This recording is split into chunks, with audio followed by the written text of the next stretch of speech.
Hi, hello, hello. I'm here. I'm here. I'm here. Hello. Wow, I look really clear today. Oh my god. Okay, slay. Hi, everyone. Hello, hello. I'm here. Can you hear me? Okay. Can you hear me good? Welcome to not a trial day. We're not do well. We might. I don't know. We'll see. We're just gonna go where we're gonna go with the wind. We're gonna go with the earth, the wind, and the fire. We're gonna go see what's going on. Hi, if you're new, popping in, post live. My name's Lily. I am on the internet. I am on Wi-Fi. I'm sorry if it's glitchy. I have my internet ready to plug into my computer. See, like, what I am struggling. I'm actively struggling. I did all of the things. I did all of the things that they told me to do. I did them all, and it's trash. And it's trash. And it's trash. I am furious. Hi, welcome. My name's Lily. I'm the chatty juror. I like to talk about things. From things. Let's talk about what we're going to do today, and then we shall run the intro. Hi, Ronnie. We shall run the intro. I will not forget. I promise. I am. You know what? I'm gonna do a little bit of both. Is it worse to do both, to plug in and also be on Wi-Fi? What is better? What is best? What is I can't. Ugh, I can't do any of this. This is making me upset. So let's talk about what we're doing. What we're going to do today is there are things that I have been meaning to watch that are saved in my watch later. Um, and I figured why not now? Because if I don't watch them now and chat with y'all about it, then then I'm never gonna watch them. I'm never gonna watch them. I'm never gonna get caught up. Let me.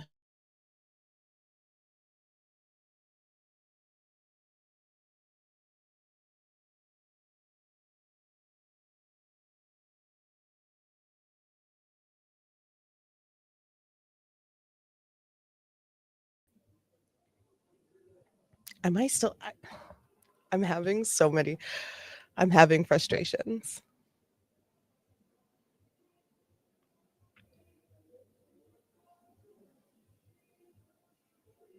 I want to cry. I want to cry. I don't know what to do. I don't know what to do. Hopefully this works. So what are we gonna do? We're gonna watch the we're gonna go through, and I'm not just directly stealing. We're gonna talk about it as we go through it. The 911 call, police interrogation of Stephen Stearns. Um Stephen Stearns, uh Seven Sons. Remember the boyfriend of Madeline Soto's mother, who is the alleged murderer of little Madeline Soto, who just turned 13, when she was unalived by this terrible man. And then they found awful, terrible photos and videos, and insane connections between uh, this man and things that he's done. Let's see what else we are going to. I just need to pull up my. Wow, what the crap. I don't. I'll be right back. I'll be right back. I'm so sorry. This is just so frustrating to me. I'm so sorry. I'll be right back.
So I'm trying the very last thing that I can try, which is getting a whole new internet browser.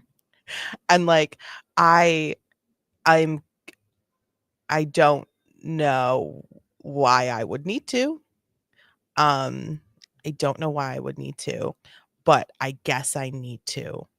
I don't. So I'm going to try that. So, since we are um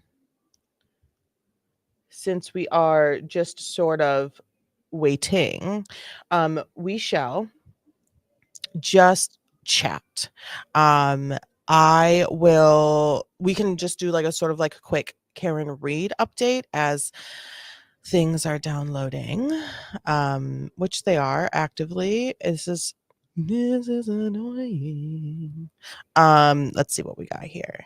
Is this work? Is this a thing? And then where does it go? I don't know.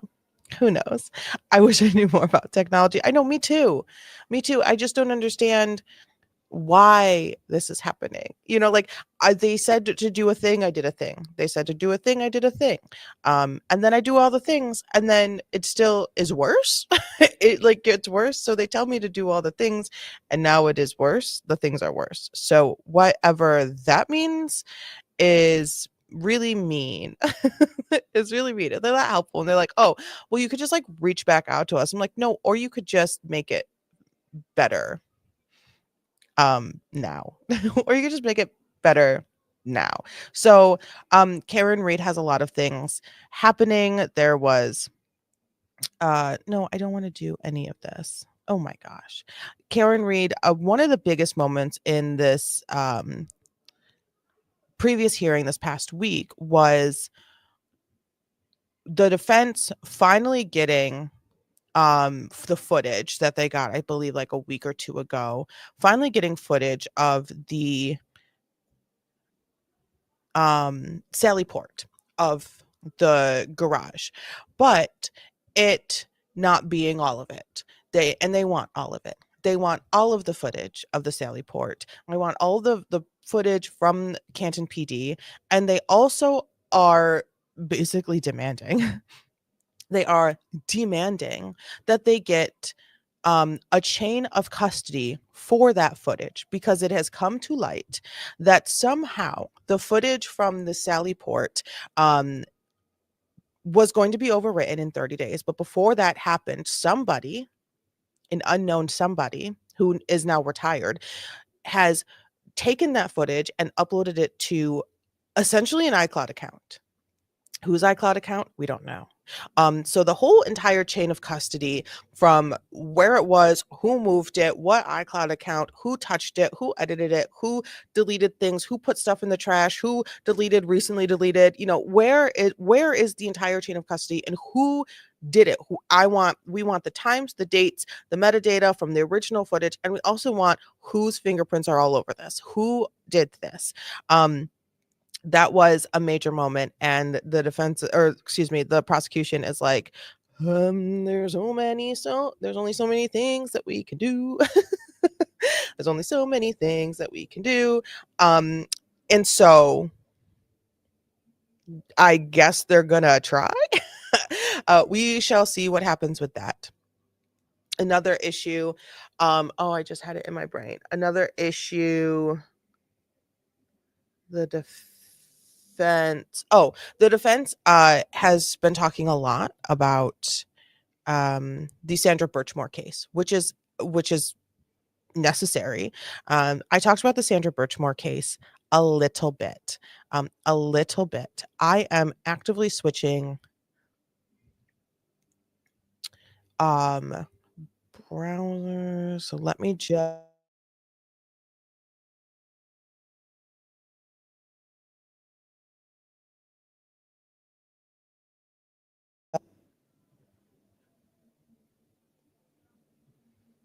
give me one moment.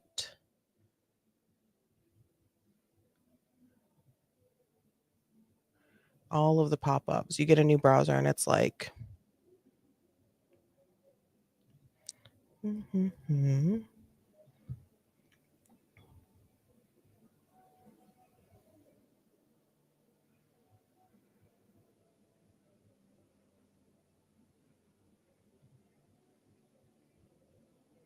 Guarino or Higgins. There's a lot of crooked cops. Um, I am going to remove that, and I am going to close this. There are a lot of crooked cops. Le-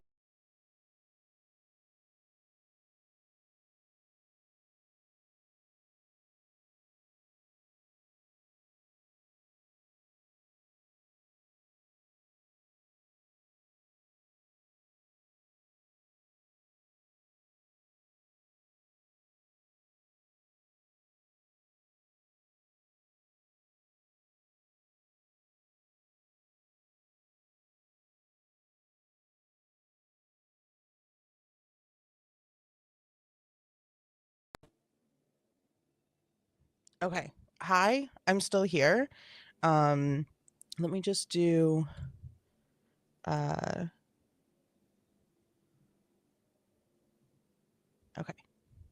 So, the crooked cops. So the a big issue right now with crooked cops is a Guarino and a few other Canton PD and state PD who are sort of crossing a bridge between the Sandra Birchmore case and the Karen Reed case. Sandra Birchmore case was a case that we covered. It was absolutely tragic.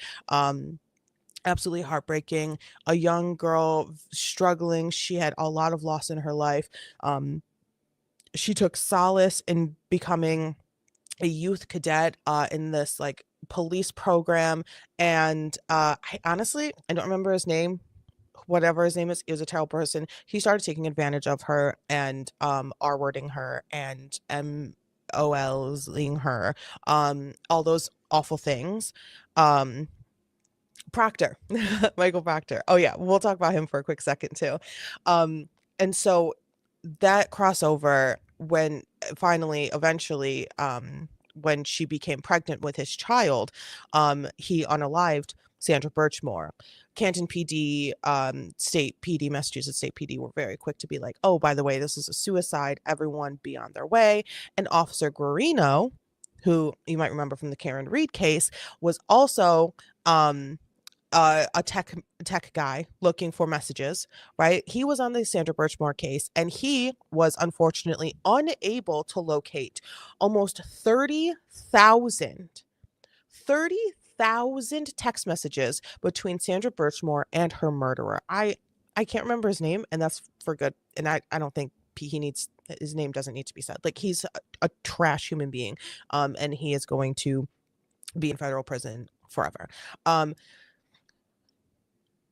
this is going to be very, very interesting because with the issues between Higgins, Proctor, and now Guarino, and the connection between these two cases, Sandra Birchmore case will be brought up. Their wrongdoings and their just inability to be even okay at their jobs is going to be brought up from the Sandra Birchmore case in the Karen Reed second trial. It will be. It can be. It's all public information. It is all sort of transpired in between. So, dun da da dun. Hey, you're really bad in the Sandra Birchmore case. What makes you think you were better now with the Karen Reed case? So you had a really hard time finding 30,000 deleted messages that the feds were able to find just like that. What are you missing here? So it's going to be, I think, a great sort of leg up that the defense is going to have.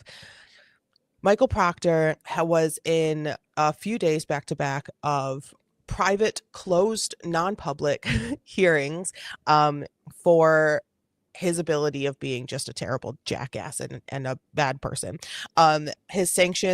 His sanction hearings were closed door. No one will know what's going on, but it's a big deal. He is trash. He's garbage. And he will be subpoenaed to testify in the Karen Reed trial too.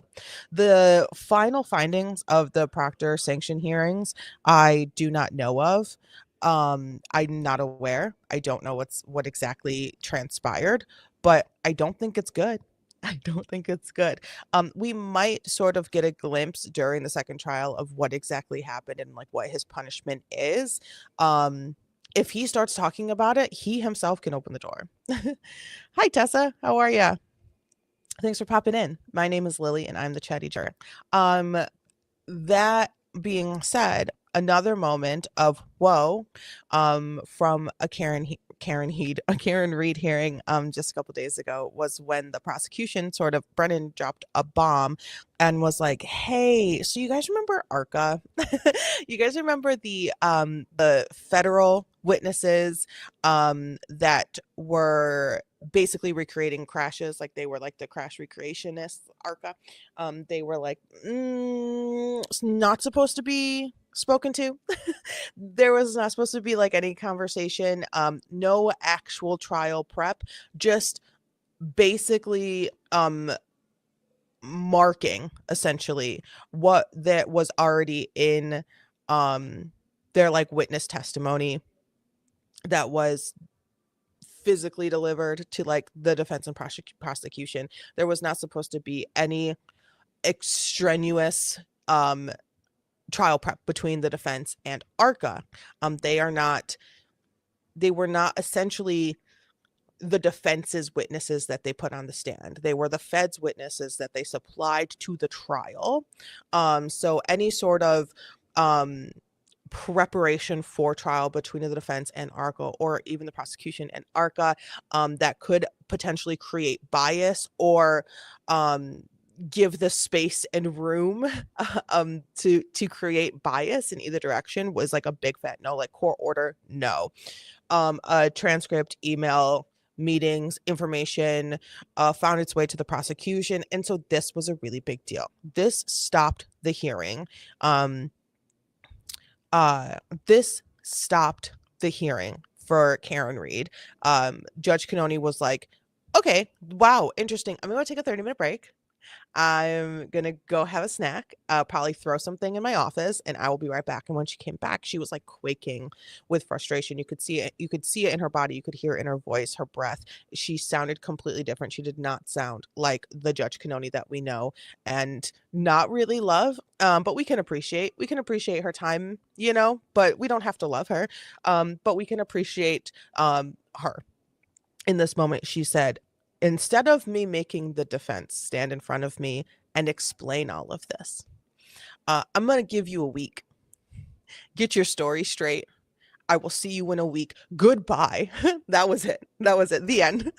The end. There is nothing. I will hear nothing else. I will talk about nothing else. We will finish this later. And there was more. There was more to be done. There were way more motions. There were way more motions because there was a deadline. And so they had to get, both sides had to get their motions in by the deadline. I think it was like the 12th or something. And then they had the hearing to go over all the deadlines and potentially make some rulings. If not, to reschedule another hearing to finish up those rulings for all of those motions for each side.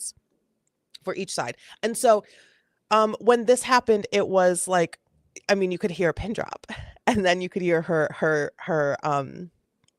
like breath and like her larynx, like her vocal cords, you could hear them shattering just against each other. It was absolutely wild. We have never seen her like this. Tessa says, I'm a newbie on Twitch because my school's research assignment. I'm also a newbie on Twitch because I'm trying to break out of my shell. So samesies. Welcome. We're all newbies. It looks like I have a massive like something on my lip. I get anxious and I rip my lip, so please ignore that. Woe is right. Woe is so right. It was absolutely absurd. Like it was mind-boggling. So the defense has to get their story straight and get the dates straight. So that was one thing that we were missing in the motion from Brennan on the Commonwealth side, the prosecution, was the dates of when these conversations took place. I do believe that so the issue, let me backtrack. I'm sort my brain's sort of calming down because it does look like the internet is being a little bit better with this new what I got going on. So I'm feeling a little better. Let my brain my brain needs to settle a little bit. But I also just started my period. Sorry, TMI. But so I'm like, I'm like really, I have all this energy and like going in weird directions right now. So the issue with having the conversations with ARCA, not just in general, you know, not just, it's not a widespread reach of I literally said that and my internet went dropped 1 bar. Now 2, I'm gonna fucking scream. I'm gonna fucking scream. It was doing so good. So the issue was there was a court order between their voir dire, which was them testifying essentially. It's sort of like a testify between the prosecution and the defense inside the courtroom during the trial without the jury present. So the jury is back hanging out, having snacks, playing tic-tac-toe, I don't know, maybe solitaire, what have you. They are not in the courtroom. And so the both sides, the defense and the prosecution, are able to ask some questions, see where this is going, cover anything that they might have questions about before the jury comes in. So they know which way to go, which way to sort of, bounce the ball. So if it's going to be a hard answer, maybe we reword this question. They're taking notes, they're getting prepared. It's a live preparation for trial, but you're not preparing the witness for trial. The judge is there, they're having all these conversations. Between that moment and when they actually took the stand, there was to be no communication, no trial prep, no nothing. Like, shut up, don't talk to them. Why are you talking to them? Between anyone and ARCA. And apparently, allegedly, there was communications, essentially trial prep, things like, if you don't want me to say that, I won't, just let me know, blah, blah, blah. Those types of energy of communications between ARCA and the defense, which is a problem because the court said, no, don't do that. Court order. Here's a court order. I am a court and I am ordering this. Don't do that. And if you do that, quite possibly you too could be sanctioned. So we were just talking about how Michael Proctor is actively being sanctioned and he's having his sanction hearings and he's going through all that.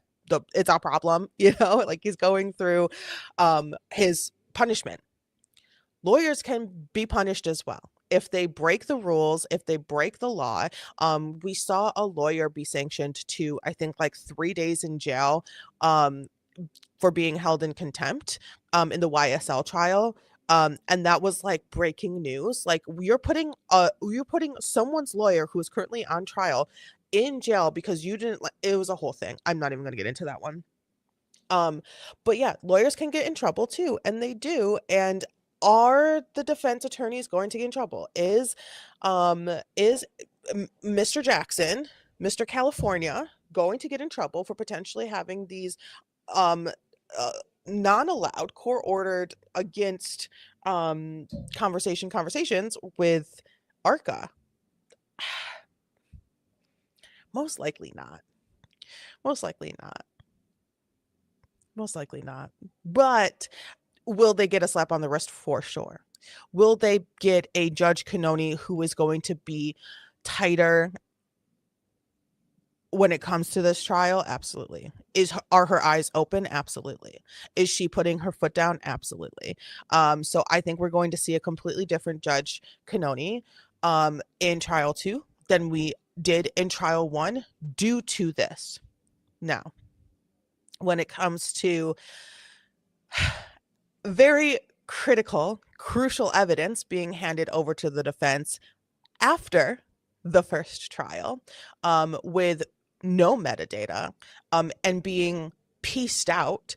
They were given seconds here. Hi, Vicky. Shut up. Hey, girl. How are you? Miss Victoria Benkuski over here. She's a dear friend of mine. And she just did miracles. So that is awesome. How are you feeling? Are you good? How are you? It's good to see you. I'm doing a new thing now. This is my new thing that I'm doing. So we have the prosecution just sort of dangling the possibility of more evidence that the defense could use to change the entire second trial. Change the entire second trial. And they're like, can we just get this information? And then a conversation arises from the past and the Commonwealth is like, sanction them. So it's a little off balance for my liking, but it is what it is. And we just have to roll with it and we just have to see what happens. And I know right now a lot of like the lawyers, I'm not a lawyer, I will never be a lawyer. Tagline, not a lawyer. They're going through the dates. They're looking at when the court ordered this no conversation order, this essentially like a protection order between the defense and ARCA. They're doing all of this when all of this happened. And so now we need the dates of this conversation. So that will be coming up next week. And I can't wait. Other Karen Reed stuff. We have other Karen Reed stuff. Yes, I'm doing good. I love this. Hi, baby doll. Hey, do you want to, now that you're here, before we get to the other Karen Reed stuff, which we might actually watch, let's run the intro. I didn't forget, Ronnie. I just kept talking.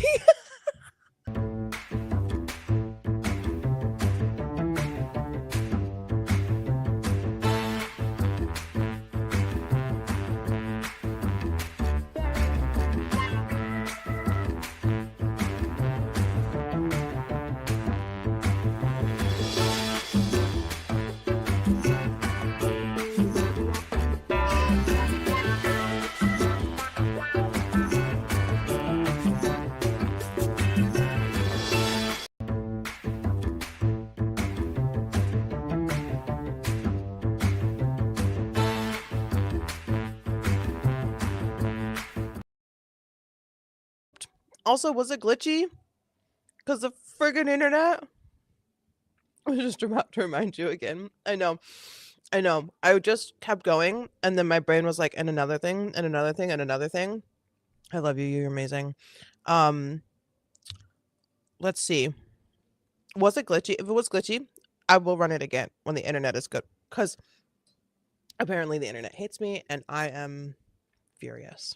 I'm furious. I'm absolutely furious. I probably look like I'm in 460K.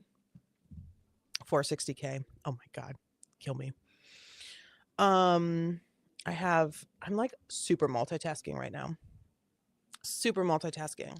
I am rendering a video. I will be uploading a video. Might be why there's a little bit of strain on my computer, but there's really no excuse. It is 2025. The internet should be good enough to handle rendering a video and live streaming because it actively renders. So anywho, I have Cheez-Its as a snack because I'm starving. Oh, I got bad again. Karen Reed interview. The Karen Reed interview. Did you guys watch it? Ronnie, did you watch it? We might watch. I mean, I'm so small. Will they really care? We might watch a little bit today.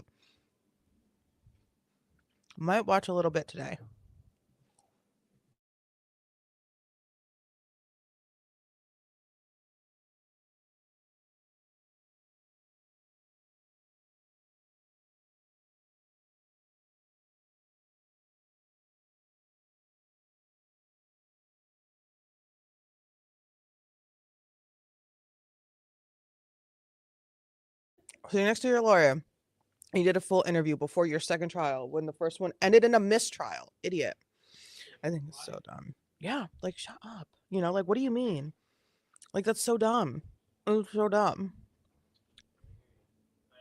Bye. Seem fine to me. Also, I've seen West Call. You don't think it's so bad right now? No, I didn't watch it. Okay, you didn't watch the Karen Reed trial. Last video. Oh yeah, I muted out because I was loud chomping, and then chit chatting.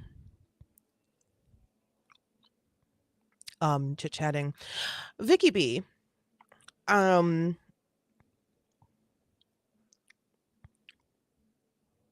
Sorry, I have to send it. I'm so sorry. I will be there. Okay, sorry. Had to send a text message. I'm so sorry. Vicky P, I love seeing you here. That's great. Ronnie is my buddy up here. And we are absolutely obsessed with true crime. And not in a, oh, it's entertaining sort of way. Like, I'm so entertained by people and the bad things that happen. It's just like very interesting And I can't ever imagine. Like, I slammed my brakes so hard because there was a bunny in the road. And I said, and we are the chatty jury. Yeah, we're the chatty jury. We're not doing a trial today, Vicky B, but what we are is a jury. So we do a lot of trials. We watch a lot of trials and stuff like that. So we are the jury of the peers that get to talk during a case. So we get to communicate, we get to hit pause, and we get to have conversations and figure things out and bounce ideas off of each other. And we do not always agree, which is good because it's really important to not agree, because the whole point of a jury is to have people who are old, young, black, white, rich, poor, a jury of your peers. Their peers are diverse, right? And so we all have diverse thoughts, and we all uh I mean, essentially we all think murder's really bad. But I can almost say that the majority of us who have clicked on this channel think Karen Read's completely innocent. Vicky, do you know the Karen Read case? Do you want me to do like a full sort of like recap, like a super quick 60 seconds or less recap of the Karen Read case? Because I definitely can, because it is my blood. It is inside of my blood. And then we can do I know nothing. Tell me all the things. I love you so much. Okay, are we ready? Are we ready? Are we ready? Are we ready? Okay, so Karen Read, near her 40s, she re-met a person from her past. They got together. 60 seconds, good luck. I know. 17 minutes later, I'm like, and then the car disappeared. So Karen Read, professional, slender, white, good hair, Becky with the good hair, right? Attractive, professional, high education, well off, worked for what she has in the Boston area. She re-met someone who she knew in her younger days. They got together. It's the pandemic. Tragedy has struck previously to them getting together, where John, her now boyfriend, his brother and sister passed away very close together. They had 2 kids. John took custody of his niece and nephew, who were going up in age. So they passed. John had custody. They're growing up. They're like end of middle school, high school age. Karen Read comes into the house. It's the pandemic. They are raising these 2 kids together. It was everything moved pretty fast in the pandemic. When it came to like relationships, it was like, remember Who the Fuck Did I Marry? TikTok.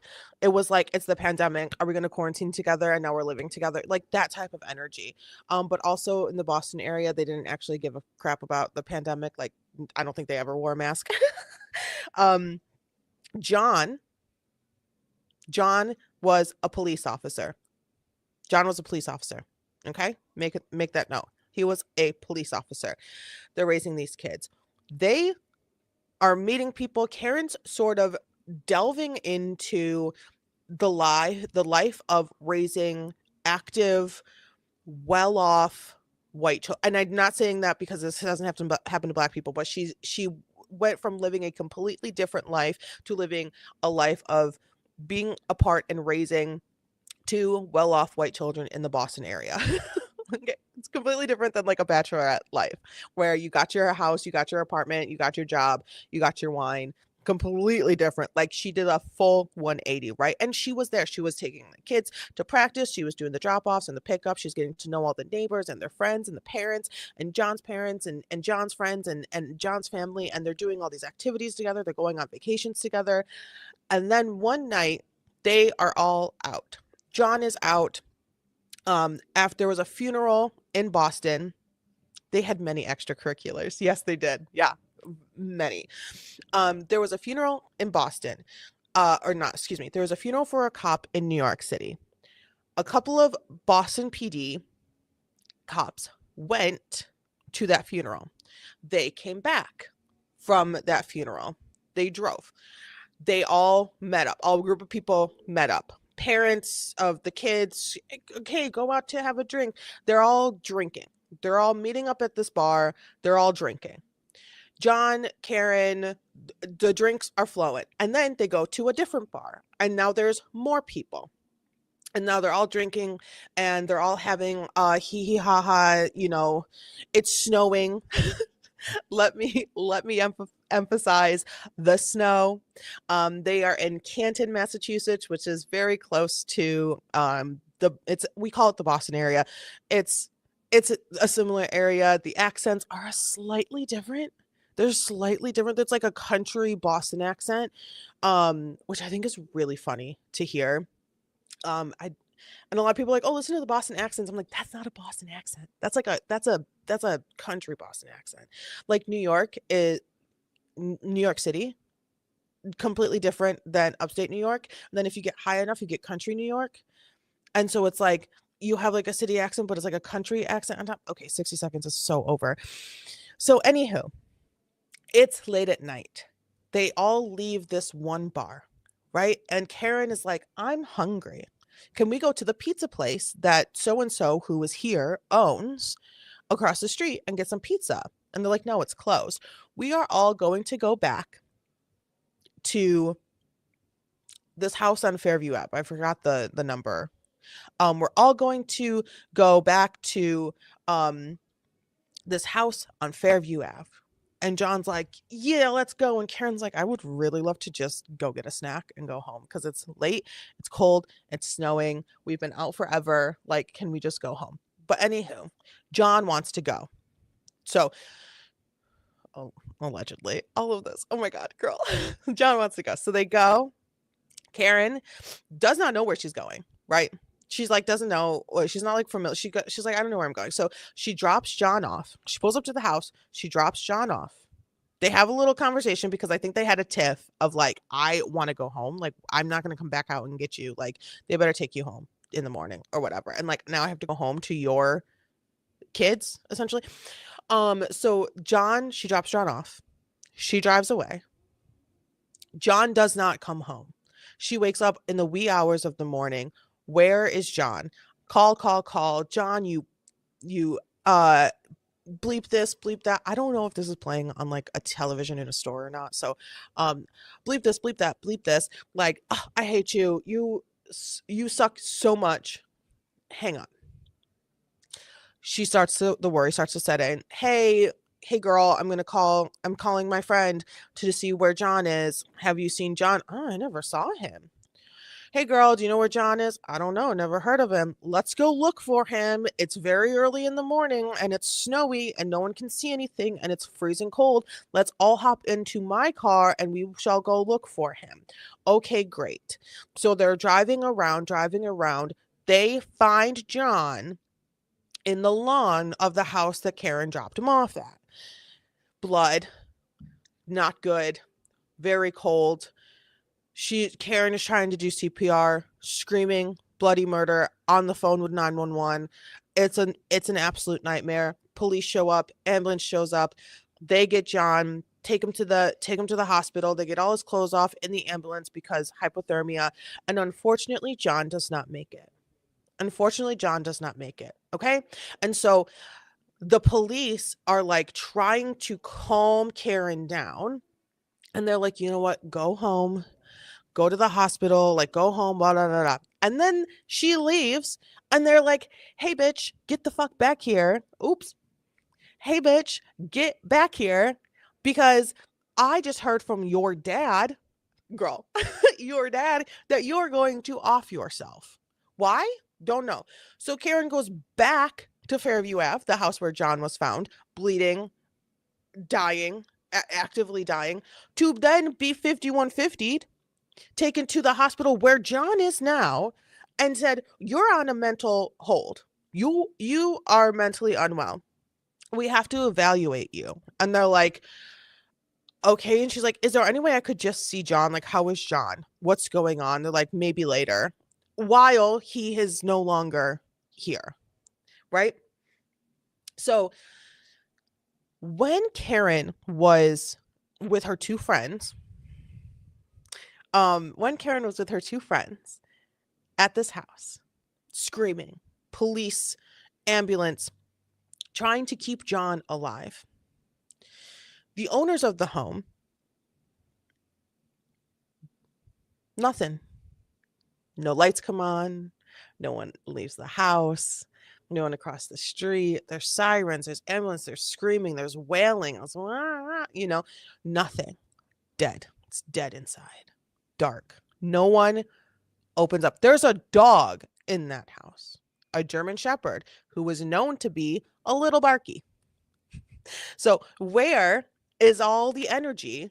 Where's all the awareness from a first responder, a police officer who exactly, I was literally your comment came in as like my brain.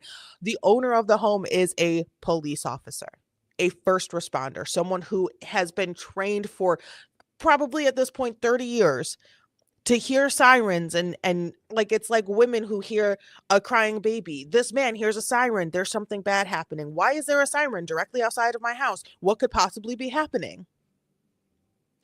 Nothing.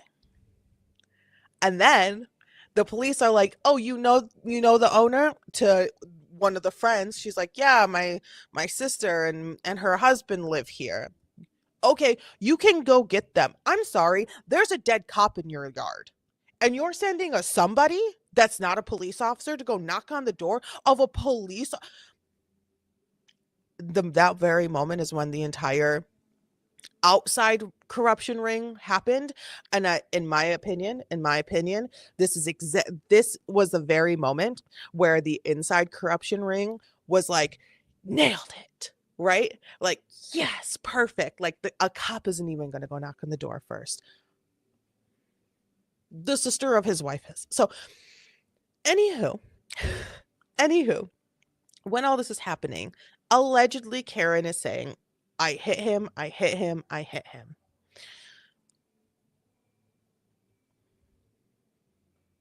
But that was never said to anyone. And then when it was said, it was, did I hit him? Did I hit him? Did I hit him? It's a whole thing. It's an absolute nightmare. Okay. John passes away. Everyone leaves the hospital. Karen Read gets into her car because now John's family is at John's house doing the kids and all the stuff and, whatever. Karen Read feels that she is not wanted there. So she hops in her car. She calls her mom and dad, who live about 40 minutes away, as anyone would, because she's not from this town. These are not her friends. They are John's friends and family. Her friends, family, mom, dad live in the next town over. She hops in her car. She goes over there and she's like, oh shit, I might need a lawyer, right? Like I might need an attorney because the vibe in that house was way off, was so off. That vibe was so off. Everyone was looking at me all sideways, like I had something to do with it. Way off. So she's like, I guess I need a lawyer. She's like, I was drinking and driving, like maybe I need a lawyer. Maybe, I don't know what happened. Boom, boom, boom, boom, boom, boom, boom, boom, boom. Cops show up at Karen's parents' house and they take her phone. They take her car without taking pictures of the car before they tow the car, right? They snatch it all up. By the way, you're kind of under arrest right now. Like we kind of gotta talk to you. And she's like, Mom and Dad, please help me. Like what is going on? Like I don't know what's going on. No one's answering any questions. They tow her car without taking any video, pictures, no flash photography, no in the moment. This is what her car looks like before it's towed by the police department, but with a outside tow company, by the police department back to Canton PD, right? The video, they call it the Sally Port. It's the garage where like one old ass car from like the 60s sits, right? And it's like a memorabilia, right? And then there's like space for one other car and like a couple people to walk around. They're towing the car back to Canton PD. In the snow, it's a little bit of a blizzard, right? It's a little bit of a blizzard situation. Bad winds, ice, salt, plows, bumps, getting on the highway, like anything can happen to a car in that. Um, and that goes back to Canton PD in the garage. While all of this is happening, evidence is being taken from the scene where John was found just about gone. Blood was scooped up. This makes my blood crawl. Blood was scooped up, so there was blood sort of seeping into the ground under where he was underneath, because John had an injury in the back of his head and a couple of scratch marks or bite marks or what have you. Definitely wasn't like cuts or anything. It was like rips on his arm. Big massive head wound on the back of his head. So blood and was being evidenced.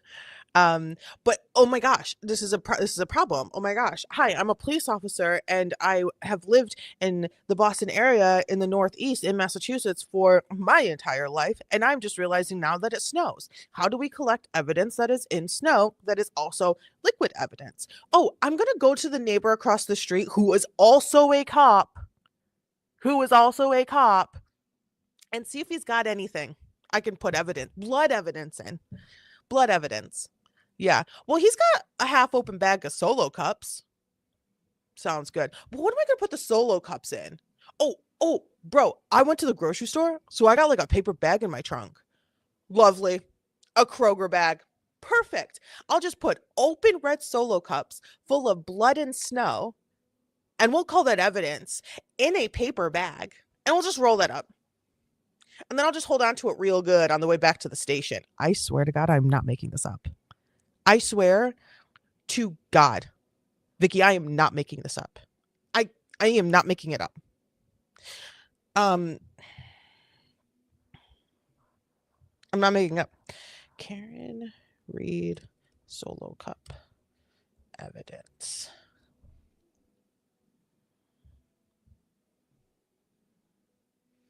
A little bit, I'm gonna say a little bit of gore, but let me just, trigger warning, a little bit of blood, allow StreamYard.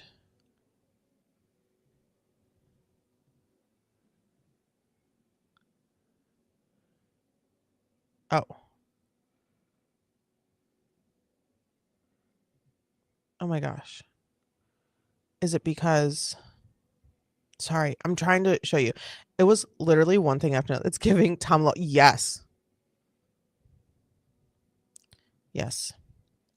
Let me just accept that. Perfect. And I think that's all that I needed to do. Okay. Okay, buttons. Okay, buttons. Buttons are good and they work and they love me so much.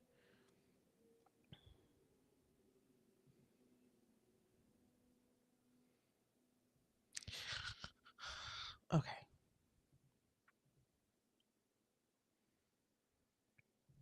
Let's see. Karen Reed.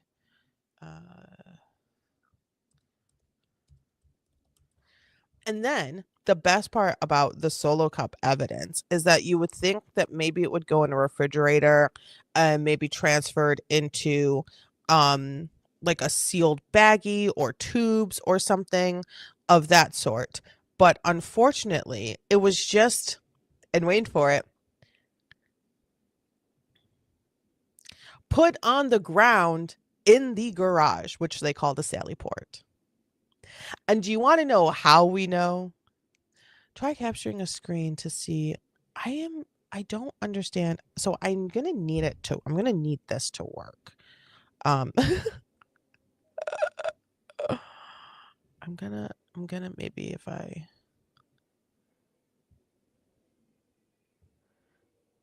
this is in the thing. I'm going to need you to work though. So here, I'll just do this. How about this? It was literally one thing after that. Yes, it literally was. Karen Reed. And so it was put on the floor. Because this is a picture. This is the best I got right now. This is a picture of the red Solo cups. I'll try to figure out what the crap is going on. This is a picture of the red Solo cups. Okay. Photographed on the ground in the Sally Port. But thank God they wore gloves. Thank God they wore gloves. A thing that is also a problem. Oh my God is right. Oh my God is so right. A thing that is also a problem is when the next couple of days, when they wanted to go back to the scene and collect more evidence, which is, I guess, what they wanted to do. Bless those gloves. It's tough because snow, right? It's tough because snow. So what they did was use a a leaf blower to very delicately blow layers of snow away from the ground so that they could retrieve more random pieces of glass. Okay, let me describe this property for you super fast. So this property that is 34 Fairview, I remember the number, 34 Fairview, there's no sidewalk and there's essentially no curb. It just goes from grass and then a very road, right? It's a very small step up. There's no sidewalk. There's no sidewalk. So it's hard to see the curb in the snow because there's really no like massive sort of here's where the sidewalk is and here's where the road is. It's a very just sort of it's beachy, the beachy vibes of it just kind of blends together.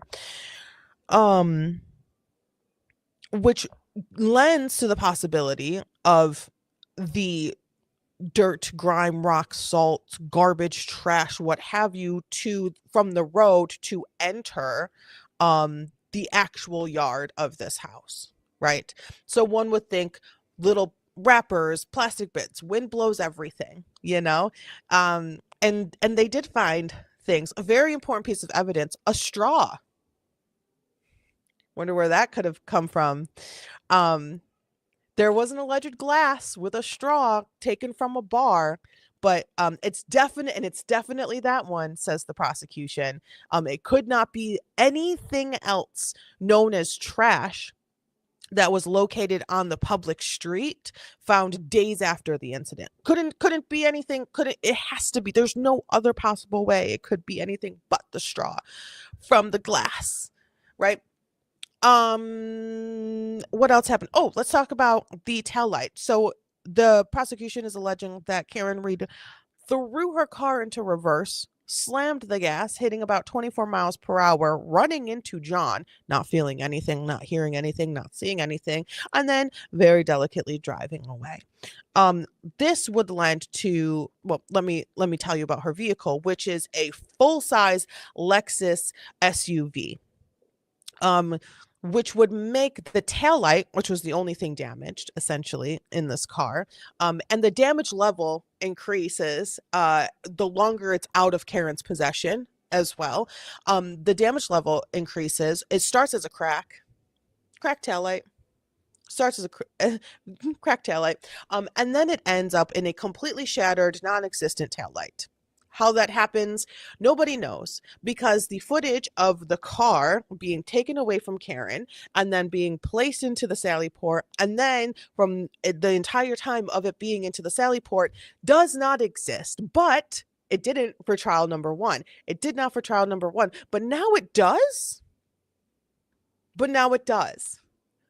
Wildly. But in trial number one, there was a little piece of Sally Port video, a little piece. It was grainy, it was choppy, things were appearing and reappearing because it's motion activated was their excuse. It was motion activated, so sometimes things and also people will just disappear or reappear. Look at that. And also the prosecution thought it was a really good idea to allow the video knowing it to be flipped So you were seeing the left side of the vehicle and thought it was the right side when we should have been seeing the right side of the vehicle, knowing it was the right side of the vehicle. It was flipped. It was flipped. And they said, "Oh yeah, the next day, RB." The video's flipped. So it looks like all those people that were gathering around the car were actually in front of the very specific taillight that is shattered and da da da, but they're not. That's the other taillight, silly goose. Okay, you're in front of a jury and a woman is on trial for murder. Let's get it together, right? So we all lost our absolute shit on that day. What else? um the Haas long to die in the cold. Here's one more thing. I'm gonna wrap it up. I'm gonna wrap it up real fast about the Karen Reed sort of where we are now. The first trial ending. I'm gonna wrap it up. I promise. But Vicky, the browser can't access your screen. Try capturing another. Okay. Well, I don't understand. This whole thing is so dusty. I'm telling you. How long to die in the cold was an accidental Google search. It should have been how long to die in the cold, which was searched by the woman who was sleeping in 34 Fairview when John was dying. When John was actively dying on her front yard, directly under their what is it? What are the master suite, right? Is what she either Googled she either Googled that at 2:30 in the morning or 6:30 in the morning. Times aren't exact. But either way, it was Googled. Haas long to die in the cold. Yep. Yep. As a man is actively dying in the snow outside of her house. So this Proctor, Michael Proctor, oh my God, it's Michael Proctor is actively being sanctioned by the judicial system in Canton. And sanctions mean punishment for people who have to uphold the law. And we don't know what his punishment is going to be. But let me just say, he called Karen Reed some really awful things. Karen Reed has had some health issues, specifically containing to like colon issues and stuff like that. She's had some health issues. And let me tell you, the things he said, the the things he said about her, he should get jail time. Just in general, he was biased from the very beginning, and he is definitely a part of it. He played a part. If he was not the one, in my opinion, allegedly um,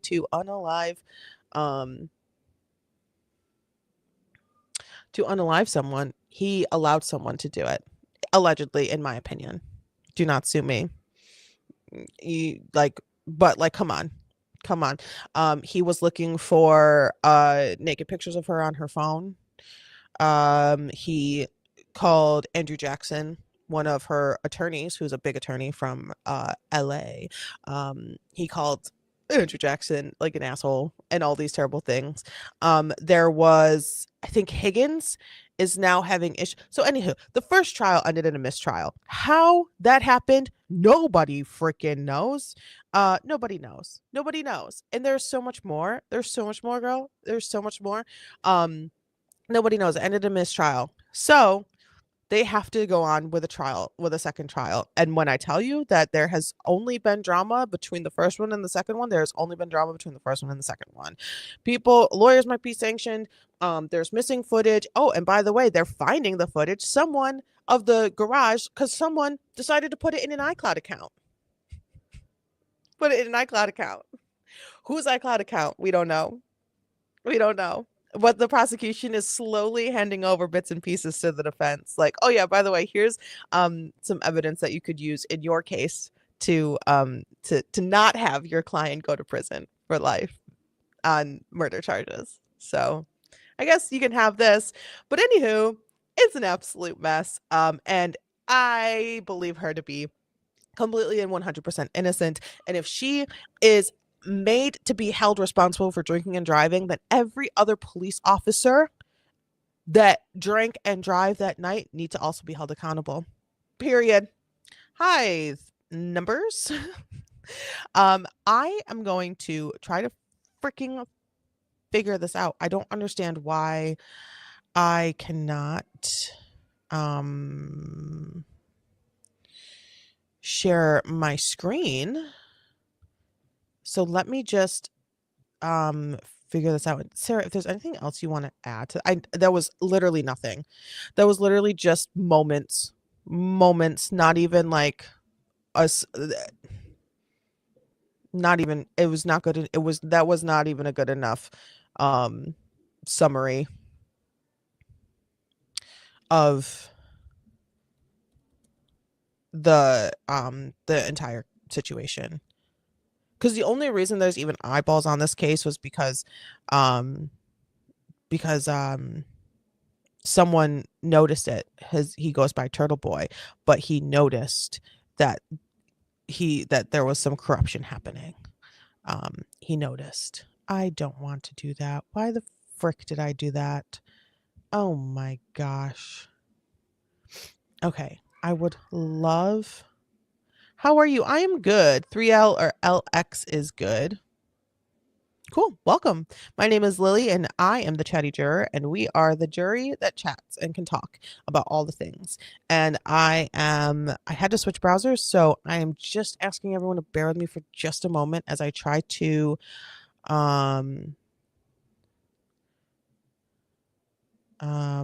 figure out why it's not like it was just scary. Oh my god, thank you. That's so kind. What a terrible show of a trial. Yeah, it was absolutely.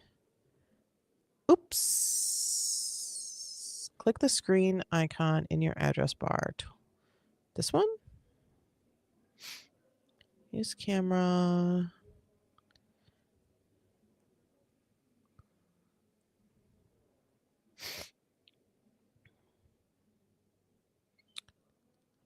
I don't.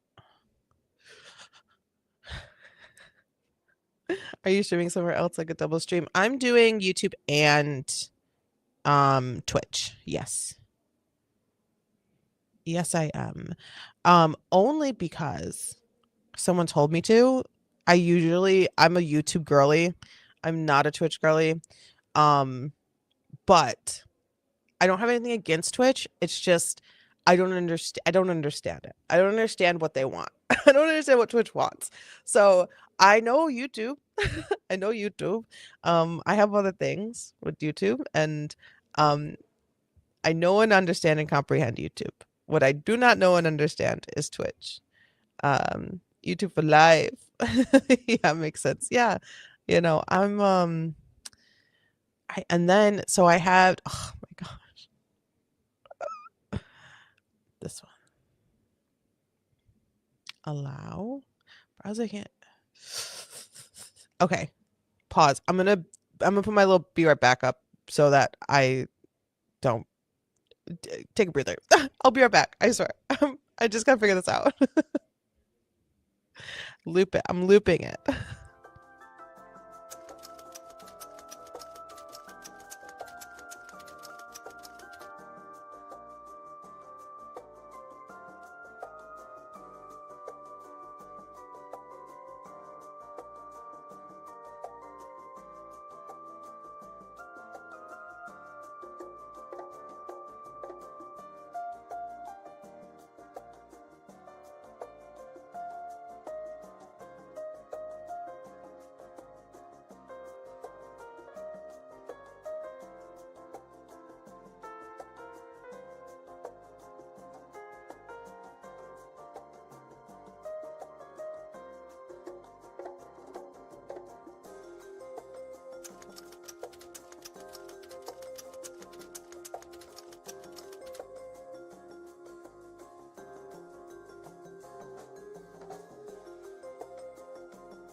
Okay, hi, I'm sorry. I Can I rant for 2 seconds? Hey, try going to Firefox. I don't have Firefox. Let me download Firefox. My computer's doing a lot. It's gonna take a lot of time. I do Firefox. Firefox, the whole setup is a little different. Is a little different than Chrome. I like Chrome. Chrome is nice. I like Chrome. Chrome is comfortable for me. I'm comfy with Chrome. Okay, whatever. I'll go to Firefox. Hey, can I share? No, absolutely not. Okay, well, I would like to use the product that I pay for. Can I please share my screen? No, absolutely not. You have to no, no, no, no, no, no, no, no, no. You have to go over here and do that. Okay, well, let me go do that. Oh, you have to restart Firefox. Do you understand that that's not an option right now? So restart Firefox. Okay, so I clicked all the things, and now I also can't share my screen. So there, I'm back to Chrome. I so mad. But what do we watch right now? Do we Okay, so we have a couple of things that we could watch right now. I have a couple things to watch. I am in my Let's Catch Up together on the internet because if it's in my watch later, it might be in your watch later as well. I have a lot of in my watch later. I'm thinking of ending with 6 wild grannies face off with police from Law and Crime because I think that'll be sort of fun. I mean, grannies are wild. I think right now we could watch the Cops Unlock Predator's Phone, the Stefan Stearns situation. See, this is my issue with Chrome. It's the internet is trash. So that's where my frustration lies, right? I can't share anything on the other one. So what's the point? But the internet's trash on this one. Here we are, struggling together, you and me. Um, and then there is man hides a horrifying secret. Woman pulls swatting prank. That's a short one.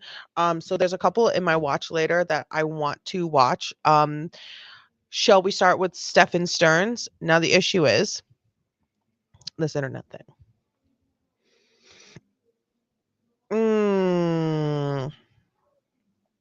All right, let me try one more super fast thing. I'm so frustrated. I am so frustrated. This is frustrating. Like, I pay for this service. I pay. I pay for this.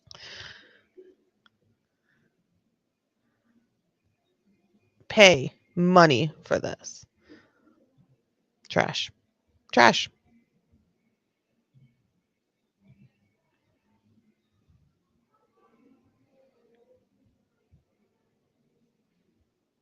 Trash, trash, trash.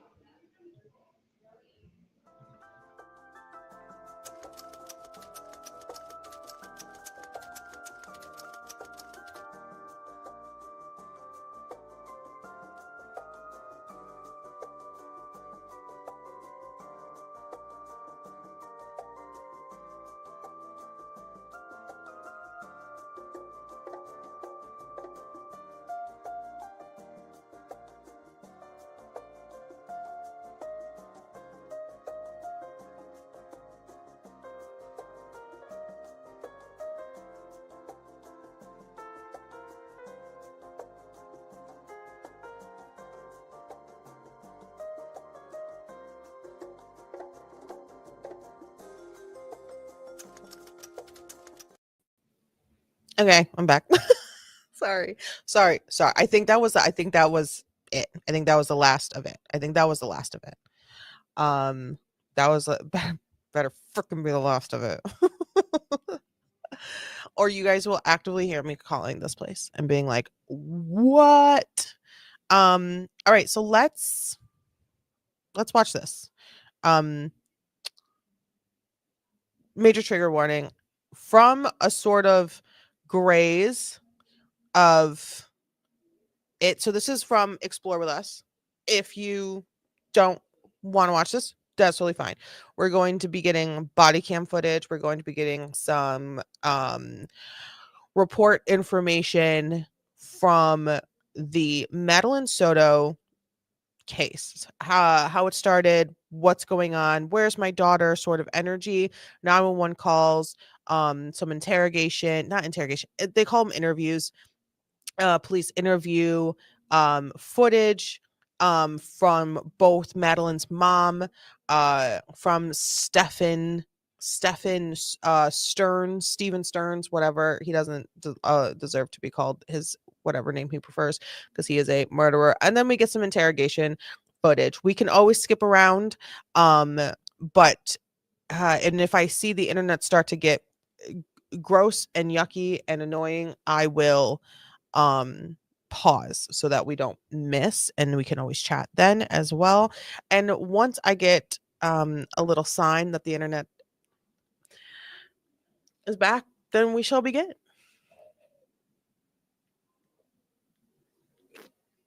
I hope you guys have some snacks. Let me make sure. Let's test some audio. 911, what's those? I'm hearing it. I hope you guys are hearing it as well. It looks like it is coming through on your end. I will be snacking with my Cheez-Its.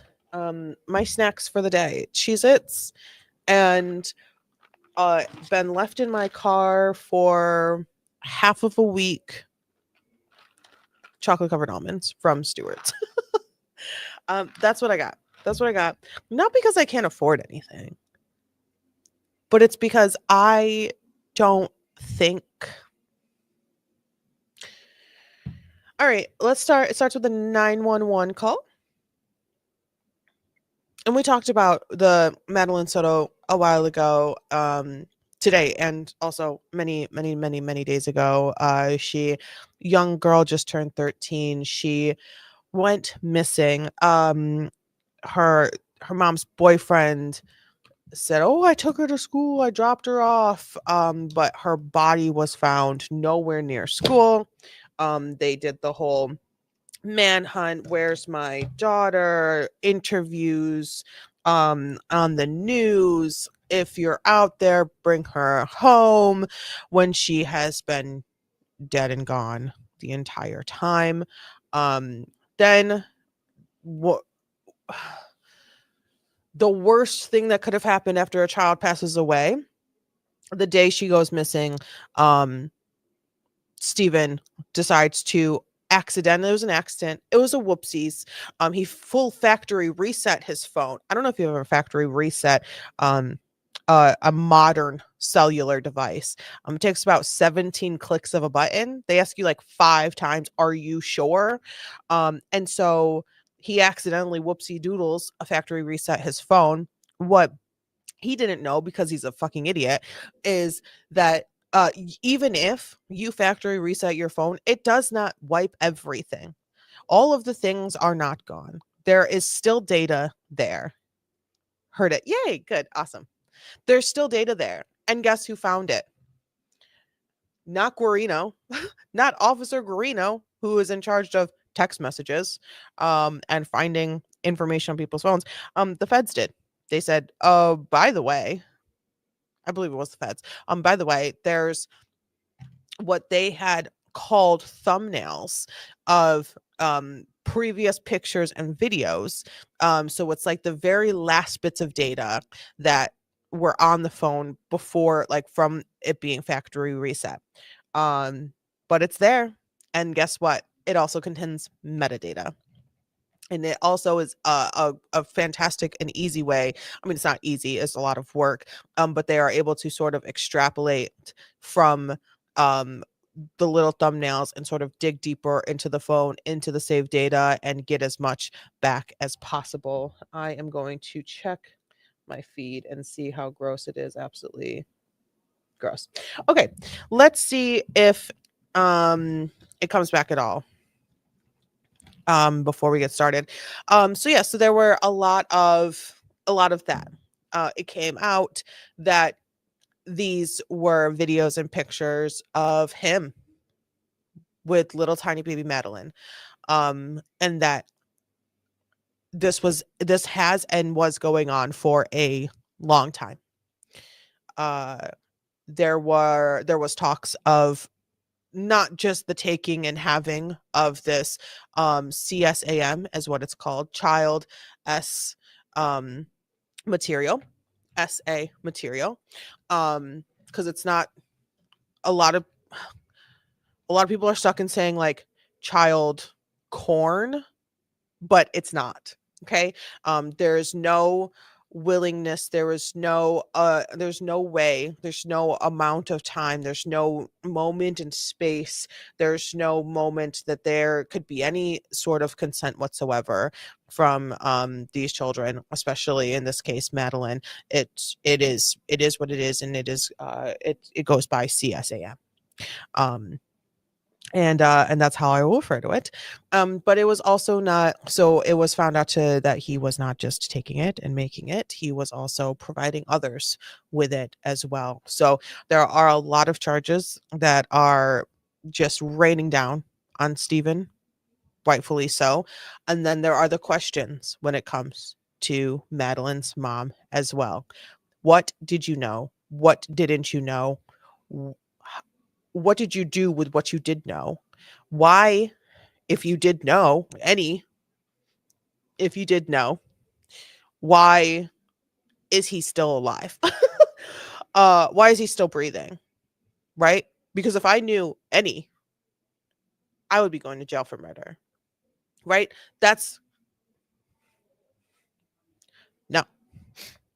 1 second.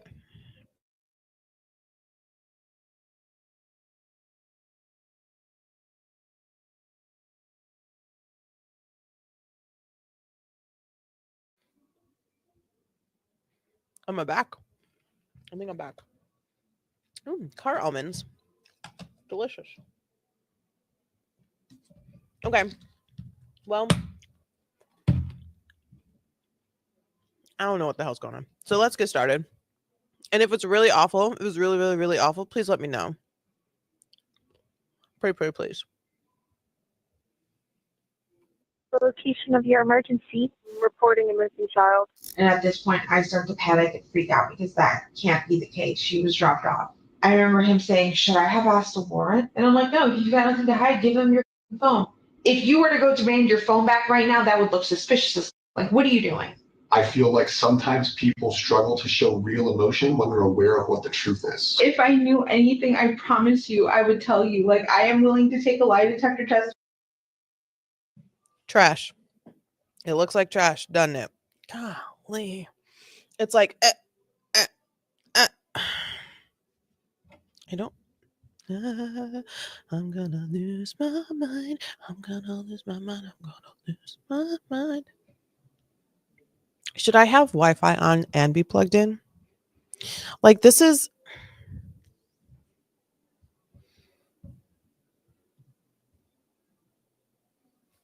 Does Wi-Fi override being plugged in or just being plugged in? It's just Janine. How are you? Welcome in, welcome in. I hope you're having a fantastic day.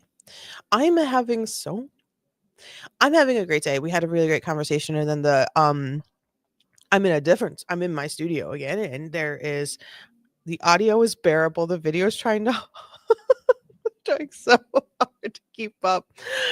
I was having a horrible Friday at work, but happy to be here. Oh my God. I am so sorry.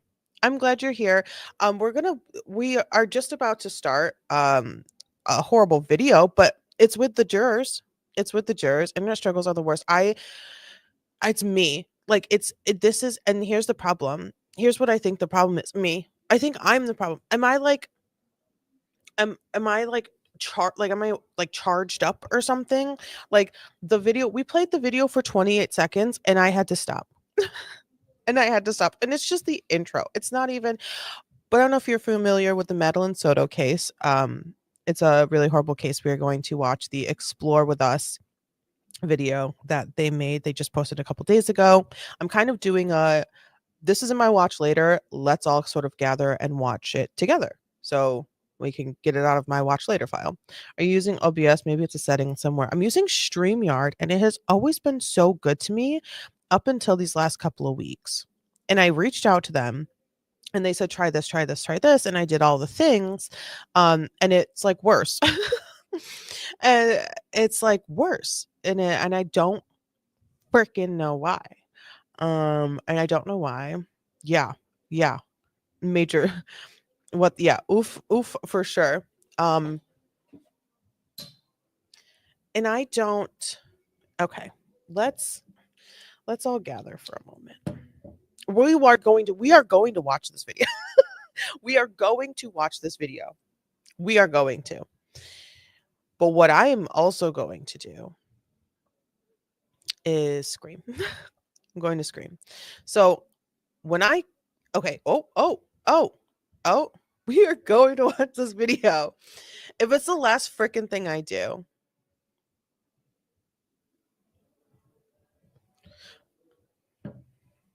I think we might be in a moment of clarity. Just whatever the you want, but I don't know anything. On February 25th, 2024, in Kissimmee, Florida, Madeline Soto celebrated her 13th birthday party with family and friends. The joyous occasion was quickly overshadowed by fear and panic just one day later when her mother arrived to pick her up from school only to learn Madeline never made it to class. Police and investigators launch a massive search operation, but as they piece together the clues from her last 24 hours, shocking evidence and glaring inconsistencies begin to emerge, suggesting her disappearance may be connected to a far more sinister truth. I don't want to believe she's still alive. She's out there. The following report is based on police records, and most of the footage has never been seen before until now. Please note that all persons charged with a crime are presumed innocent unless and until proven guilty in a court of law. On a late So far, so good. I hope I didn't just jinx it, but we're gonna get some background into this whole case. And I will stop eating, but I just needed one more almond. evening of February 26, 2024, the Orange County Sheriff's Office receives a 911 call from a caller with a dire concern. Do you need police, fire, or medical? Police, possibly. I'm reporting a missing child.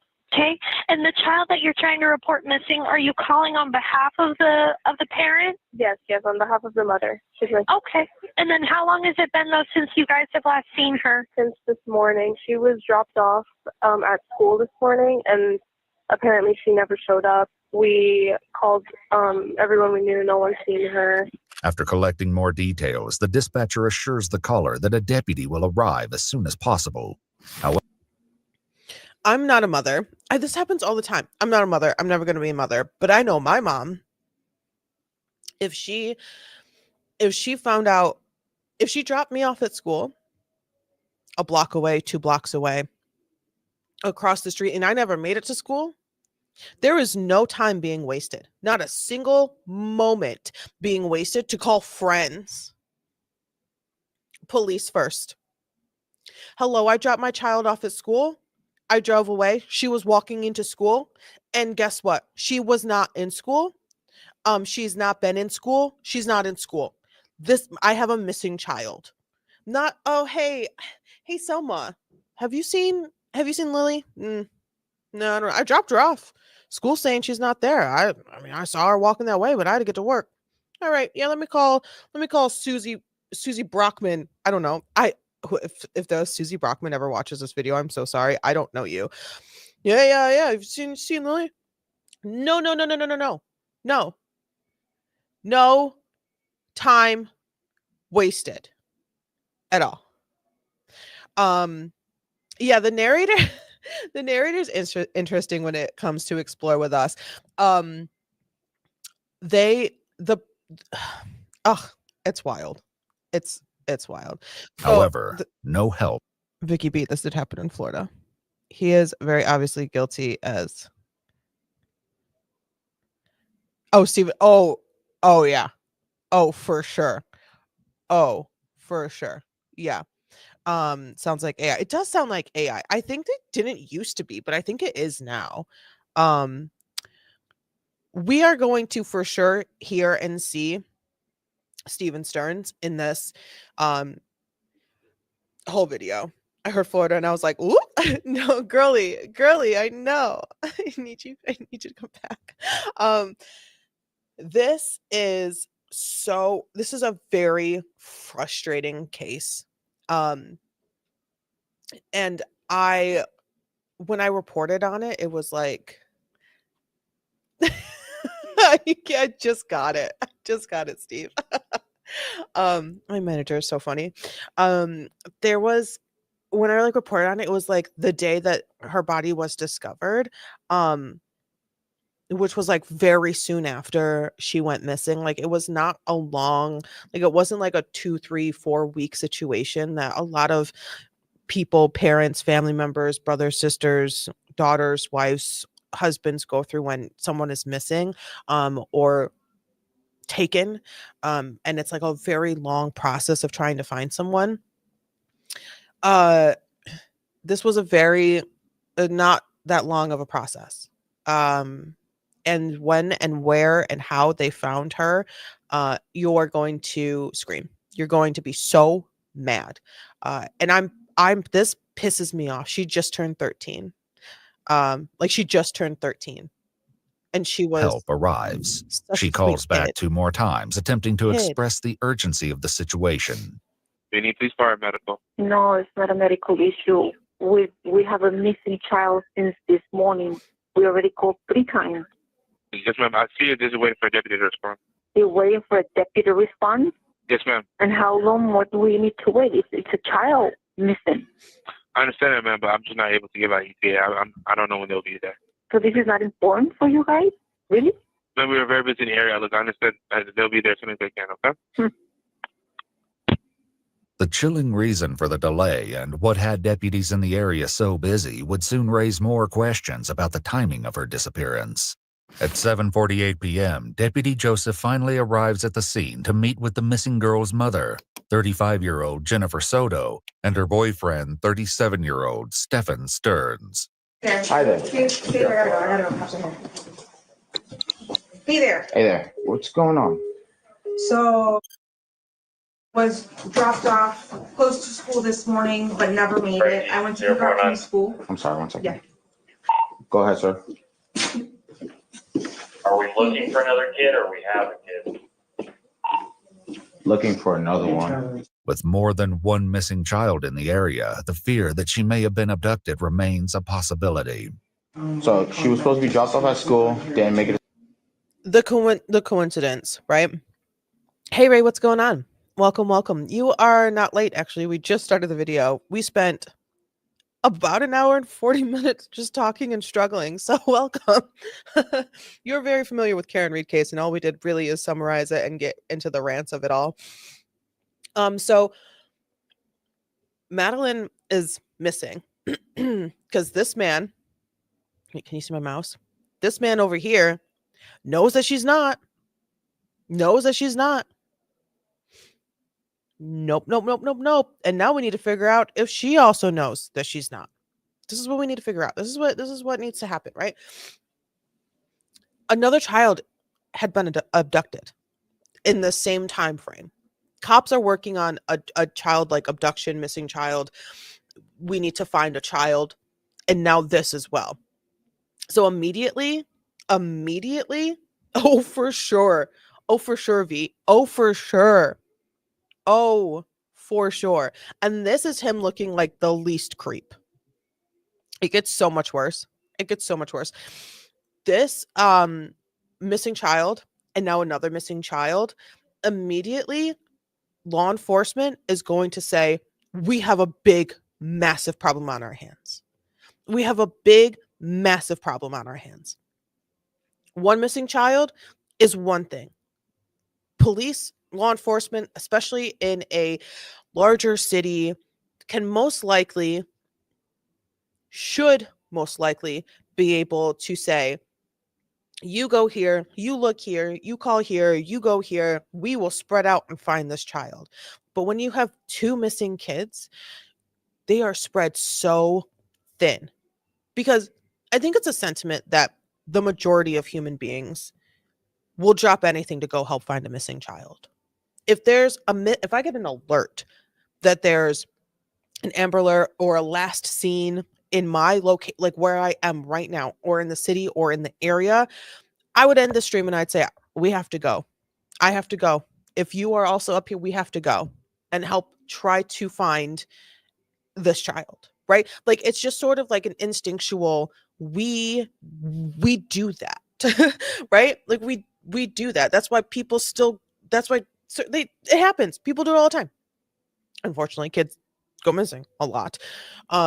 Now in really, really, really large populated areas, there's so many missing people just in general, not just kids, that of course the ones that get all the attention and like found mostly, we don't need to get into it. you know, you know, you know. Okay, let's continue. Make it to school. Didn't make it to school. I went to pick her up from school today, Okay. and she never came out. I got an email from the school saying she was absent, but I also messaged her teacher, and he looked at her entire attendance today and saw that she was completely not at school today either. Okay. So she never made it. Just her 13th birthday. 13.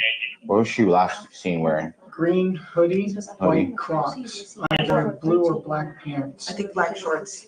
Do you know if she has like friends in the area? She does, but she doesn't know where they live. I asked all of them. Is this like, does she like have any places that you guys know that she'll usually be at? Any friend's house? Any places that like she likes to hang out? Typically, no. Not typically? No. Okay.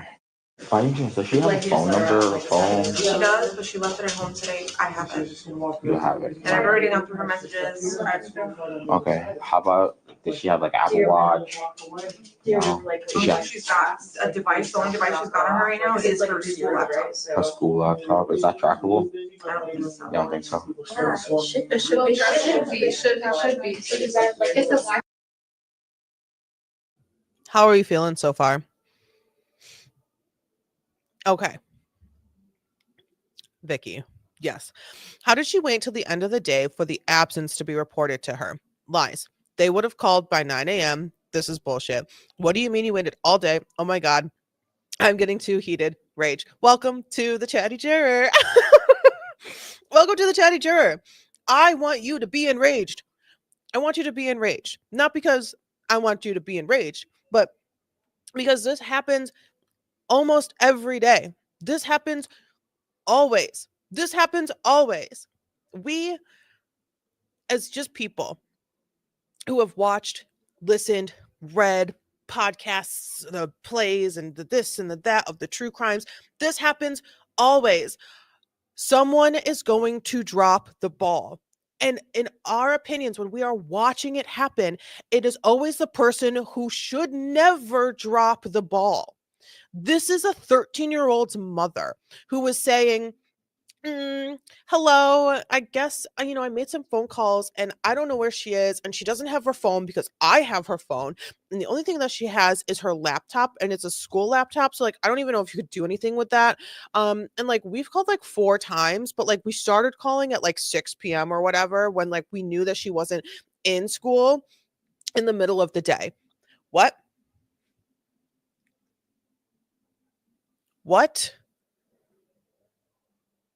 Immediately you feel like something is off with that specific person, right? You feel like she's got something to do with it. She's in on it.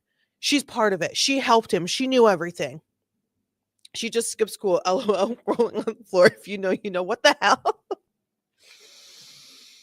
Immediately you feel like she has something to do with it. Immediately. But is that necessarily the case? I don't know. See, she is suspicious as hell. But I know a lot of suspicious people. I know a lot of people who are just suspicious. And also, this could have just been the one time that she said she just turned 13.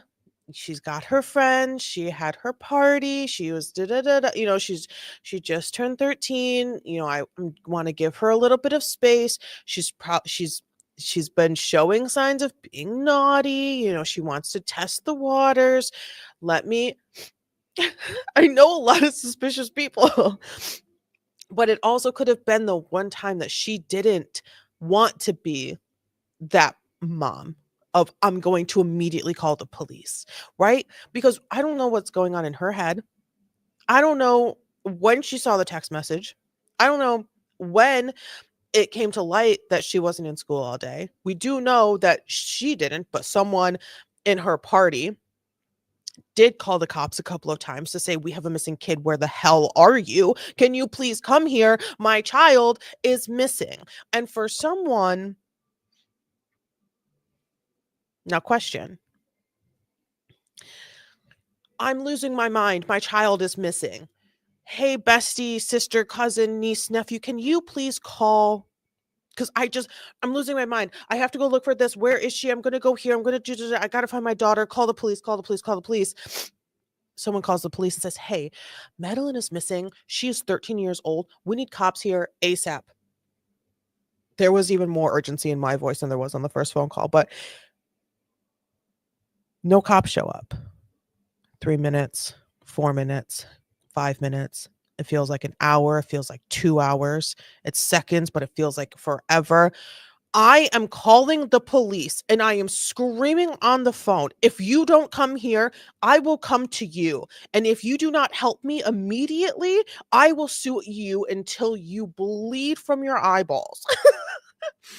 That's what I would do. And police would show up. It would not take a 4 phone call situation for the mother in this situation, which is me, to be on the phone directly. I can understand the first time because you're so hectic, right? You're, what's going on? You can't even form a sentence. Your brain isn't working. Everything has stopped. All you know, all your body is actually doing is breathing, and barely that. And you are panicking because your daughter is missing. You cannot find your daughter. She doesn't have the phone. By the second time, I will give to the second time. I will give to the second time. But if you are not dialing that phone yourself after the first call, after the second call, after the third call, after the fourth call, you officially go into the suspicious person profile for me. That's when you officially go into the suspicious person profile. I always wanted to know who calls 911 first. If it ain't the parent, I'm suspicious of that parent. Right. Agreed. Wi-Fi's turned on. But let me preface this, that Karen Reed did not call 911. When she was out looking for John, someone else called 911 because she was so panicky. And there's a police dash cam footage of her just absolutely mind shattered. She's running back and forth, covered in blood. She's trying to do CPR as best as she can. I mean, like, he was a big dude. Like, he was built. Like, John was built. I mean, his not like brolic or anything, but like, he's a tough, tall, Boston, built in the cold cop, right? And Karen was very petite. Not like height wise. I think she's probably like 5'9", 5'10", in like heels, but she's very slender. She's very petite. So she's not really she's not like physically strong enough, but she was booking it back and forth, grabbing blankets, doing this, getting covered in blood, doing that. Like, she was like, the only thing I can do is make sure John is okay and do everything that I can physically do right now to Karen. Yeah. Everyone in the suspicious pile until proven otherwise. Yeah, for sure. Damn it, Karen. Jen and Brian Albert didn't call either. Yep. It'll try to connect to the Wi-Fi. So if I like circle here. Oh my God, pause. He was built for the cold, but he was not dressed for the cold. Another thing. He was not wearing a coat, but as white men in the North do. I mean, I know people who it's 20 degrees and they're in shorts, Her cell phone, the laptop, is their only hope of tracking Madeline's location. Attempts were made to locate the laptop, but unfortunately, the last pinged location was near downtown Orlando on February 22nd, 4 days prior to her disappearance. Does she have a history of running away or anything like that? She was hanging out and lost time kind of thing? Look at her body language. Possibly, I don't know. She got dropped off. She was like, so she's embarrassed by his car. So she didn't want to be dropped off at school. She wanted to be dropped off like half a block away so she can walk. It's an image thing. She's in the face. But he dropped her off. Thanks for chiming in. And drove away. Okay. Did she ever go to school though? No, we called She school. was walking in that direction. She was rifling through. Are we liking this? Are we believing this? How are you guys feeling? One in the chat if you are believing everything that Miss Soto is saying. What was her name? I don't have a coat and my boots have holes. Raylene, I know. God damn. Raylene. Jesus Christ, Raylene. Through her backpack, just looking for something. I thought maybe she was just looking for headphones before she got her walking on. Yeah. But she was just kind of, shambling over in that direction. It looked the same as any other morning.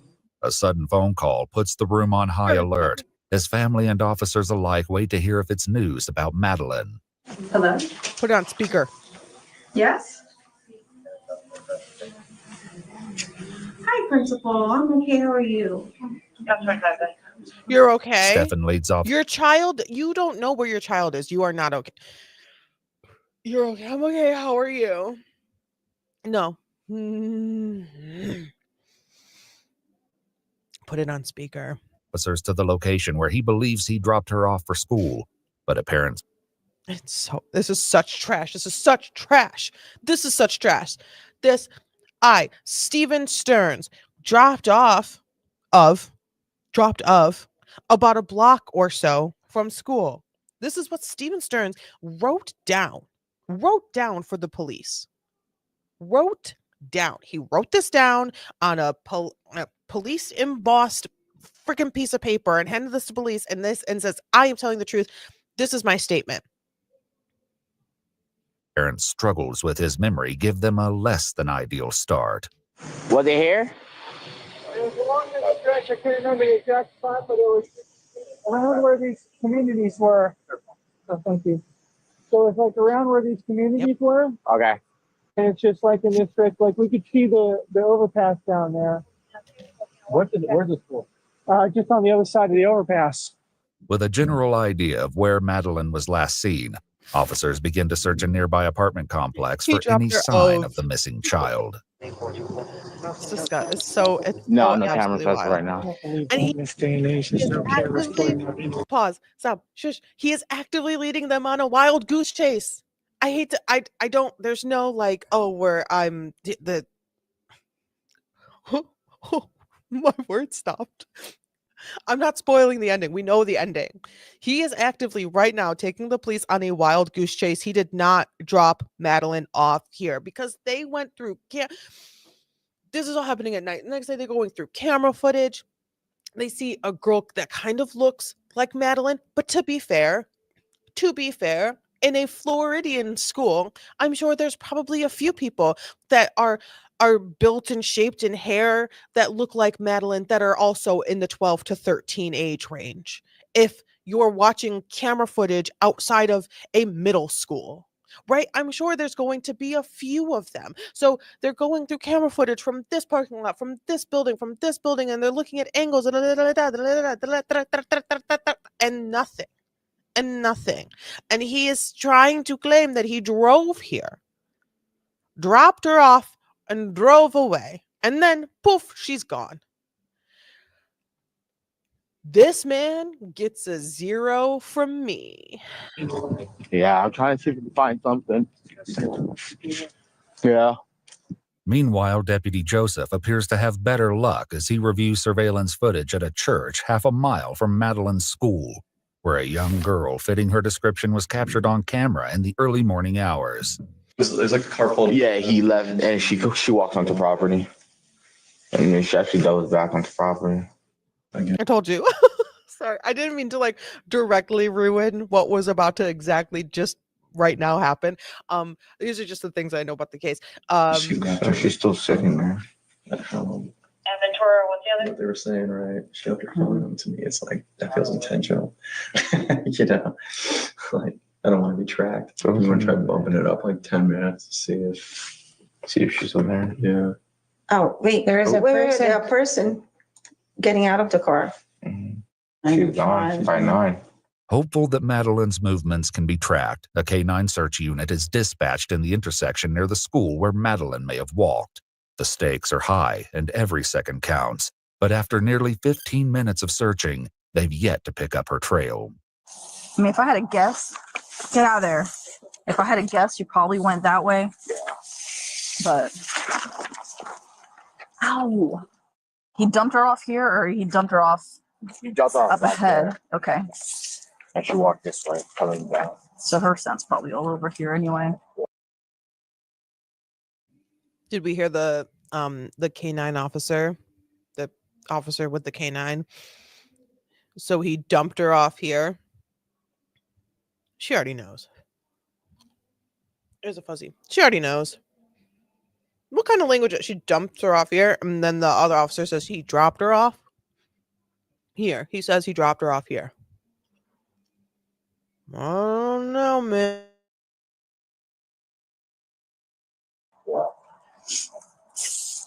That's a tough one. What are you telling me? No. Okay. Yeah, we can call it. Back at the church, Deputy Joseph shares what he saw on the surveillance footage with Madeleine's aunt. Okay, it's blurry video, but it looks like a child sitting right there.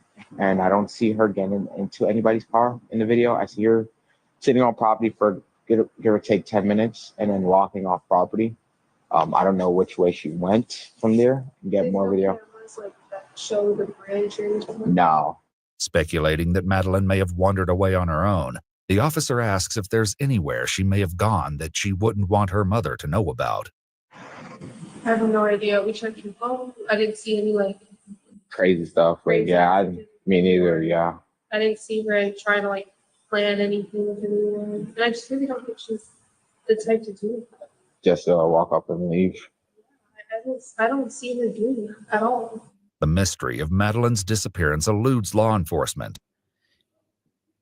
Excuse me, almost died. They checked Madeleine's phone because she didn't have it with her when they should have checked Stephen's phone sooner. As a challenging night of searching meets a disappointing end. Despite their exhaustive efforts, the haunting question of where Madeleine has gone and why leaves everyone grasping for answers. The following day, on February 27th, officers begin canvassing local neighborhoods, and the family makes multiple appearances and television interviews. As news about Madeleine's disappearance spreads, some residents begin feeling the emotional impact. Yeah, this is when it gets wild. This is when things start to really ramp up with Madeleine being gone and no one having answers. This is when things get really, really uncomfortable for those of us who have, not everyone can have, feels the same sort of vibe of people, right? Not everyone can be like, oh, wow, that person is giving off a weird vibe. I don't really believe what they're saying. Things aren't really making sense. Why are they looking up instead of straight at me? Those types of little things that kind of give it away. Oh my God, it's not all set in stone or anything, but there are a lot of things that just make people uncomfortable, and you need to follow your gut with those things. This is when that started happening. Oh, is this about that little girl? Yeah. Oh my God, I've been crying all day long. Yeah, she's been missing since 8:30 a.m. Why aren't there any updates? I'm looking everywhere for anybody. I kept saying to myself, I said, I'm hoping she skipped school today. While Orange County deputies continue knocking on doors, a detective heads to Madeleine's school to speak. That was a neighbor. A cop knocks on her door and she says, is this about the missing child? Is this about the missing girl? Why are there no updates? I've been crying all day. I'm praying that she just skipped school. That level of emotion from a stranger. Yes, more people, some people are more empathetic than others. Some people are more sympathetic than others. Some people are just more emotional than others. That emotion from a stranger, we saw not a lick of emotion from Miss what's your Speak name? with her best Jennifer Soto, mother of Madeline Soto.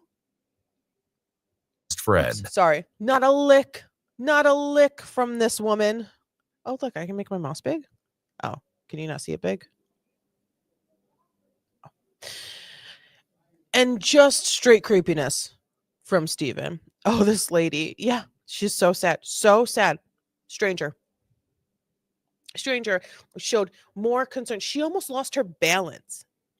She was like, she lowered herself. She leaned on the door. She was lowering herself, looking up at the cop, begging for information for this child. I just want this child to be brought home safe because she's probably a mother. She's probably a grandmother. She said something to her son. She knows the fear. She knows she might have experienced losing a child. She might have experienced one of her kids going missing. She might have experienced just a momentary of, I can't find my kid in a grocery store. And to build on that, to expand that exponentially to your child missing, you don't know where they are. You haven't seen them in a day, in an entire day, 24 hours. You haven't seen them in 24 hours. And that's how emotional a stranger is. What is this? Stop crinkling your face. You ain't crying, bitch. Sorry. I got really heated. In the hopes she may have heard from her or has information that may lead to a breakthrough. I thought it was fishy yesterday when she didn't text me at all, because usually even if she doesn't go to school that day, she texts me like the night or the day of, like she'll wake up early just to like text me like, hey, I'm not going to school. And she didn't yesterday, but I didn't think anything of it because I thought she like slept in or something. Okay. Did you ever try to call her or text her or anything? Yes, I called her. And no answer? No answer. And that's completely out of the ordinary for her. Yeah. According to investigators, Madeline's phone was unplugged from the charger on February 26th at 7:04 a.m. It was then powered off around 15 minutes later, which they would determine is an unusual pattern according to historical phone data. I don't need historical phone data to know that 15 minutes after I wake up and unplug my phone from the charger, I'm not turning it off. 30s or 13. You're not turning it off. You're not turning your phone. What? I didn't need historical phone data to tell me that that's an unusual pattern, but I'm glad that there is the historical phone data to show that it is an unusual pattern, especially useful in quite possibly a court of law if needed. As speculation that Madeline ran away from home continues, her friend drops a shocking revelation. She had told like when I turned 13, once I turned 13, I'm gonna leave this house and never come back. Why 13? Because she would always brag, because I said that I can't wait till my birthday, and she was like, are you having a birthday party? I said no, and she was like, oh, I get a whole bunch of money, like $500 something. I think she was waiting to turn 13. That way she could get a whole bunch of money and go. But where would she go? I have no clue. As the question of why Madeline would want to run away from home haunts the investigators, her mother, Jennifer, offers a simple explanation. Yeah, well, once you find out the truth about why she wants to run away, you're going to really feel haunted. You're going to really freaking feel haunted. You think you're dealing with just a simple, just a minute, just a tiny, just a normal, oh no, my child is missing, they're not in school situation. And then when you get the truth, about what's been happening in this home, yeah, you're going to be haunted.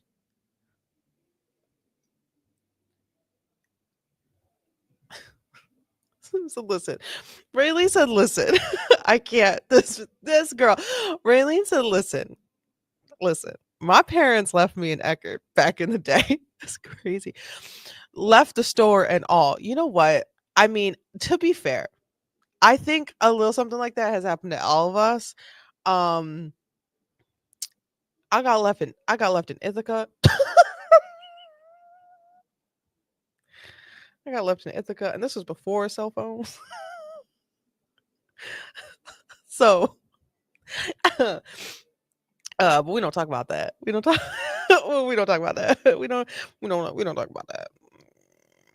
All right, carry it on. So this whole living in the woods thing, I have people like tromping through the woods right now on horses and ATVs and all sort of things. But has she ever mentioned that before? The thing is, I started talking to her about World War III, just what's happening politically, and I'm like, you know, I don't know what that means for us, but we'll see what happens. But You're a bad mom. Sorry if that's mean.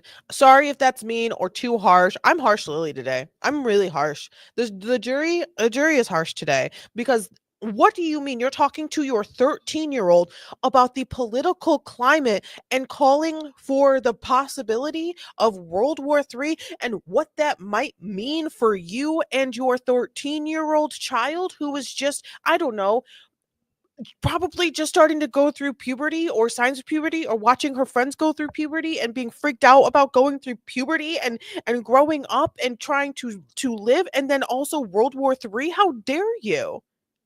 How dare you unnecessarily traumatize your daughter because you don't like politics?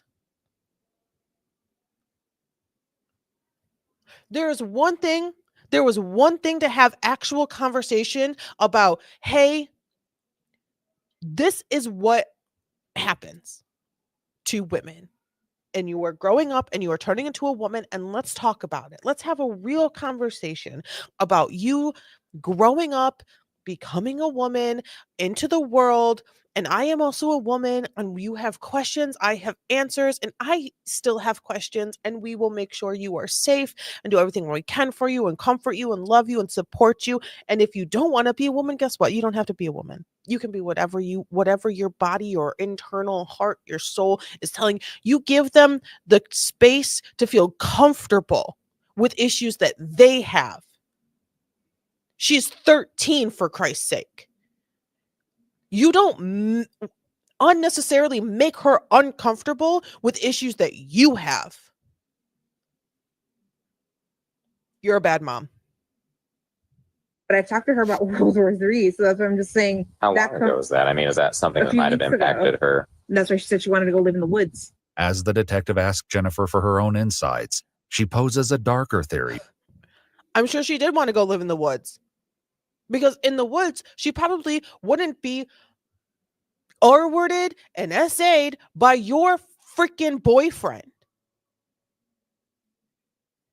For what may have happened to Madeline. I'm heated. Based off of everything, me knowing her and knowing how she is and how tight-knit we are, like, I don't think she would run away. Mm-hmm. I feel like she would. You're so tight-knit. How tight-knit? How tight-knit are you? How tight-knit are you? Are you tight enough to know that your boyfriend has been essaying your child? Are you tight enough to know that? Huh? If you're tight enough to know that, then you're tight enough to go to jail too. She was taken Wrap it up on that short walk from where she was dropped off to the school. As investigators finish interviewing Madeline's friend, she shares one final detail that suggests a suspicious break in her usual routine. The friend shares that Madeline always preferred to be dropped off at school and had never walked her way to school from the church. But yesterday, for some random reason, she wanted to be dropped off at the church. I don't know if she's ever been dropped off at church before. No, she's told me. Okay. The unusual circumstances leave detectives scrambling. Because here's the thing. Madeline wasn't dumb. She wasn't dumb. If you're going to take me to school, take me to school. Drop me off in front of the damn school. I don't need to be walking nowhere. Take me to school. Cut it out. You stop being lazy. Take me to school. Drop me off. She wasn't dumb. You know where safety is for her? Most likely, in my opinion, school. Take me to school now. Don't drop me off. I want to be in a safe space now. Because home isn't safe. A car isn't safe. There's no safety there. Scrambling for answers, and they'll soon turn to Stefan and Jennifer to fill in the blanks. As officers continue canvassing, a second night falls with no valuable leads. By now, Madeline has been missing for over 48 hours. K9 Wyatt returns for a second attempt at locating her trail, this Wyatt. time beginning at Madeline's residence where Stefan and Jennifer are waiting. We're gonna pull one more and then we're gonna have the dog sniff it out again and see if we can get another track going. Can I get you like the last outfit you're wearing? Has it been like with other clothes and all that, like your clothes? It got mixed in with clean clothes and dirty clothes. Is it other people's dirty clothes or is it No, her just hers. Is her What about underwear? like a pillow that she likes to sleep with? Her underwear is That, I mean, all that stuff works. Yeah, but you slept on the pillow this morning. No, that's right. I saw that with a pillow. They Oh settle my on using God, a pair of her underwear from the bathroom. I can't. My child has been missing for 2 days. What about the clothes? Yeah, do you think like the clothes? I mean, it got mixed in with the clean clothes and the dirty clothes. What about the pillow? Well, honey, you slept on the pillow last night. Oh my gosh, you're so right. We can't use that pillow. I slept on it. What about the just freaking get something to find your kid? And the search begins. However, Stefan's curiosity will soon create an unexpected barrier to their efforts. I'm gonna be going like right where you guys are. Yeah. You guys can go inside if you want, because then I just don't want him trying to track you guys. Yeah. He's Why it's pretty like get cute little inside. guy. I'm just trying to do my job. Why it's like I'm just trying to do my job. Just as long as everybody's inside. I'm not gonna go inside. I'm just gonna start at the front door. He's trying to open the door. Oh god, he opened the door. Sorry. He knows how to open doors. After only a few minutes of searching, Stefan is seen lingering just around the corner, leading to frustration with the K9's handler. No, sorry. He backtracks a lot, so he kind of just circles. Yeah, you didn't. Yeah, so if you guys want to go inside, so the dog can hopefully track where your daughter went, that'd be great. Continues to stand there. Yeah, so if you guys could go inside, you can just go right inside. I'm not going to go inside, but I need the dog to, start doing their job, and they're going to track. They're going to look. They're going to use their nose, and hopefully find your daughter. So if you guys want to go inside, continues to stand there. Hey, how about you go inside? Great. Okay, finally go inside. Great. Moments later, back outside. Okay, so if you want to just maybe not ruin the investigation of trying to find where your daughter is, that would be great, because all of this continues to stand outside. No tears, no energy, no. Okay, I like to try to play, here's a different viewpoint, or here's a reasoning, or a why. There is no energy between these two right now. Why? Possibility, playing both sides here. Were they up all night and now they're just so tired because we're on like night 2 of Madeline's missing. They haven't slept for 48 hours. They're just so physically exhausted, and they don't know, and they can't understand anything anymore. Like they're so tired that their brain don't work right. Or they're really well rested because they slept last night during the day on Madeline's pillow for some reason, right? For some reason on Madeline's pillow. Why did you need her pillow? You disgusting pervert. Why did you, not her father, her mother's boyfriend, sleep on her pillow? Jennifer didn't say I slept on her pillow. Jennifer said you did. You disgusting perv. I think they're well rested, and I just think they're terrible people. And one's a murderer and one's an accomplice. In my opinion. Yeah. My opinion. Allegation. Being told that it's distracting. Unfortunately, no critical evidence was found in the second K9 search, and concerns around Madeline's whereabouts continued to escalate. By Friday, March 1st, 5 days after she first disappeared, Madeline is still nowhere to be found. Jennifer and Stefan have been interviewed multiple times, but inconsistencies in their accounts and shocking new evidence have thrown the case in a chilling new direction. As investigators meet with Jennifer to revisit their previous interviews, an intricate web of lies begins to unravel. You want me to go through the whole timeline? Yeah, Is that what we'll start with Sunday. Take me through Sunday. Sunday birthday party. She spent the whole day at my mom's house. They celebrated with the whole family. I was at work. I just started a new job last week or the week before. She had the best day. She was so happy when I got home and I saw her at my house around 8:30 that night. I wasn't home. She got dropped off alone. About 10 to 15 minutes later, Stefan showed up. At your house in Kissimmee. At my house in Kissimmee, he called me. Look at her. Look at her. Don't look at him. Don't look at him. Don't look at him in his snake eyes. Look at her. Look at how she. I wish this wasn't the little explorer with us. I don't know. Okay. I really, for a long time, have appreciated Explore with us in their channel. I know that what I am doing right now with their video that uses the majority of the stuff that they're using is public record.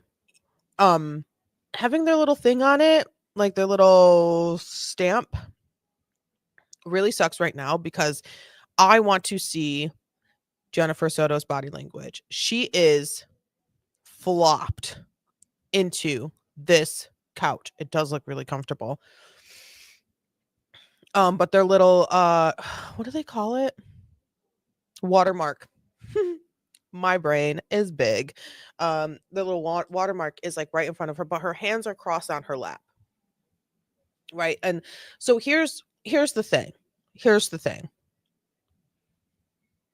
I really like watching body language. Am I an expert? No. Is anyone really an expert? I mean, yeah, I'm sure. But body language and the signs of body language and like I know they're guilty because they did this is right. That's garbage. That's trash. But I really do like to watch how people physically are and like what they do with their body and like why they're doing that with their body. I love it so much. She is one in an oversized like hoodie situation, the same one that she's been in for a while, right? She is flopped so far down. Her shoulders are so like rolled low and rolled to the front, and her head is sticking forward, right? She has no backbone. She has no backbone, and she is not moving anything. She's not moving anything. She's not moving her body, her arms. She's cry talking, kinda, a little bit, in weird parts. Like not in memories of when she's remembering about the party and she's doing, and Madeline is doing this, and Madeline this, I just started a new job, and Madeline had her party, and it was like pretty chill. Or he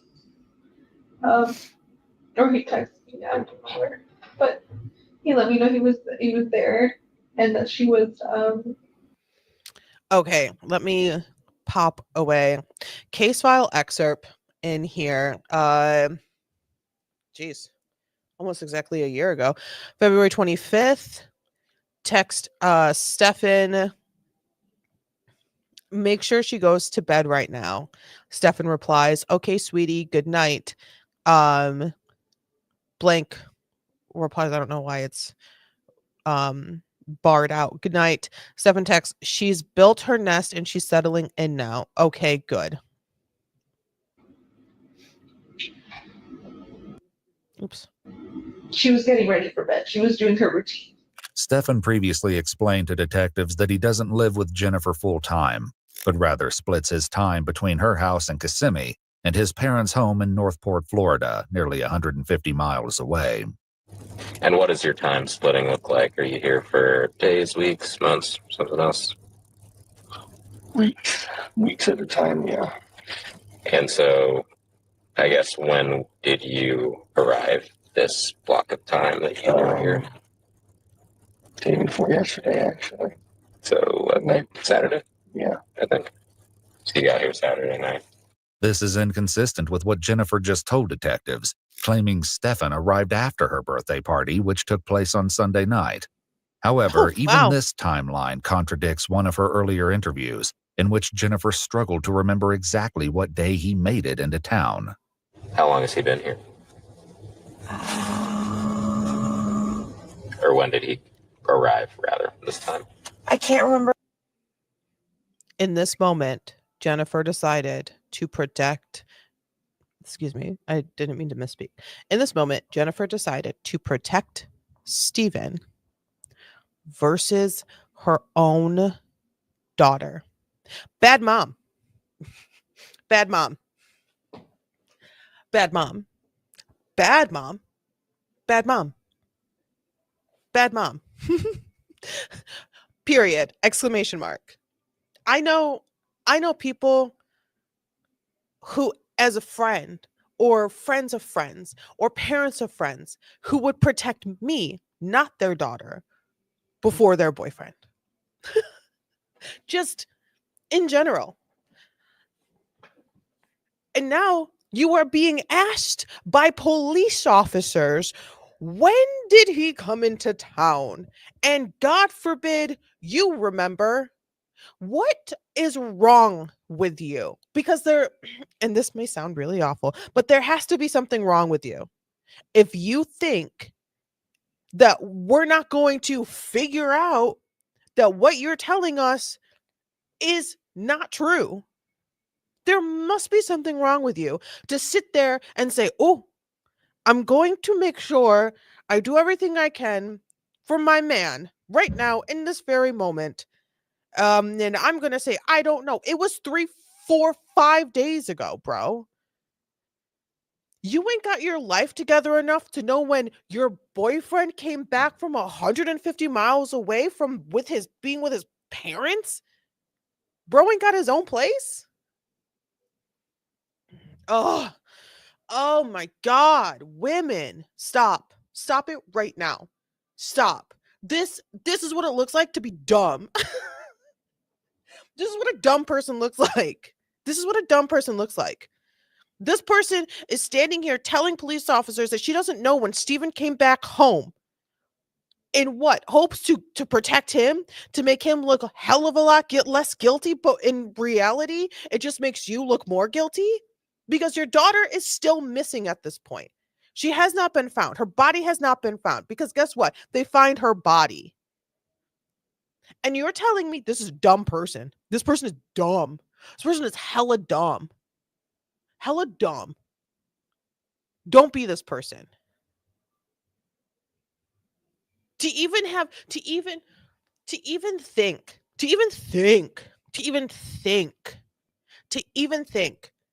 that there would be a moment in somebody's brain, in a mother's brain, to say, oh, I don't know if she's worth it. My daughter, missing, not missing, unknown health status. I don't know if she's worth it. Me telling the truth. What?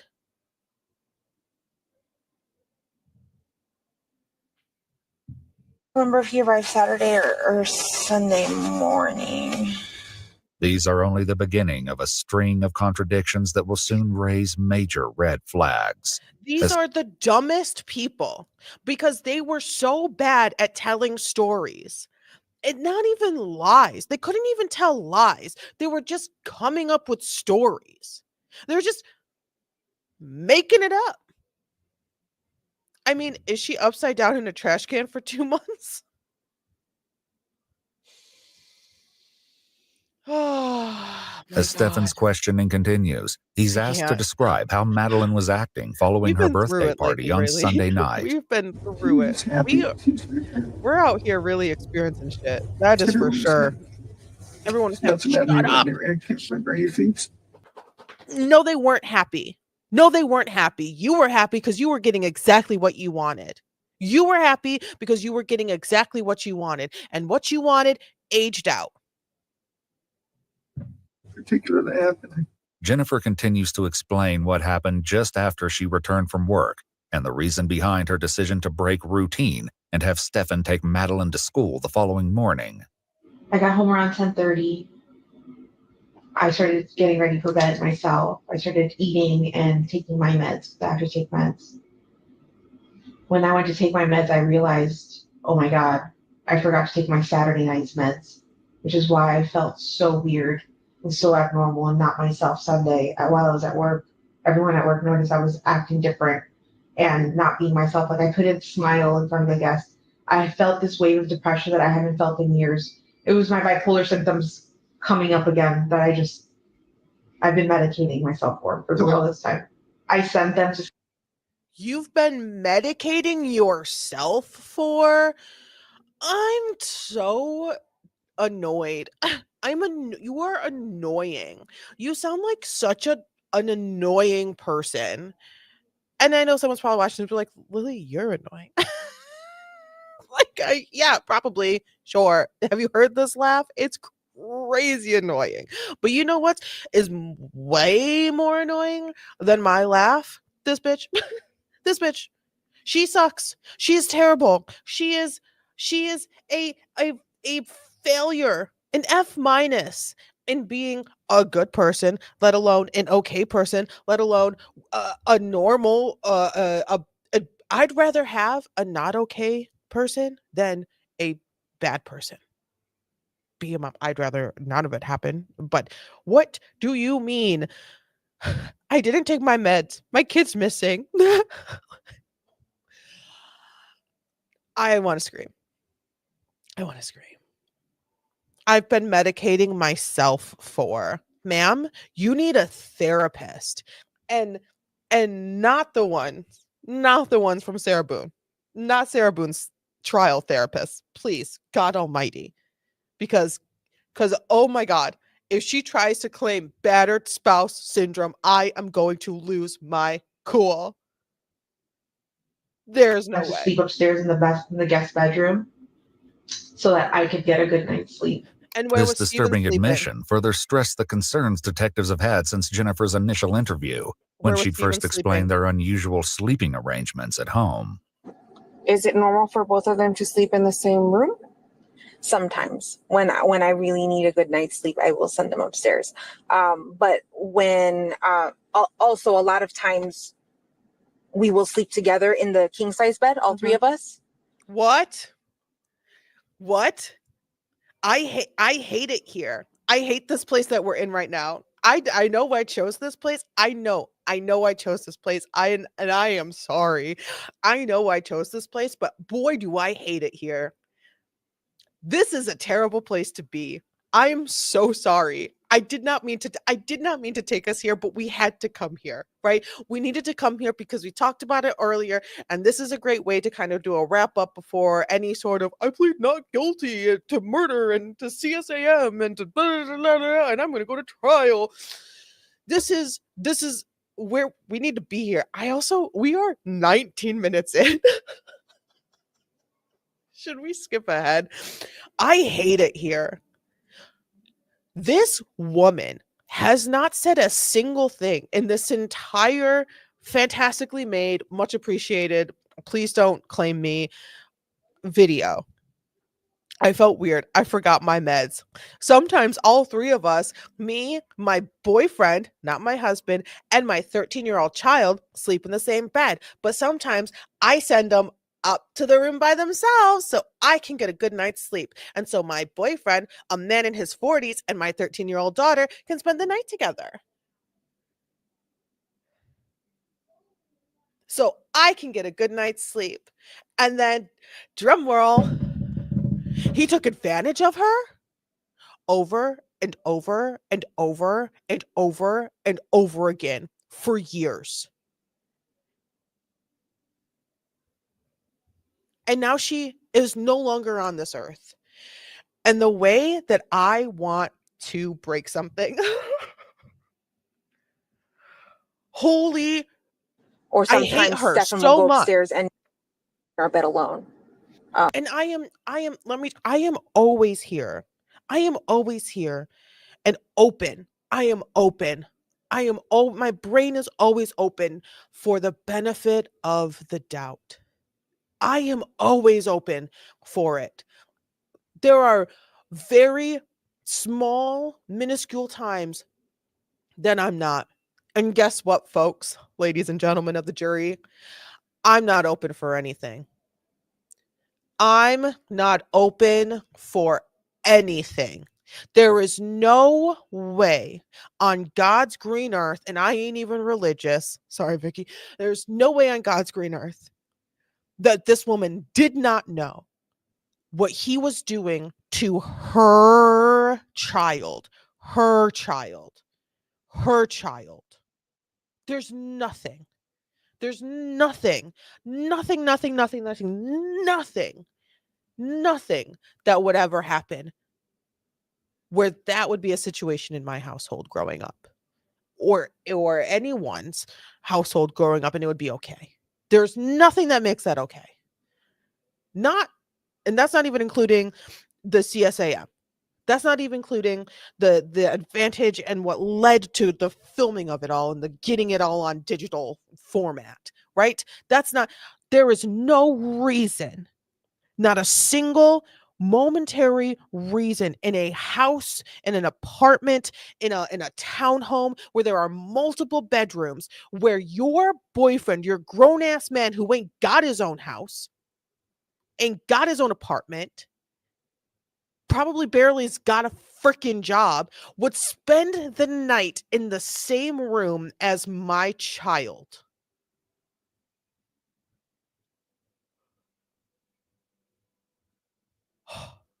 Sorry, Vicky.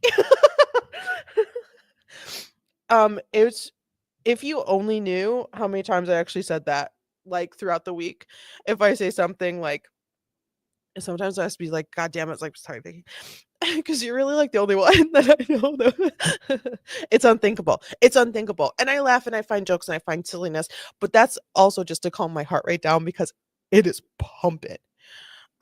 Vicky, are you a Dave Matthews Band? Vicky?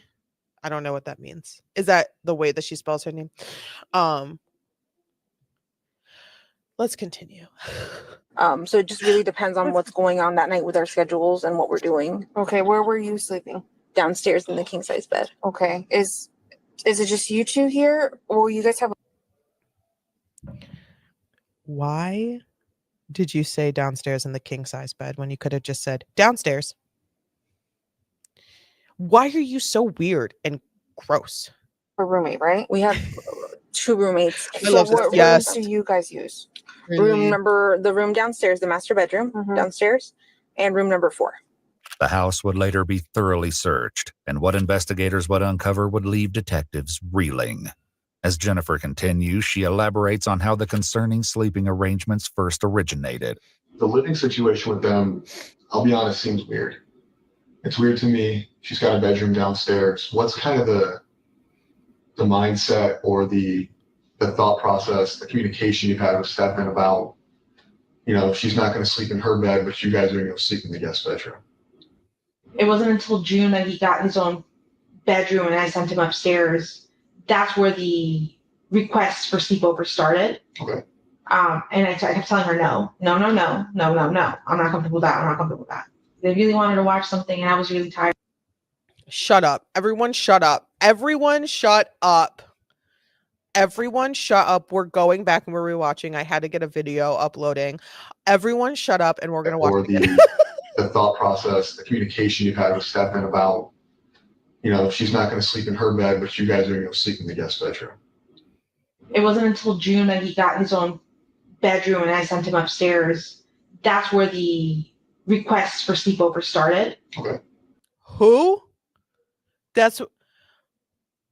Who? And I kept telling her, no. I'm not comfortable. And I kept trying to tell her no.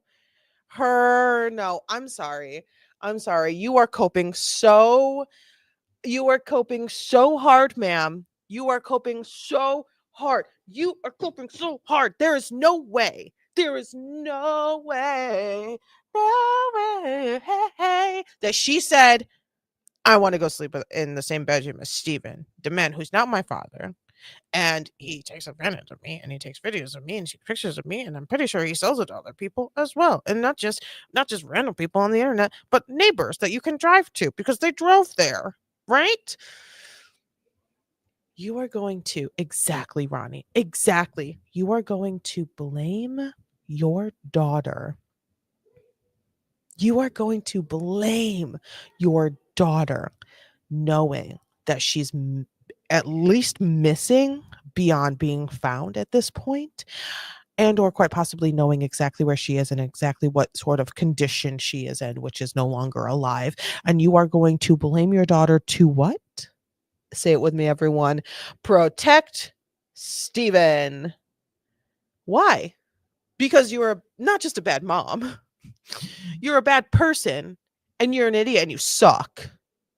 You're a bad mom, you're a bad person, you're an idiot, and you suck. And I hate this, and this is dumb, and this is terrible. And like, of course, you're not having this conversation with a lawyer sitting next to you. Of course, because dumb people don't get lawyers, right? Dumb people don't lawyer up, or dumb people lawyer up and still freaking talk. And the lawyer's like, well, I've done all I can do. You know, what do you mean? What do you mean? What do you mean? Yeah. So do you want to scream? Do you want so we're all screaming together. I'm glad that we're all experiencing this together, but this is real life. Like, this is real life. This is real life. This is real life. This is a real person. We are left with this, and we lost Madeline, who was embracing being a child, but also embracing growing up. And she was so excited to have her 13th party and her cake and and all this stuff. And she was doing, and she had the pathway of becoming a person. Hold on just one second. Hold on just one second. Give me a minute. I'll be right back.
Sorry, there was a noise and I needed to investigate the noise.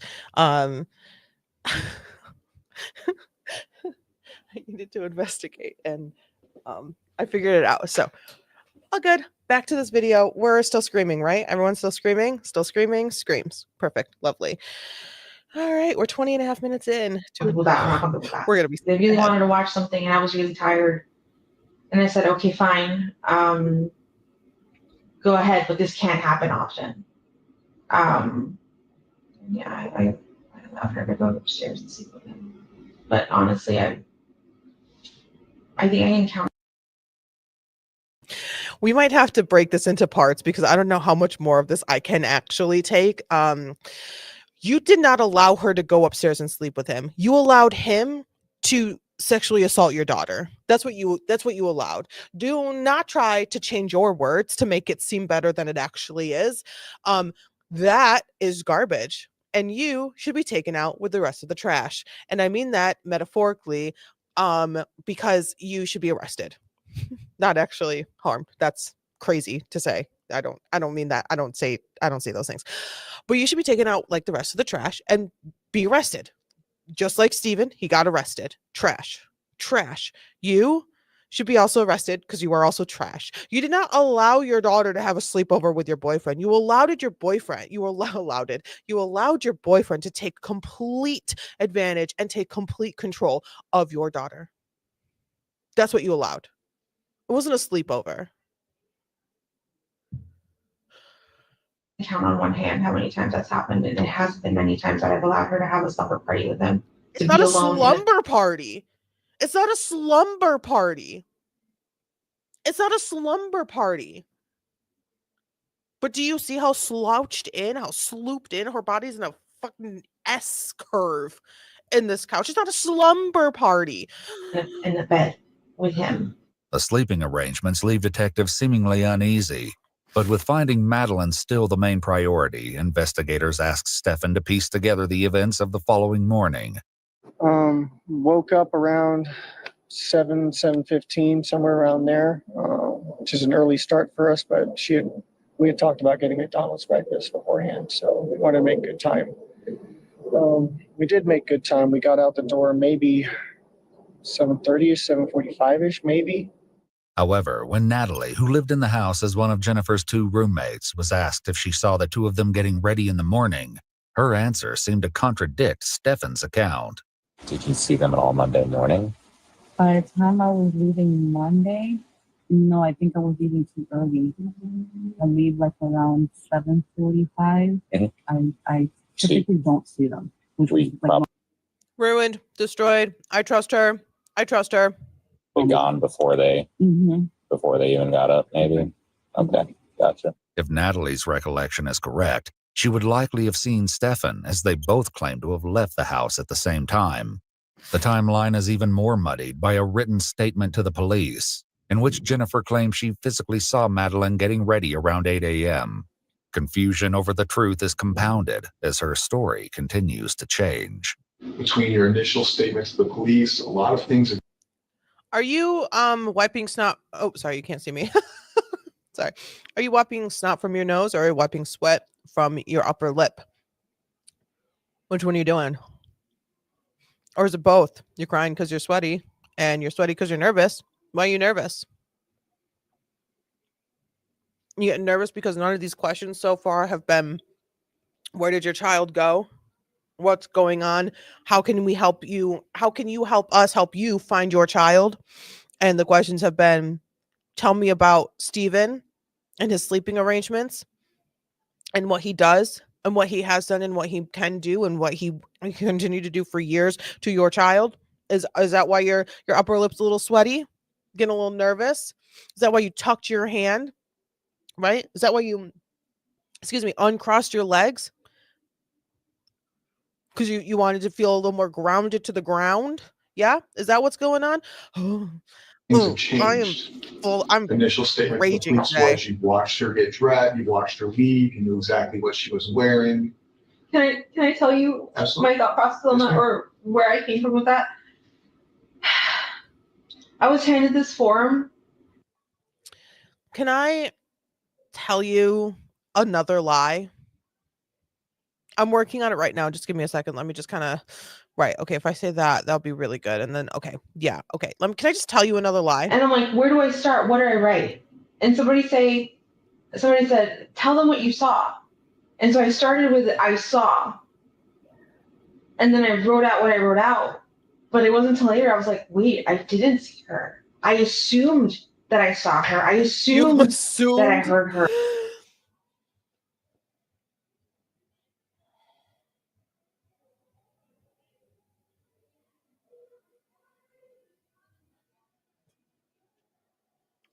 I assumed that I saw her.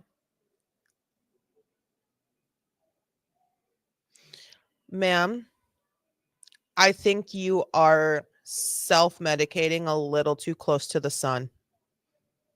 If you assumed, if you miraged your daughter into that bathroom, blow drying her hair, getting ready to go out to have McDonald's breakfast with your boyfriend, 20 minutes after they already left. Her, Allegedly. but I didn't. In reality, I didn't see her. I only saw him, and I heard something in the kitchen, but I don't know who that was. Despite the It could have been anyone. inconsistencies, You got like investigators move 18 on to what roommates. happened after Stefan and Madeline allegedly left for school. She was asleep in the car most of the time, just snoozing until we got there. And she wanted to be dropped off a little down the ways from the school. How far away is the school? How far away is McDonald's to the school? Where was this McDonald's? Did you go into, sir? Is your story that you woke up and left the house with Madeline at 7:45? You can't see me. Is your story that you woke up, left the house at 7:45 with Madeline, went to McDonald's, sat in a McDonald's, and ate an egg, cheese, English muffin, whatever it is? You know what? I cannot tangent right now. You sat in a McDonald's, you had breakfast, and then you went back into the car and she passed out because it's such a long ride to school. How far away is this school? Maybe, I mean, if there's a school, there's a McDonald's nearby. Have you guys ever measured how many McDonald's are directly close to a school? I can think of in a city over, there's a school, and literally the length from the parking lot of that school to the McDonald's is less than a city block. There's a McDonald's around the corner of every damn school. She's just snoozing?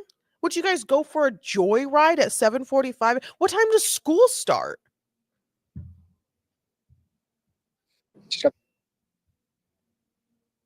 This phase that she's been into lately where she's very particular about what car she's seen getting out of in front of the school. No, she's not. I get it. It's an That image wasn't thing. Madeline. I said, okay, let her out. Have a good day. Love you.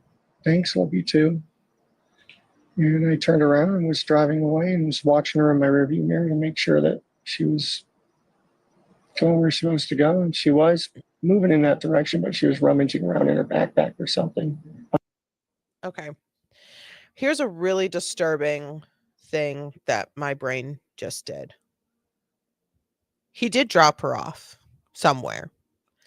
He did drive away and watch his ass, like proverbial ass, in the rearview mirror. Right? And making sure that she wasn't going because she couldn't go anywhere, or if anyone was following him or got a glimpse of him, or anyone looked curious, right? Because I'm going to tell you right now, what had happened was he dropped Madeline off in the woods right off the side of the highway, got back in his car, drove away, and watched in his rearview mirror to make sure there was no one watching, no one out there, no one walking around, no one running to take a look and see what's going on, no one pulling over to see if he needs help, right? He was watching his ass as he drove away. He did drop her off and make sure that she was staying. That's what happened, but it wasn't at the church across the street from the school. Find out later that she forgot her phone here, so she may have been rummaging for her phone. She didn't forget her phone. But she was still kind of making her way towards that direction, so it looked okay. Looked like any other day. And you said that that's typical of her to walk that distance? Yeah, she likes the morning walks when it's cool. And she will sometimes like to hang out and wait for her friends. She's known to do that. His statement seemed It's so wild because her friend said, no, she doesn't want to walk. No, drop her out. She likes to be dropped off right at school. That wasn't her. She didn't walk from the church. She didn't have a reason to. Drop her off at the damn school. She's running from her phone that she didn't have.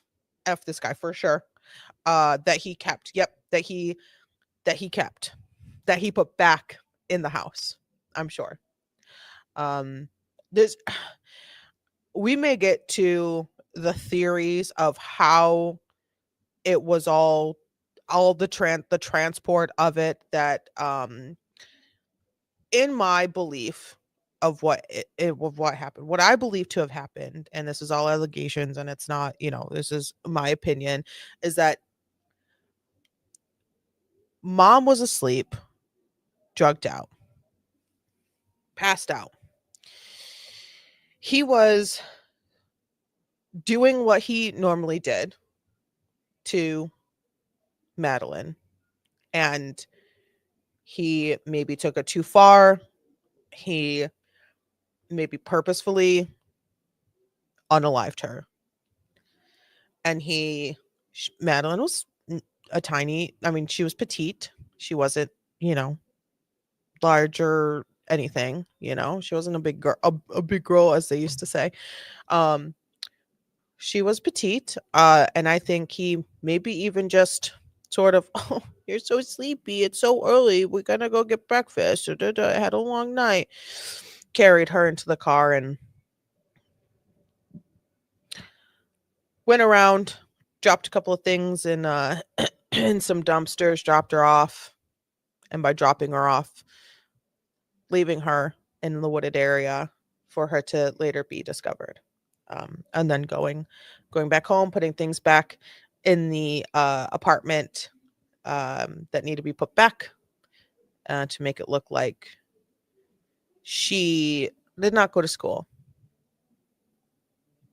It seems to have raised suspicions with investigators, as Madeline's friend informs them that it isn't typical for her to be dropped off anywhere but in front of the school. Stefan also claims to have dropped her off between 8:20 and 8:40 a.m., but when confronted with what detectives saw on local street cameras, Stefan makes an abrupt change to his story. So why is your car seen going southbound at 8:10? So meaning going toward Kissimmee. Mm-hmm. I had forgotten my gate clicker. I'm sorry. I forgot. I had gone back to the house real quick after we left. I actually had to go through the front gate and use my parking pass to grab my clicker. So it was the wrong time. I'm sorry. Like I said, I was guesstimating these times. I'm not a morning person. Okay. So yes, we'd gone out. How far did you get before you came back down when you realized you forgot your clicker? Nearly all the way to the school. So you guys came back here to get your clicker? Correct. So when we look at the cameras in the front, it's going to show you coming back in Correct. here with her in the car? Yes, with her in the passenger seat, Okay. yes. Footage from the apartment shows Stefan pulling up to the complex trash compactor at 7:35 a.m. in his silver sedan. He's wearing a red-colored shirt as he throws a trash bag inside the compactor and pulls away. A female believed to be Madeline is visible in the front passenger seat, appearing slightly slumped over. They leave and return to the apartment at 8:19 a.m., where Stefan appears to speak briefly with a security guard. Madeline still appears to be in the front passenger seat. The security guard was later interviewed, but his account burns another hole in Stefan's story. Do you remember a resident coming through in a silver Lincoln sedan? I do remember, but not his face. I talked to him. He showed me his little clicker, and he's like, "Hey man, I'm clicking, it's not working." And then I went and I clicked the button. He went inside, and I just remember there was a woman like sleeping beside him with a green shirt. If Stefan already had his gate clicker, his reason for returning to the complex falls apart, leaving investigators to question. Oh yeah, I'm so sorry. I forgot my clicker. I had to go back. Interesting, because when I went back, I was showing the guy that I had my clicker and it wasn't working.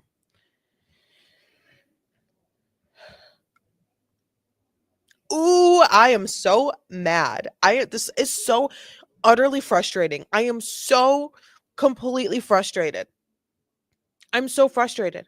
I am so pissed off at this.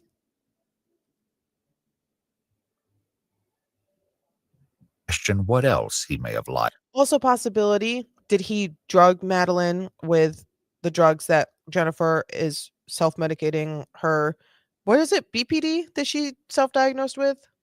About. They determine the Question? trash compactor needs a closer look and begin the process of gathering a warrant to search its contents. Meanwhile, with more questions than answers, Stefan continues to explain what happened next after he returned to the area near the church and dropped Madeline off. What did you do after you left the area? I left to go to the local vape shop because I needed some more vape juice. They weren't quite open yet, so I ended up going back home. Waited about an hour or so and then went back and checked the vape shop again. It was open, so I got what I needed there and came back. Do you remember what time you came home? The first time was probably right around 10, close to it. Probably finished at the vape shop and came back home again a little after 11. Okay. You said the first time that you hung out was a little bit, right? Yeah. Was there when you got here at Yes. 10? Okay. I think so. She might have been at her blood appointment. Let me double check. It's okay. We don't have to ask her right now. Sorry, everything's a blur. So she might have been here. She might have not have been here I the first. believe she was here because she was sleeping in as much as she possibly could because she's been messed up with a new work schedule. So she had to be here because she didn't want to sleep in. With Stefan struggling to remember whether or not Jennifer was home when he arrived back at the apartment, investigators turned to Jennifer herself for confirmation. It's such a bad look when you can't remember anything, but you also accidentally factory reset your phone. Oh my god, so wild. It's such a oopsie. I made such a big oopsie. I factory reset my phone. But I also can't remember anything that was happening at all the entire day. I'm not a morning person. Sir, a child is missing. Try to remember.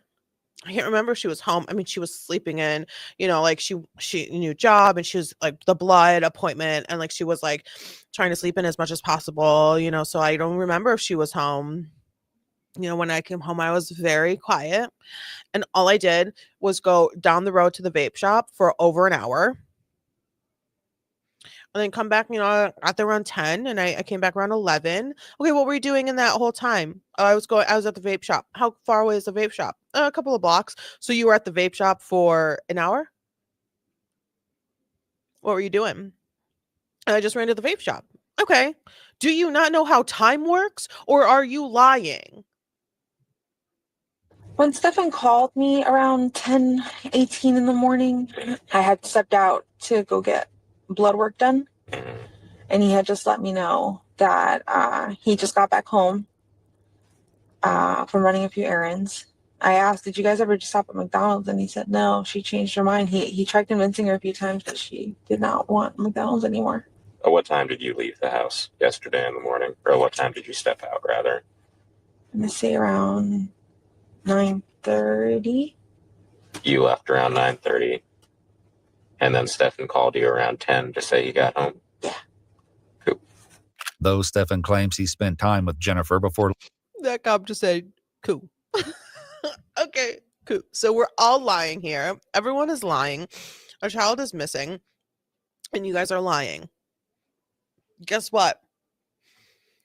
Suspect number 1, suspect number 2. Period. Before leaving for the vape store a second time, Jennifer's account suggests she wasn't home until after he returned.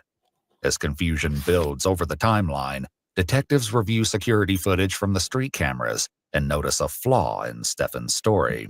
Uh-oh. Did you go anywhere else after the smoke shop? Oh, no. I don't think I went anywhere specific. I was just driving probably in the direction of home. But I don't remember stopping anywhere specifically. And you were there for 5 to 10 minutes? Roundabout, I think. Okay, so like let's say you drop her off at 8:40. We don't see her car coming back south until 10 o'clock in the morning. Mm-hmm. So what are you doing between 8:40 and 10 o'clock? Cruising Are you around lying? a little bit. Okay, but I asked you earlier, like what you were doing, and you said you were there for like 5 or 10 minutes, and then you came back home. I mean, I don't know what to say. It was just a normal day. I didn't have anything important to do. The smoke shop was supposed to open soon, so I made my way over there.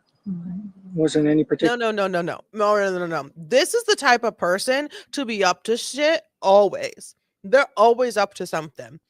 They always got something because you know what? You know what's wild? Vicky, I don't know if you're still here. Vicky, and you're in Florida. I'm not going to say where.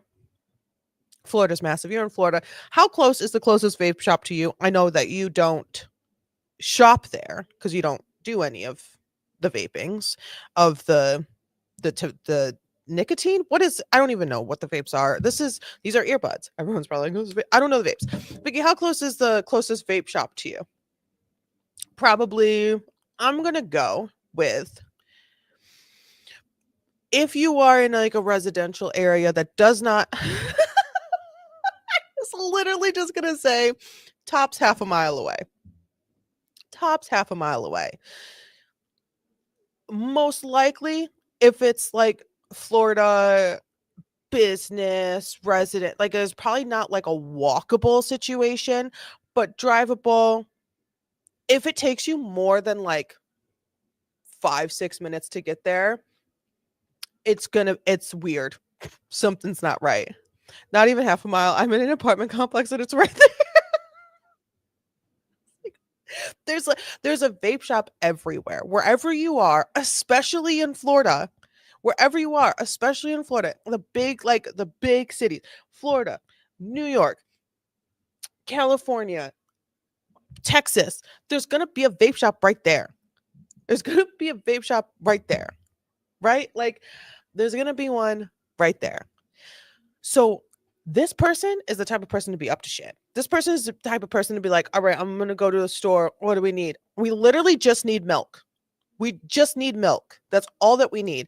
All right, I'm going to run to the store and go get some milk. Okay, yeah, if you can just, you could just run to the gas station, right there. Just grab some milk. That'd be great so I can finish dinner. I just need milk. That's all I need. Okay, I'm going to run to the store for milk. He's the type of person to come back with milk, but come back 3 hours later and then not have a story, not have anything prepared for the questions of where the hell were you?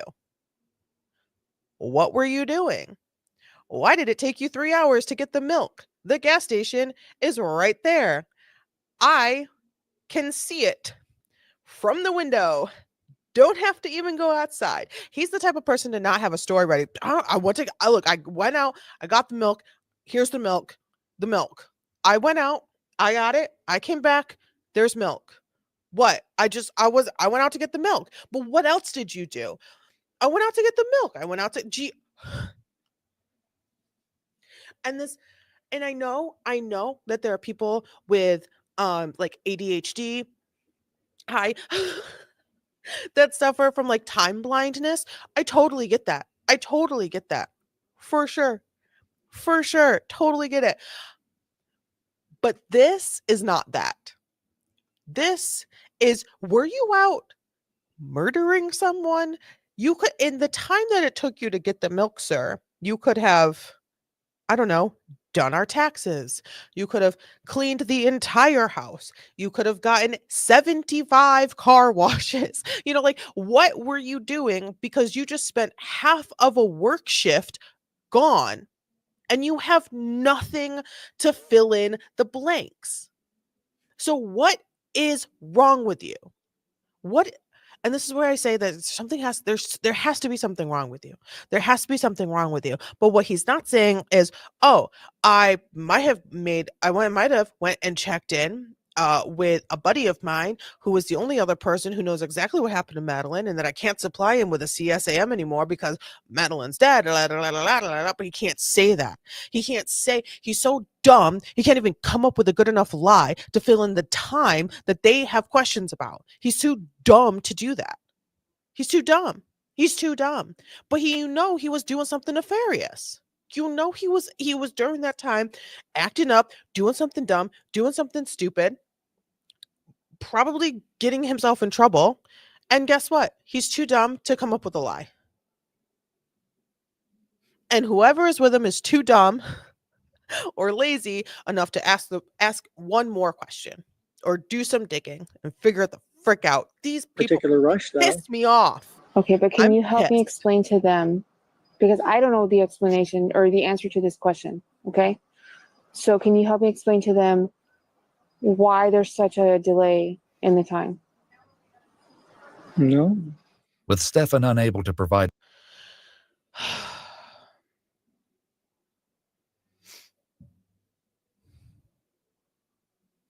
With Stefan unable to provide, I'll finish that sentence for you. Explore with us AI. Anything. Anything. He can provide nothing. He brings nothing to the table. He provides nothing to anything. He provides the prison with one more body to fill a bed. That's what he does. That's what he provides. He does nothing. He does nothing. He is nothing. He deserves nothing. He does nothing. There is nothing this man can do except be terrible. And not even give a fuck. Not even give a fuck. Because look at Biden answer, more surveillance footage will need to be reviewed to track his movements. Meanwhile, a suspicious act by Stefan raises serious alarms for investigators. I left my phone at home in the morning too. I was so busy riding Herd over to get us out the door on time that I left my phone. No, She you left didn't. her phone. No, you didn't. We both left our phones.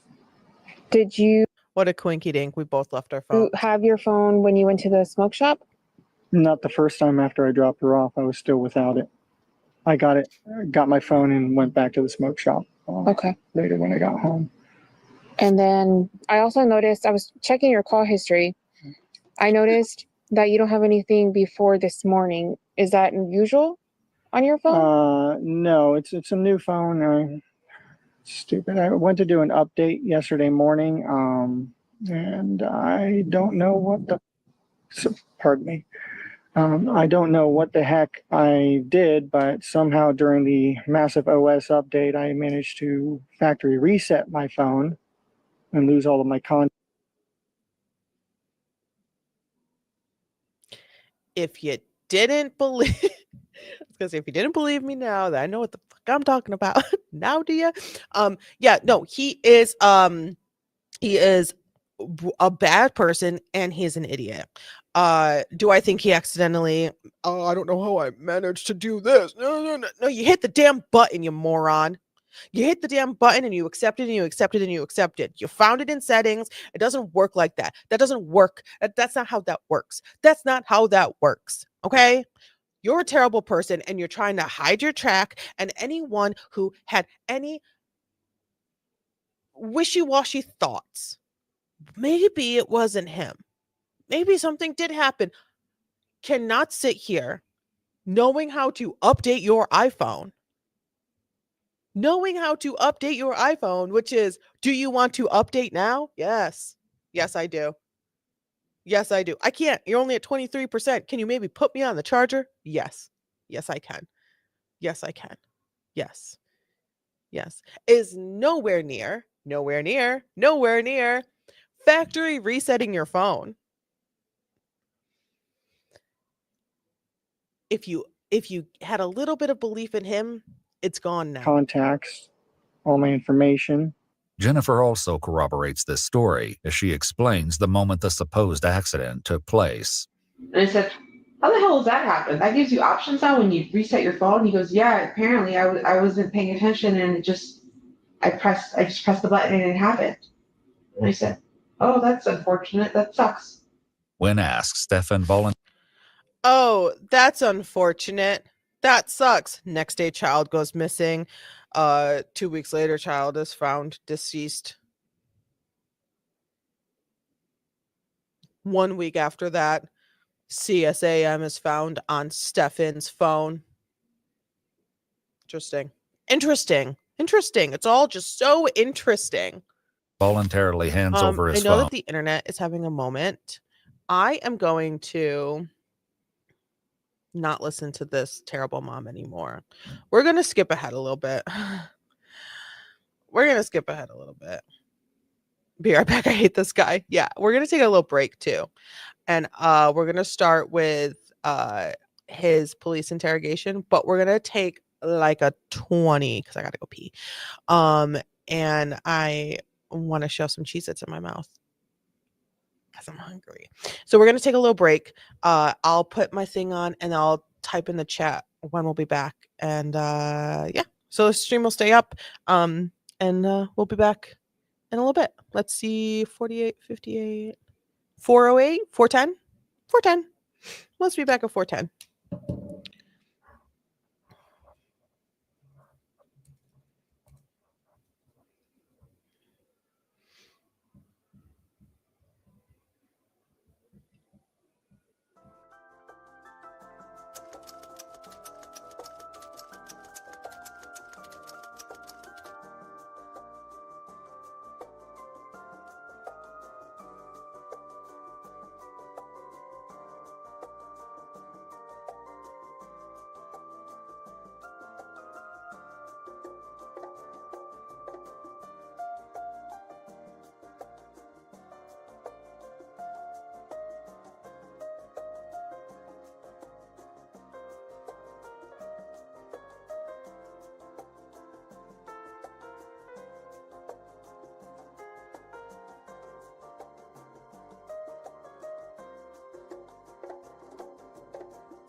Man, okay. I'm back a little early because I think like 20 minutes is just a little too long.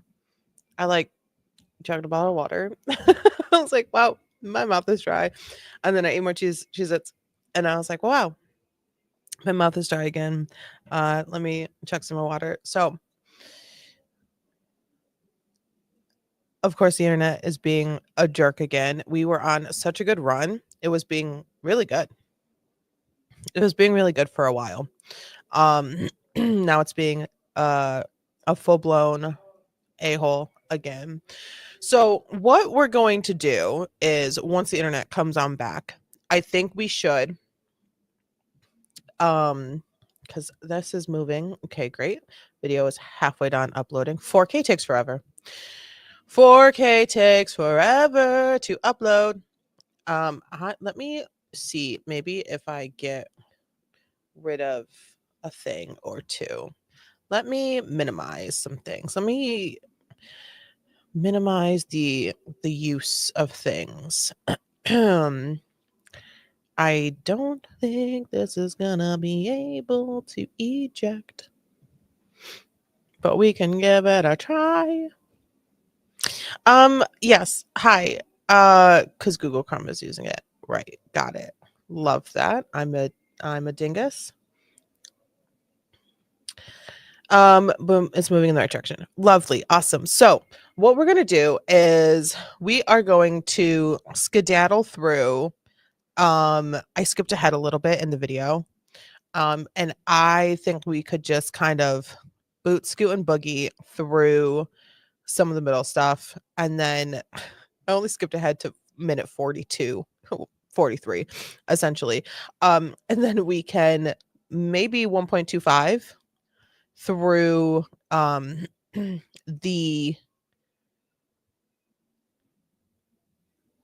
oh my god, my words, the police interview interrogation with Stefan, some of that stuff, his arrest, etc., etc. And then maybe we could pop back in for sort of like the final roundup of the video, and then we can move on to the next one. Cool. All right, that's the plan for me.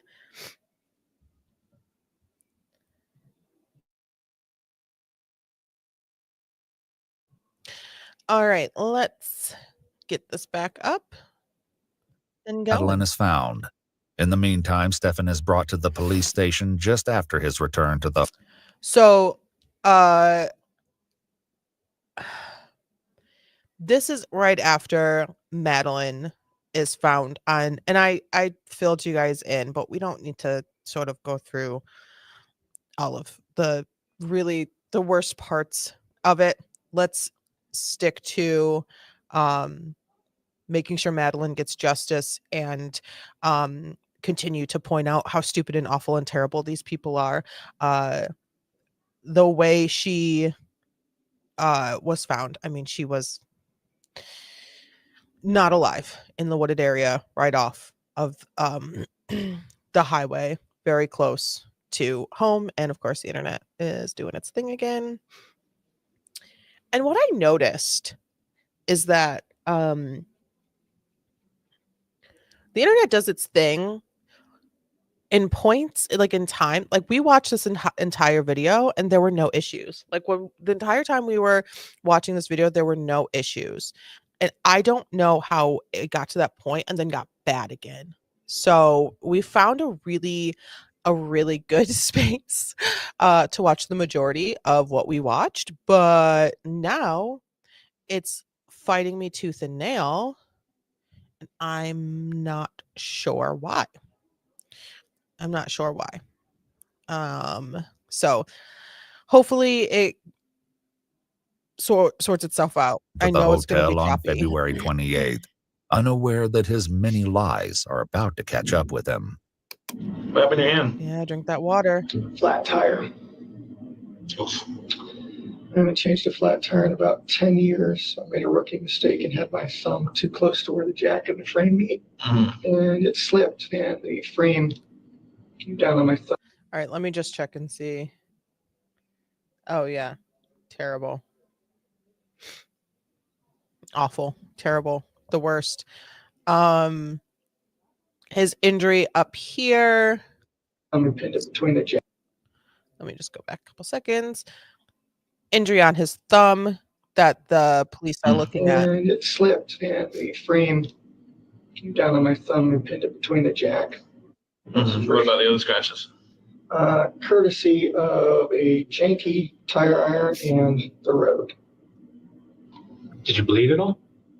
Yeah, this one had some blood and this one had some blood, but not much. It clotted fast. Do you know what popped your tire at all? No idea. Tire just started going floppy and then Pretty worn out or way something? floppier and then just completely freaking separated.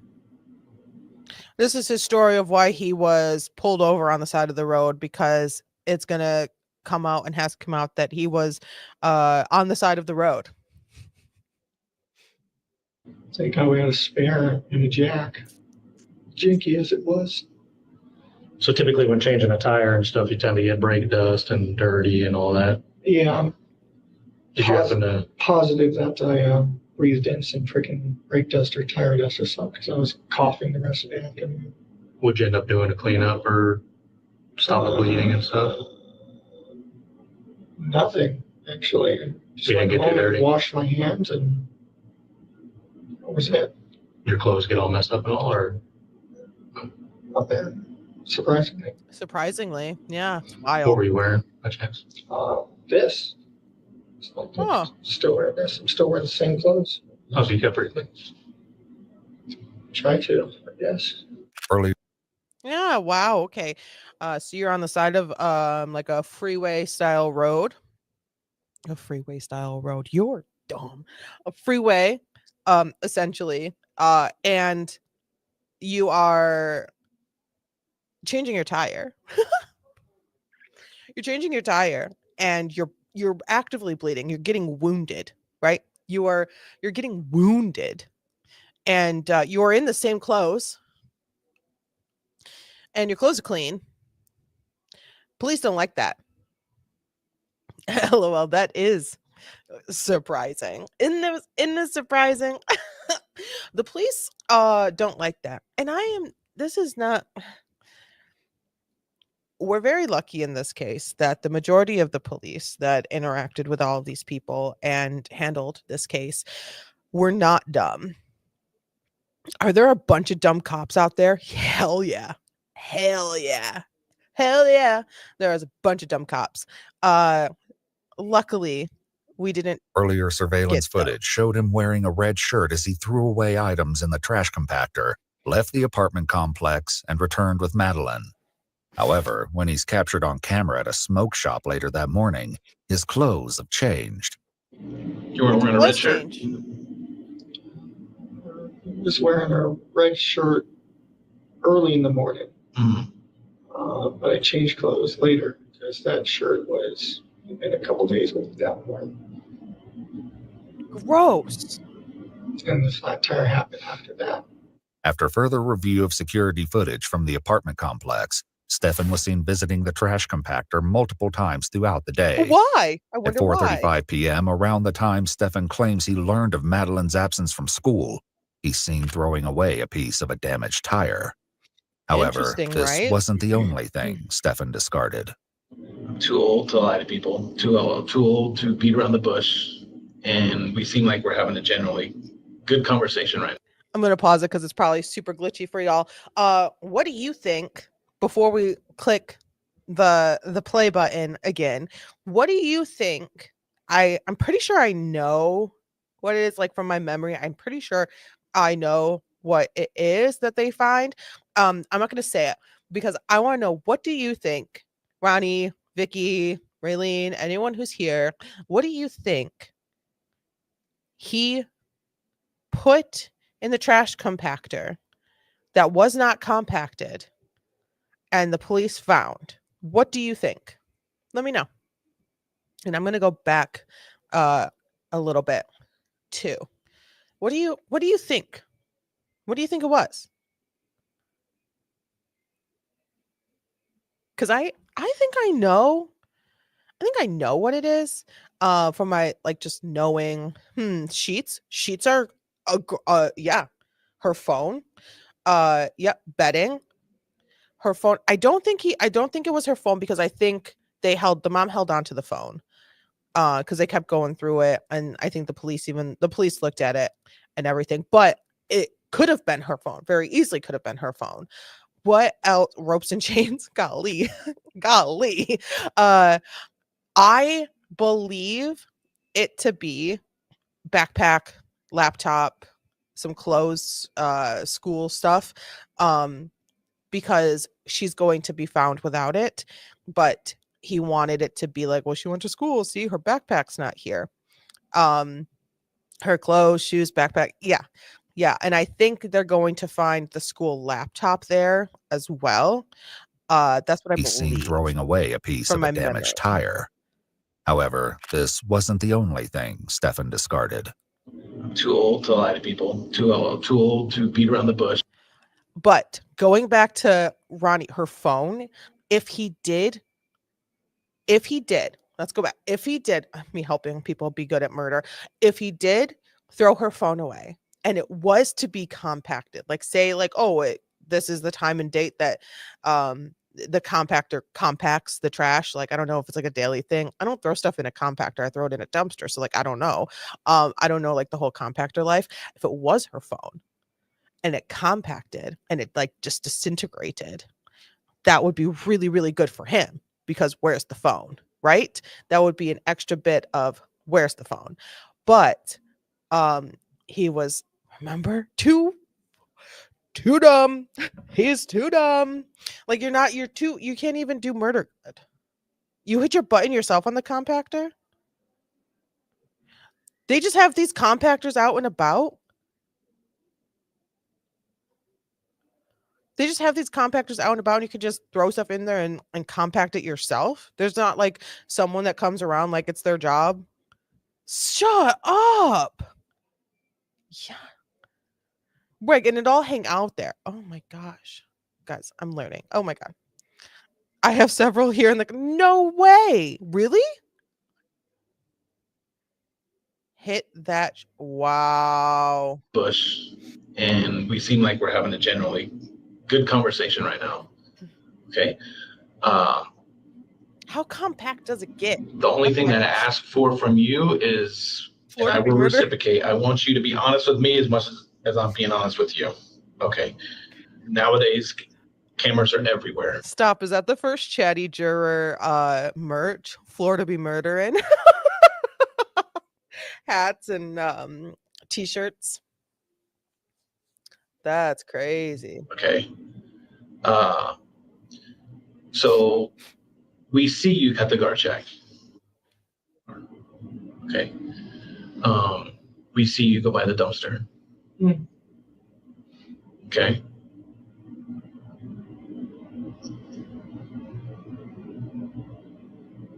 I may have taken some trash with me then. What was in the trash? House trash. House trash? Yeah. When you I see. for school, did she have her backpack with her? Yes. She did. Oh. How? Did she have her school computer? How is there a case photo of the backpack, Steven? With her? Interesting. Yes. Presumably, yes. Presumably. Okay. She should have. Is your mouth dry? Oh no. Is your mouth dry? Once again, this goes back with the whole honesty thing. There's things in that trash bag that got thrown away that probably shouldn't have been thrown away. Near the tire, a Hawaiian print backpack, school laptop, and one white crock were found, all believed to belong to Madeline Soto. Stefan's story. Yeah, you saw him slurping down that water. That's the last taste of freedom that you will ever have, my guy. Tap water from here on out. Jail cell tap water is what you get. Screw all the way off this guy. Screw off. But yeah, so the crock, some clothes, and a Story of backpack. watching Madeline walk toward the school with her belongings falls apart with this devastating discovery, prompting the detective to make a desperate plea for the truth. Well, I can confidently tell you she did not go to school with her backpack. Yes, sink toilet combos, bitch. Exactly. Because we found it in the trash. No cups. Use your hand.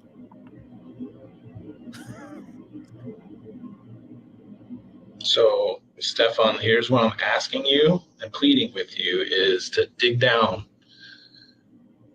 and do some soul searching. Period. I have kids. He's got kids.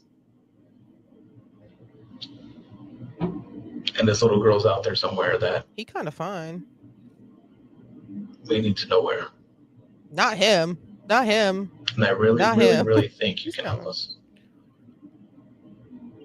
I mean, you want to get something off your chest. Sorry, I don't mean to make jokes in really deep, heated moments, but Bald Police Daddy is kind of Bald Police Daddy, and if you know what I'm saying. It helps me stay regulated. Hello, was that Hank Schroeder in the middle? I just don't know. I don't know what it is, but I'm pleading with you. I don't know. I don't. Though Stefan continues to deny the truth, the evidence against him is mounting. Detectives are far from finished as they prepare to confront him with the jaw-dropping discovery from his cell phone, a disturbing revelation that will be nearly impossible for Stefan to deny. What do you think was on the phone? Text messages. Shut up. Text messages. Mm-hmm. Emails. Old stuff. Pictures. Oh, yeah. Old stuff. Old stuff. My past.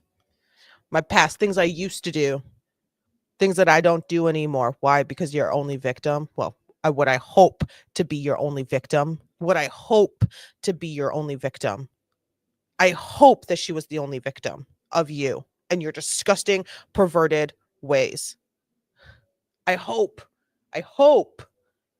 Because if there's more, if there's someone else, if there's 2 other people, if there's 3 other girls, I hope, for your sake and your safety, like, you're already screwed in prison. Like, you're screwed because you didn't just unalive a child. You abused her in every which way possible, that child, before unaliving. You're screwed. Yeah. Up. Training card pictures, lightsaber pictures. Oh, Disney my pictures. God. Oh my God. Do you have a Google account? Yeah. Do you save pictures to your Google account? Sometimes. Or is it automatically? I know sometimes phones sync to a cloud and. Yeah. I think it backs up to Google. Mm-hmm. Oh my And then sometimes when you reset your phone and your phone updates and puts these apps back on your phone, sometimes they will put the images back on your phone. Haunted. Destroyed. Doomed. Doomed by the Google Drive. Doomed. Oh, I assume so. Give me back pictures of you. Every time. Probably. I mean, went to Disney, took selfies on the train. Bro, I swear I have to. Okay, sorry. We have to go. We've seen his body language. We've seen his manner of speech. We have to speed this up a little bit. Oh my God. Okay, now that my internet is gross and we can wait until to hit play again. The fact that he is sitting there in front of two detectives who are saying, you're done. You're done.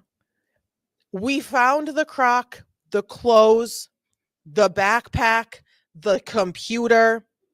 We found her. We found your Google Drive, you disgusting rat. We found it all. You changed your clothes. You lied about this. You lied about this. You lied about this. You're done. You're done. And you're going to sit there?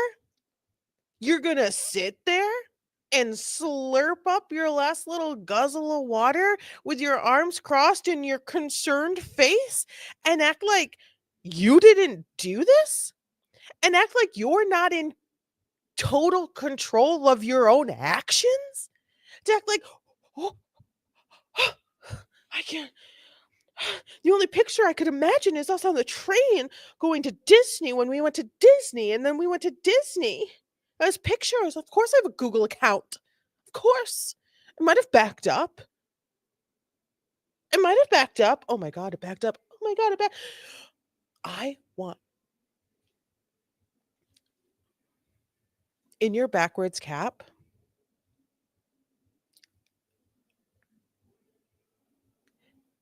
nothing is going to save you in this moment. Nothing's going to save you. Nothing's going to fix it. Nothing's going to make what they found less you're done. Especially since you are too stupid. And let me say this again. You are so dumb that you walked into this room with 2 detectives and did not say, I will not answer any questions until I have a lawyer present. Should have backed that thing up and left that baby girl alone. Exactly. Period. Oh, she wanted sleepovers. Oh, slumber party. Slumber party. I need to calm down. I also need the internet to be better. What the crap? I mean, like, it's working pretty good. Like, my video's uploading really well, but oh my God. All right. Let's see. What if I turn you off? You are not a 12-year-old girl. And he's sitting there, like, pouting. Like, mom and dad is, like, telling me, mom and dad are telling me I can't go to the mall with my friends. I can't go to the mall with my friends. You're a murderer. You can't do anything with anyone. You can go to jail with a bunch of people that will never be your friends. You can do that. That's your only option. That's it. I'm gonna hit play, and the internet is hopefully going to follow suit with me and not be absolutely awful. She got back from Puerto Rico and had her hair braided. We got pictures of that. All sorts of pictures. Family events. Any other pictures you can think of? On February 28th, 2 days after. Any other pictures you can think of? Like the ones that changed this from a state facility to a federal facility, maybe? Yeah. Any one of those? Any of those? You Josh Duggar wannabe? Remember that? Madeleine's disappearance, the digital forensics team was able to recover hundreds of images and videos from the phone and a Google Cloud account. The images date back as far as when Madeleine was only 8 years old. 8.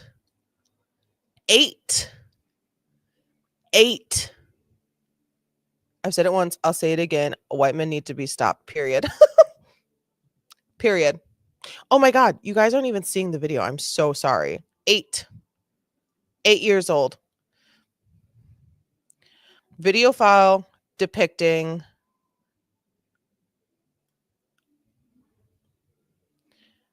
a prepubescent female resembling Madeleine, who would have been 8 years and 4 months old.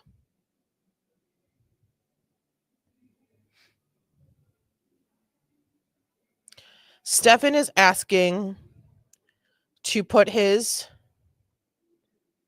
for a few seconds. Stefan states blank would not be able to play with a phone unless she did it. This isn't a video. This isn't a video that he recorded. This isn't a video that he recorded. Right? But Madeline was asking for slumber parties with this man. Slumber parties. Yeah. Yeah, 8 years old. She just turned 13 before she was murdered. 8 years old. 4 years, at least 4 years of continued, uninterrupted abuse from this man. Though few images show Stefan's face, a unique black mark on his genitals would later match those seen in the photos.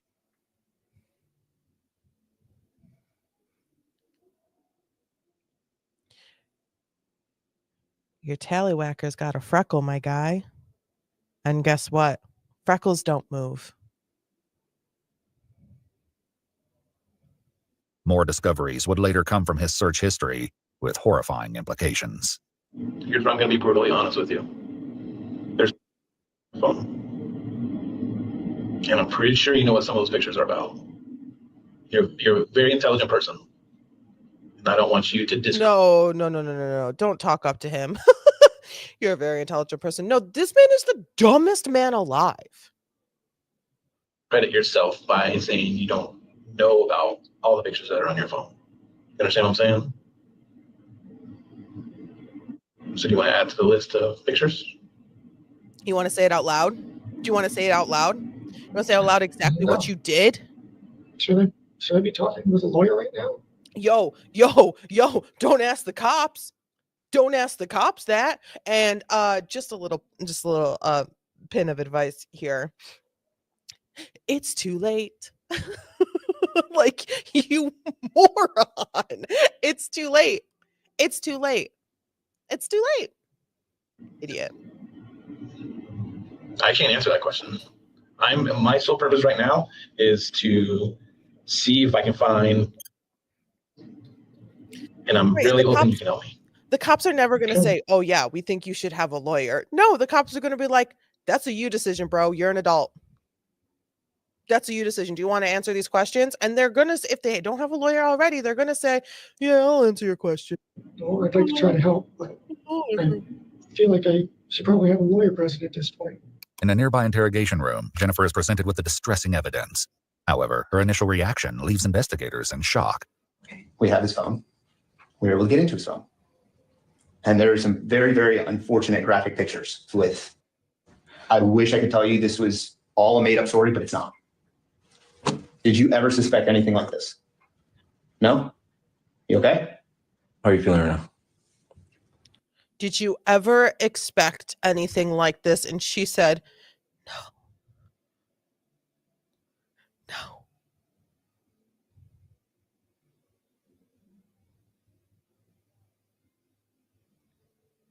Bad mom. Bad mom.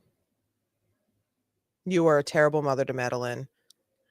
And I think that the world can agree that you were a terrible mother to Madeline. Not once have we seen or heard you attempt to protect or save your child. Rather, allow her to continue to be abused by this man. You cannot have a child and just allow a man who has nothing of his own. He has nothing of his own. Nothing. Allow that child to sleep in the same bed as a grown ass man. You are the worst. Why have you never, in the at least 4 years you allowed him to harm your child, why have you never asked yourself, why does he want to sleep in the same bed as my child? You never asked yourself that. You never asked him that. You never said, maybe it's not a good idea. He's such a good guy. It literally makes me sick. It makes me sick. It makes me sick to my stomach. It makes me sick to my stomach.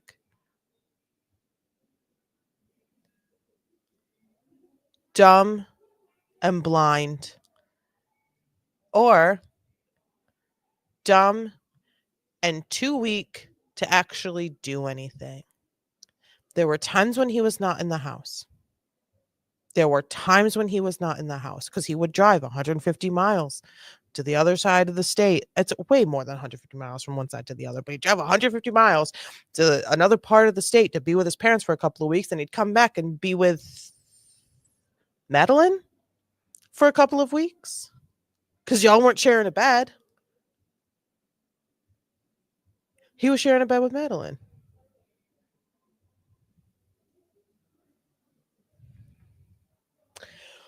Oh, my blood.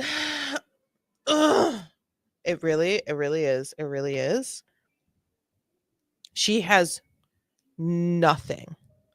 She has nothing inside of her body. She has no bones. She has no bones. She has no brain and she has no bones. Disgusting. And the only thing, the only thing that I can think of is that she was benefiting from this from somehow. That's the only thing. How was she benefiting from this? Was he making money? Was he selling these videos, these pictures? Was he making money? Was she benefiting financially from this? How was she benefiting from not stopping it? From not ripping him limb to limb? How was she benefiting from it?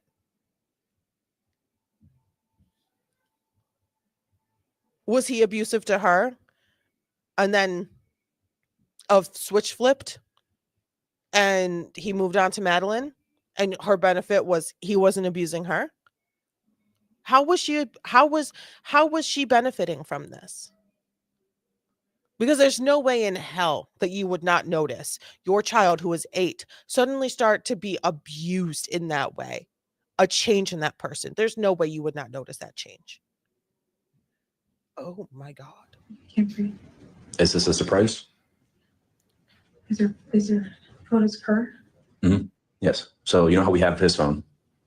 Obviously, that's how we were able to find the photos in there. I don't want to believe that this is true. Can I see some of that evidence? What makes you believe? I don't want to believe this is true. Can I see some of that evidence? No. No.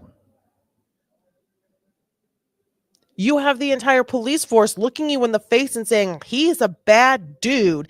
And you are still sitting here trying with the last little bit of energy you have in your body to stand by that man? That man? This one right here? That one? Believe that it's not. I thought I knew him well enough. Though investigators insist the photos are Lord true, have mercy. Jennifer continues to ask them to show her the proof. Despite their concerns that the images may be too difficult for her to see, they ultimately reveal one of the images to her. Jennifer's reaction, however, will soon lead the detective to a chilling conclusion. So what do you think should happen to Stefan? I'm afraid to say press charges, but what else?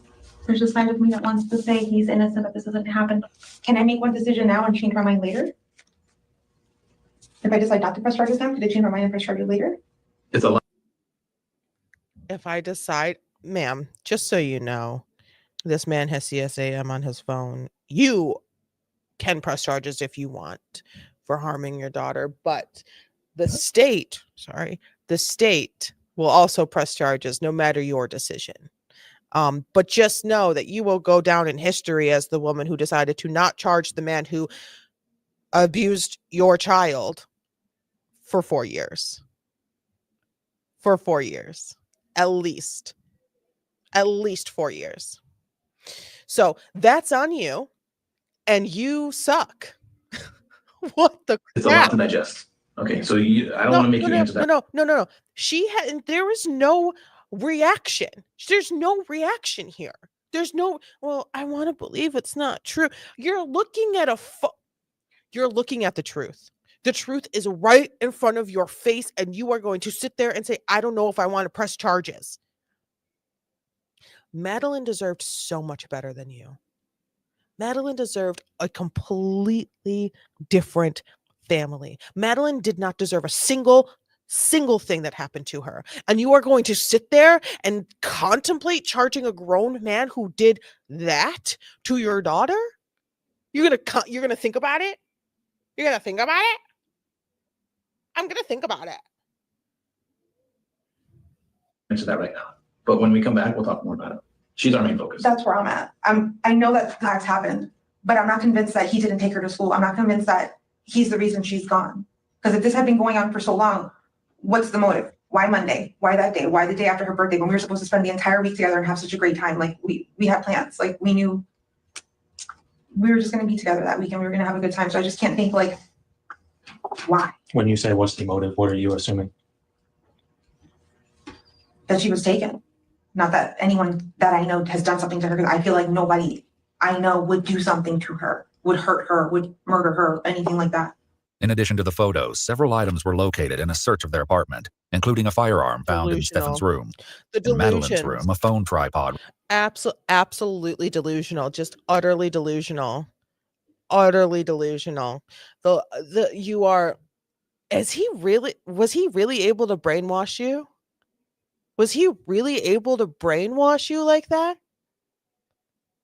How? What did he put a spell on you? He did?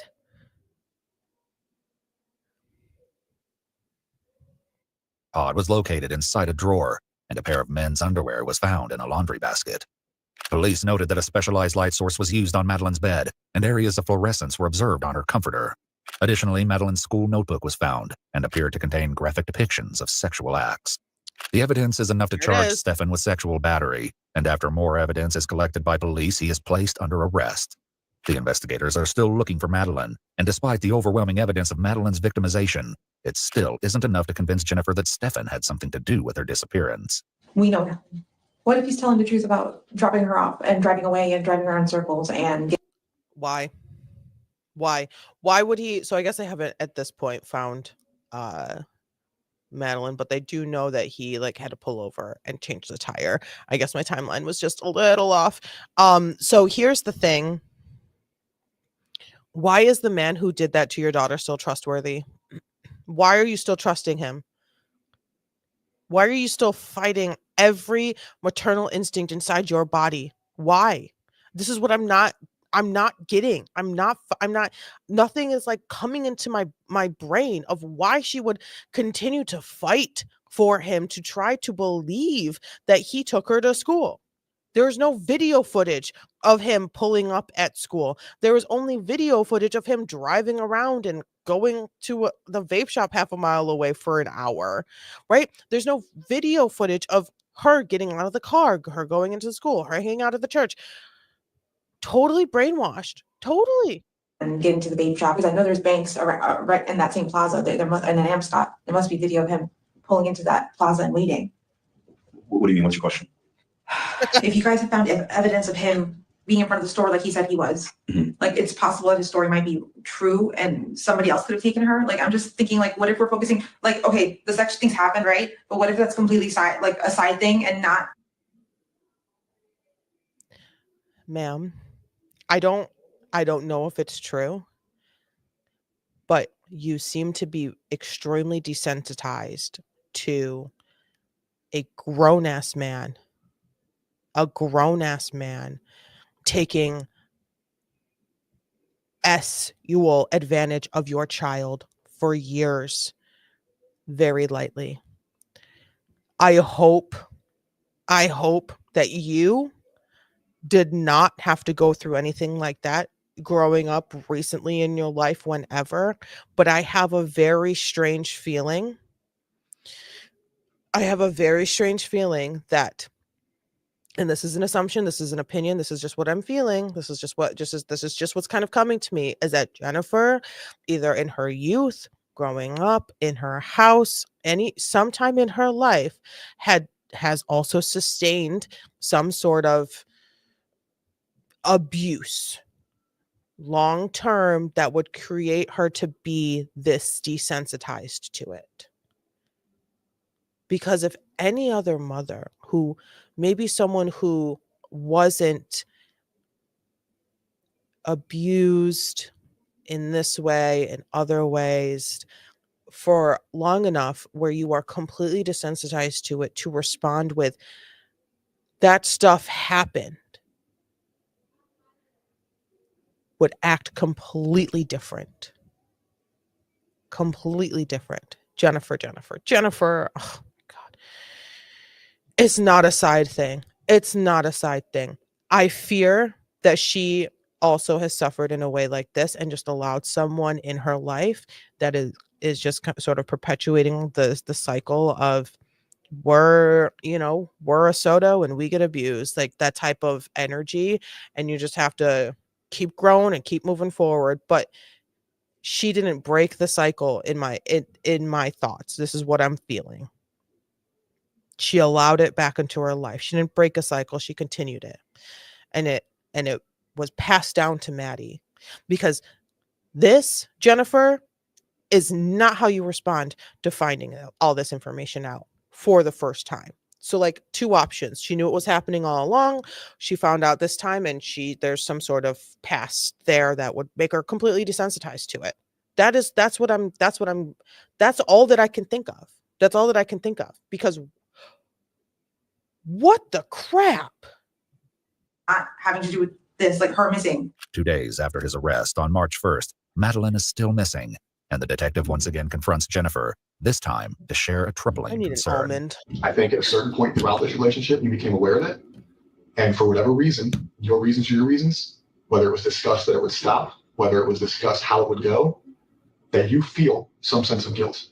A lot of the news statements you've given kind of, again, my opinion only, I don't speak for anybody else, whether it's in this room or out of this room, bother me.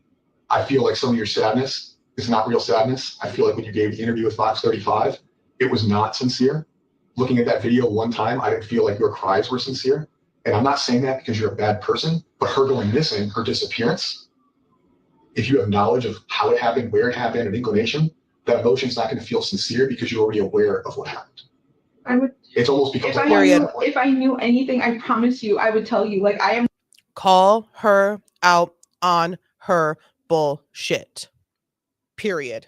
Willing to take a lie detector test, whatever the you want, but I don't know anything. He's never mentioned anything. I've never seen any signs. I tried watching her like a hawk. I thought I was doing a good job, but I wasn't. Regardless of whether Jennifer was aware of the situation, the reality remains that Madeline hasn't.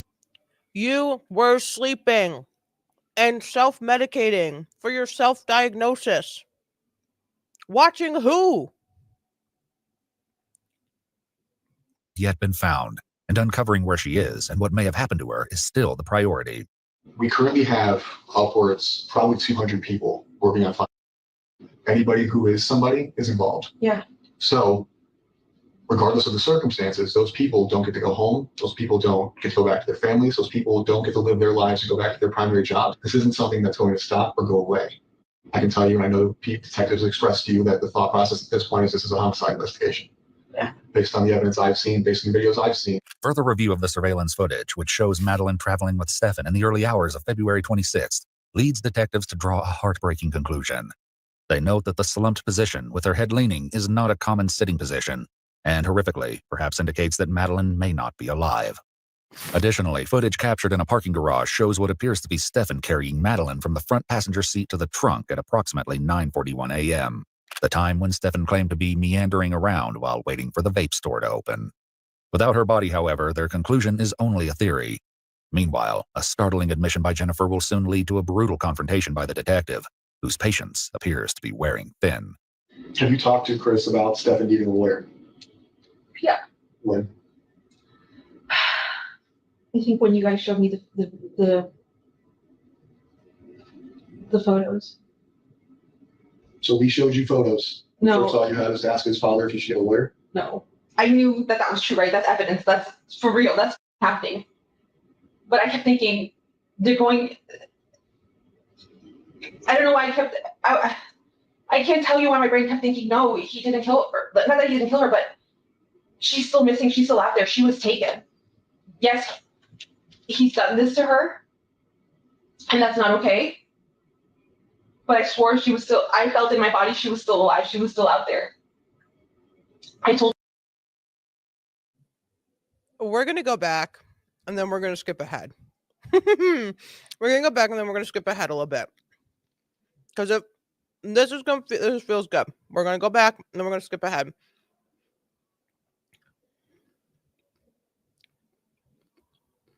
We're going to go. Vicky's like so on it. Oh my God. Vicky is so great. We're going to go back. That's what you said, sweetie. I'm going to go back. I'm going to put it into normal speed. And we're going to listen and watch. Not her. No one gives a crap. Don't care about her. Watch the detective.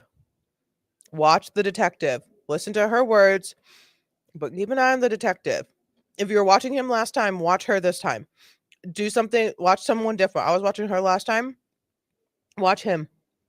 Trust. Whose patience appears to be wearing thin. Have you talked to Chris about Stefan needing a lawyer? Yeah. When? I think when you guys showed me the photos.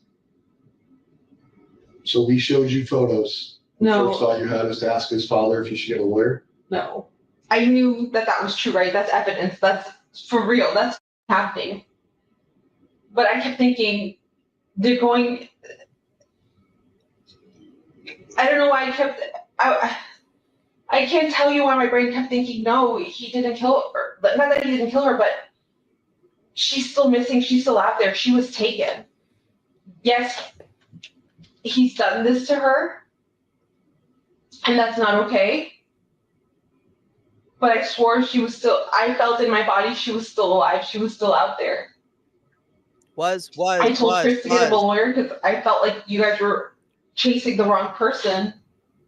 But you weren't. You offering him a lawyer is very weird. I know. Her replies to the details about the severity of Madeleine's assaults. Did we not see him do his complete adjustment, right? He's sitting, his legs are crossed. He didn't kill her. Oh, interesting. Tell me more about how he didn't kill her. Tell me more how you thought that she was still alive. Gotcha. All right. That's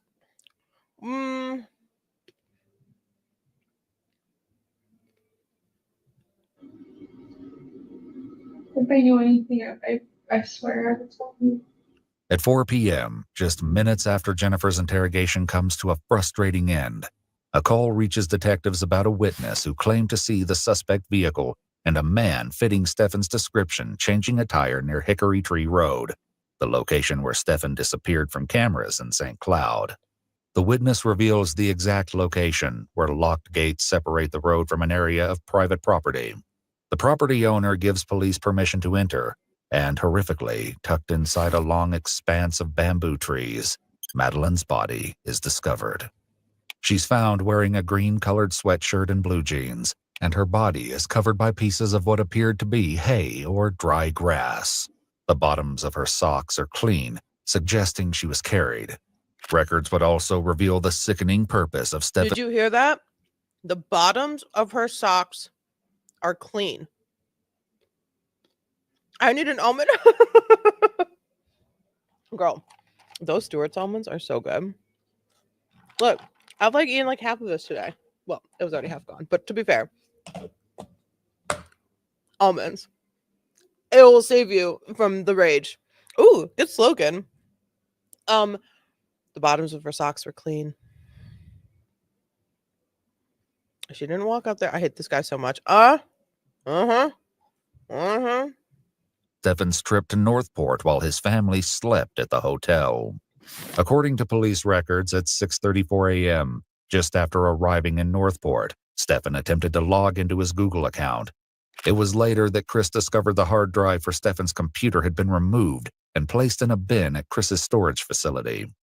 He handed it over to the police, where it was found to contain over 35,000 explicit images of children. In a call between Chris and Stefan recorded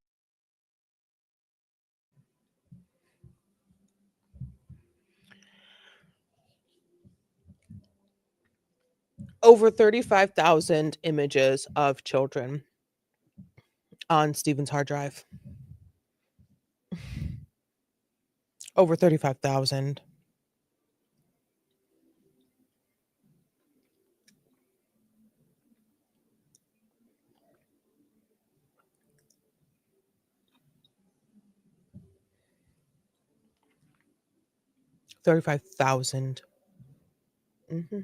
Recorded from the jail, Stefan is confronted with the grim reality of a long future behind bars.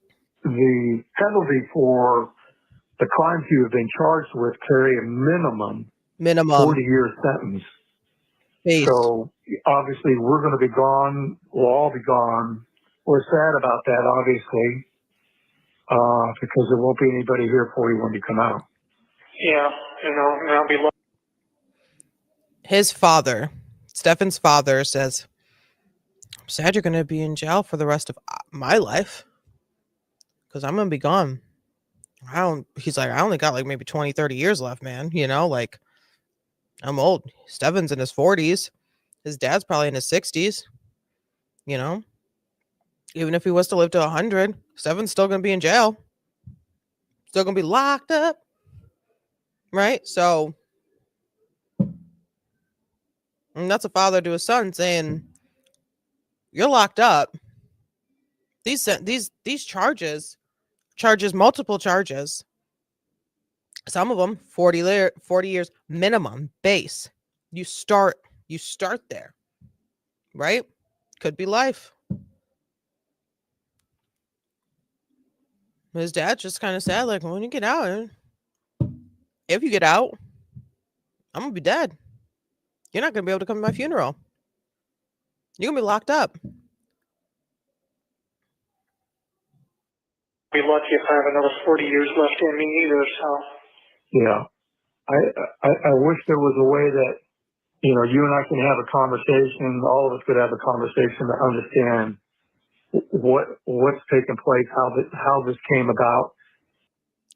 Okay. I don't know anything about his dad in any way, shape, or form. Sounds like his dad is confused. I know that was probably super glitchy. He basically just said, how can I wish we could have a conversation. All of us have a conversation and figure out what happened. Referring to Steven, whatever the hell his name is, going down this route of having over 35,000 CSAM pieces on a hard drive that he hadn't touched since 2020. Right? And that's like, what? In my opinion, his dad's in the mode of, I know I didn't raise you like this. How you arrived here, because it would help us better understand the situation, because we're at a loss for understanding how all this came about. I mean, we're just totally baffled. Well, I didn't start it. Oh, you didn't start it, but you participated in it, which is just as bad as not starting it, but that's for another day. Obviously, I can't get into specific details or anything, but, I mean, if you'd like to schedule a visit with me or something, maybe we can find some way to talk. I don't know. I think we're always going to be recorded, so there won't be an opportunity to do that. A later autopsy would rule Madeleine's cause of death as strangulation. Though an exact time of death could not be determined, investigators believe she was deceased before she was taken out of the apartment and was killed either the night of her birthday party or early the following morning. The footage of the young girl seen wandering away from the church Monday morning was not Madeleine, but an unfortunate coincidence that the person on camera bore a similar resemblance. Stefan is being held without bond and is currently facing multiple charges, including 13 counts of sexual battery, 7 counts of lewd molestation, 39 counts of unlawful possession of obscene materials, and first-degree capital murder. On April 26, 2024, 37-year-old Stefan Michael Stearns entered a plea of not guilty. His jury trial is set to begin on September 22, 2025, where prosecutors intend to seek the death penalty. He currently awaits his fate at the Osceola County Jail in Kissimmee, Florida. Jennifer has not been charged with any crimes related to the disappearance or murder of Madeline Soto. I think that is actively changing when it comes to Jennifer. I think that is actively changing. I've been seeing some things pop up and stuff lately, and I believe that that is probably going to be an alert on my phone soon that she is, if I have not already missed it, because I can almost guarantee you there's going to be something on a device, on a computer, on something that she has something to do with this. She knew of something. She was an accomplice to something. There is definitely going to be a little bit of something there for sure. Whew, that was a tough one. But we did it. We got through it. It was a tough one and we got through it. You know, we did it in ways that, in the way that we had to, which was with a little bit of ribbon, but just idiots being idiots, and a poor girl lost her life. Let's move on to,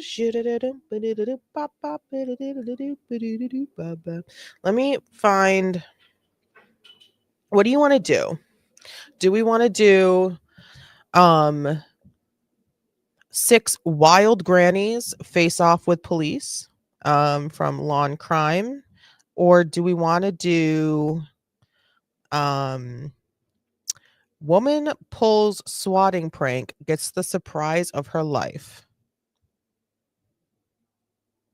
That one's short. We could probably maybe do 2 grannies out of the 6, because that's also like an hour and 15 minutes. But the swatting one is like 25 minutes. I'm trying to see what else. There's so much. We might Sunday, I'll be back, and we might have to do some more watch later streams where I go through my watch later videos to watch them. Let's do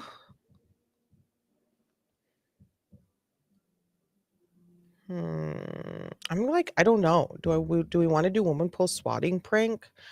Or let's just do some wild grannies. Let's do wild grannies. 6 wild grannies.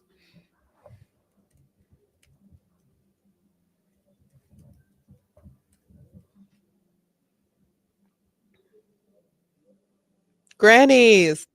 Let's do wild grannies. Let's see. How wild is it gonna be? Let's just start from the beginning. See how far we get. Let's just start from the beginning and see how far we get. Wild grannies. The last video was the channel Explore with Us. Of course, that video itself has like 18 gazillion million views. But if you want to see the full thing, definitely go watch it. And Explore with Us is a great channel. They're giving you information. Yep, wrong button. Present 6 wild grannies.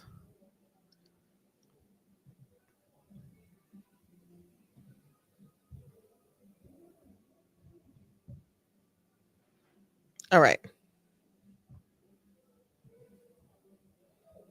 Here we go. You ready? I ain't got no bra on. I know you. I know you've been clean. Yeah. All right. My granny panties and my Unbelievable. Yeah, you How old are you? I'm 80. You're 80, acting like a 14-year-old. Any weapons on you? Yeah, my mouth. You're under arrest, okay? What? Yeah, my nut. You need to calm down, okay? Look at you. Look at you. I mean, look what you're doing. You need to stop. So clearly a theme is going to be, you are too old to be acting like this in this video, but I'm so ready for it. Show me some crazy grannies. Guys, I'm almost out. We'll have to finish watching later. I have to finish getting ready for the show tonight. Show tonight. Break legs. We love. We're so we just did finish the Madeline Soto, skip ahead in the break when you rewatch, and now we're doing some Wild Grannies. So we're gonna end on a more comical, very much not as heavy note. I don't think any of these grannies murders anyone. I may fall off stage. Golly, please don't fall off stage again. What are you doing? What are you doing? Ma'am, do not get in that car. No! Don't! No! She got a gun! When the sirens wail and the handcuffs click, these grannies are throwing down their walkers and raising some serious ruckus. Okay, We're Law and checking out Crime. 6 times grannies go off the rockers. Presented by Law and Crime. I'm Sam Goldberg. Okay. We begin today's episode in Fairfield, Ohio. It's a Friday afternoon when a 74-year-old woman casually walks into a bank holding 2 bags. She Okay. approaches the teller and tosses a small black bag onto the counter. Stop. So like there's no way that she is about to attempt to rob a bank right now with a camouflage face mask and her entire she's got gloves on. She went to the local supermarket and picked up some gloves, and she's not even wearing a black shirt. Look at this woman's face next to her. There's no way. Look, the teller's like, what do you want me to do this bag? Counter. Then she positions her hand inside the other bag, gripping what we now know to be a firearm. This granny's committing an armed robbery. She She's makes her way to the other committing teller before leaving. An armed robbery in the middle of the day, wearing her everyday shirt.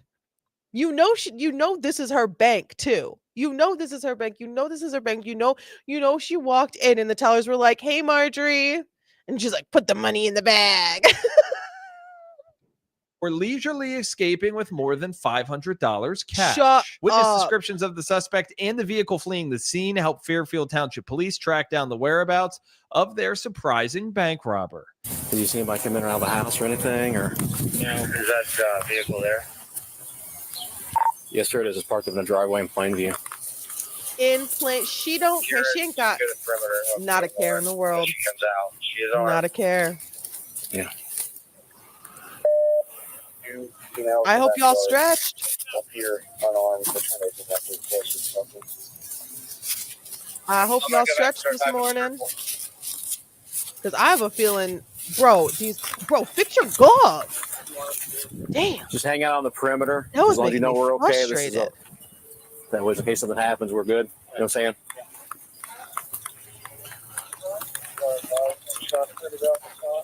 That grill hot? She got some steak?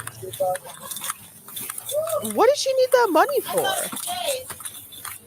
Oh my God. Son of a bitch. Somebody's here? Yes, ma'am. Come to me. Hi. Hands, I'm sorry. Come He here. said hands. Please, ma'am. Let's see.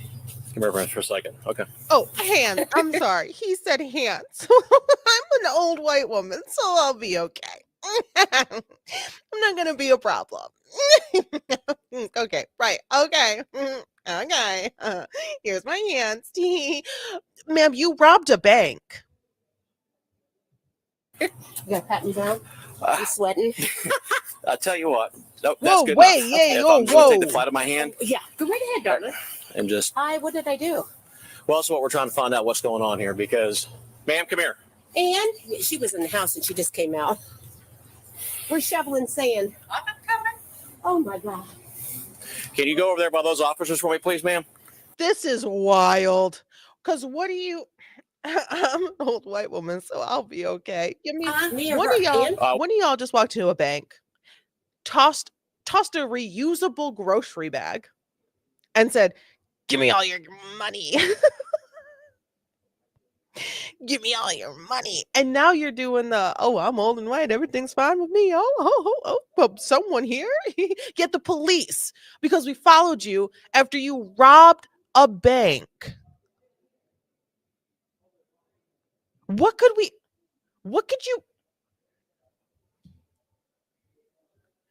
the level,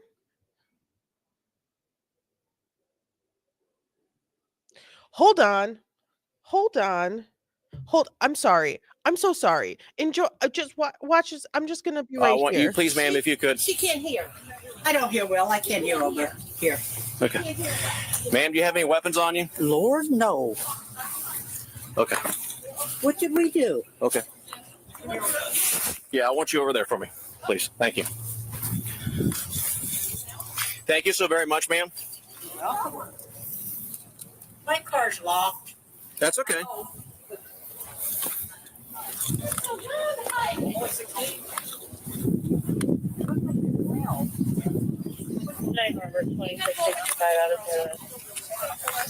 Just hang out for a second, okay? Yes, ma'am. Now that the grannies are under police supervision, the lead officer steps away to confirm if they have found their suspect. Okay, that's it. Not just a plate on this over today. Who's the RO on that? The Caucasity, Dan Mayer, 74-year-old female, white female, comes right here. which I think is also going to be the theme of this video. Thank you. Well, it's definitely a good day for lawn work, but just like I said, give us a minute. Yeah, I got my strawberries. I just have to fill in. I'm doing It's this one. potatoes. Is it this? Which one was There's too it? much sand. Was it orange Yeah, or it's gray good. shirt? Why she Oh, look I get it. so much? I look in the mirror. You want to get in my car? Was it DuckTales? Please tell me that's a DuckTales shirt or gray shirt. Who's happening with your feet, ma'am?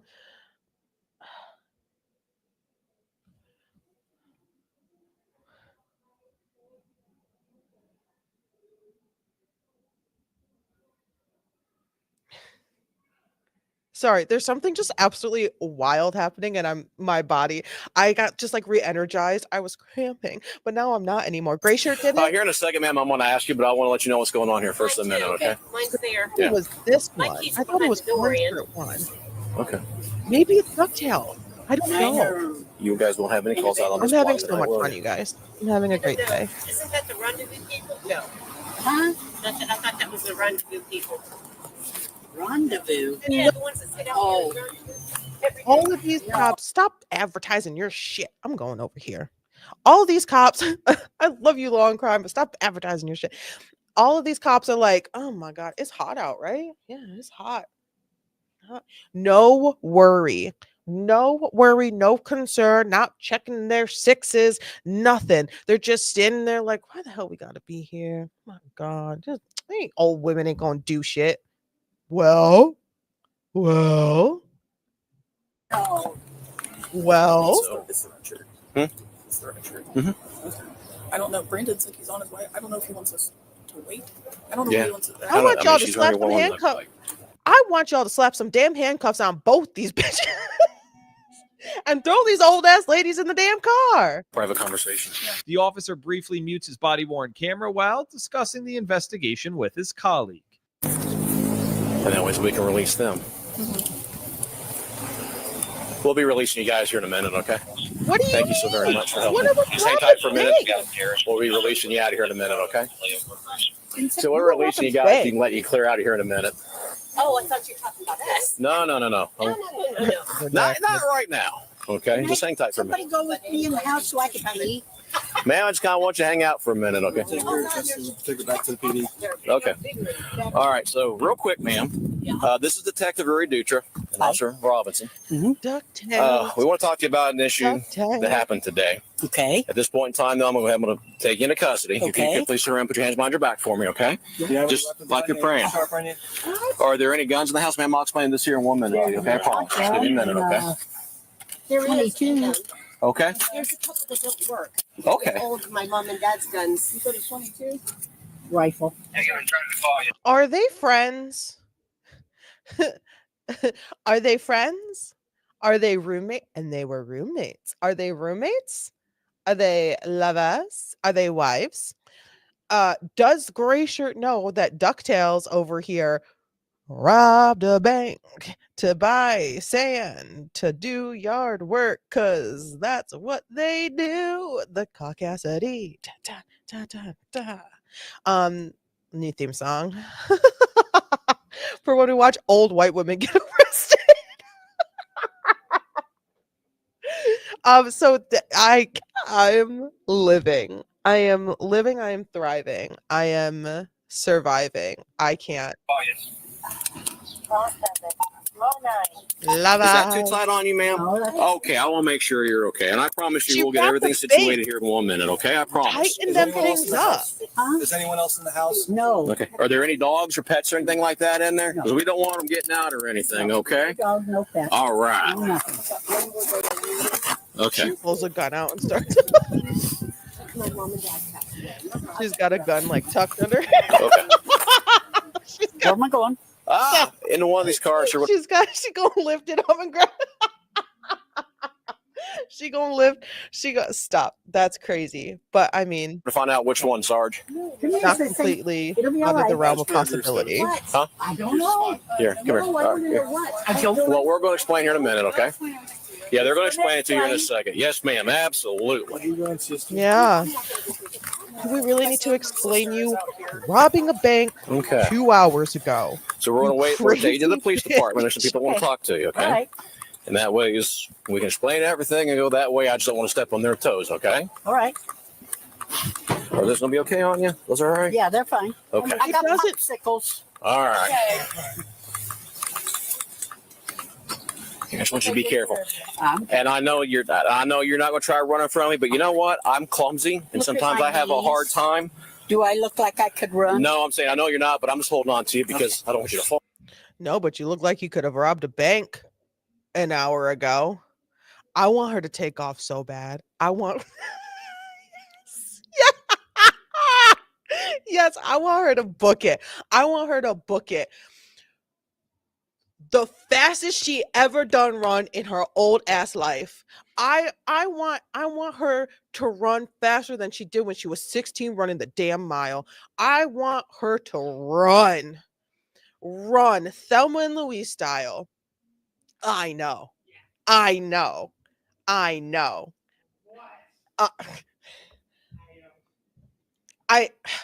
Sorry, pardon me. Just one uno momento. Enjoy the old crazy band. You fall, man. No, I don't want to follow either. All right, so we're going to go ahead and unlock my back door for me. Oh, I got my shoes. Yeah, you're all right. It's all good.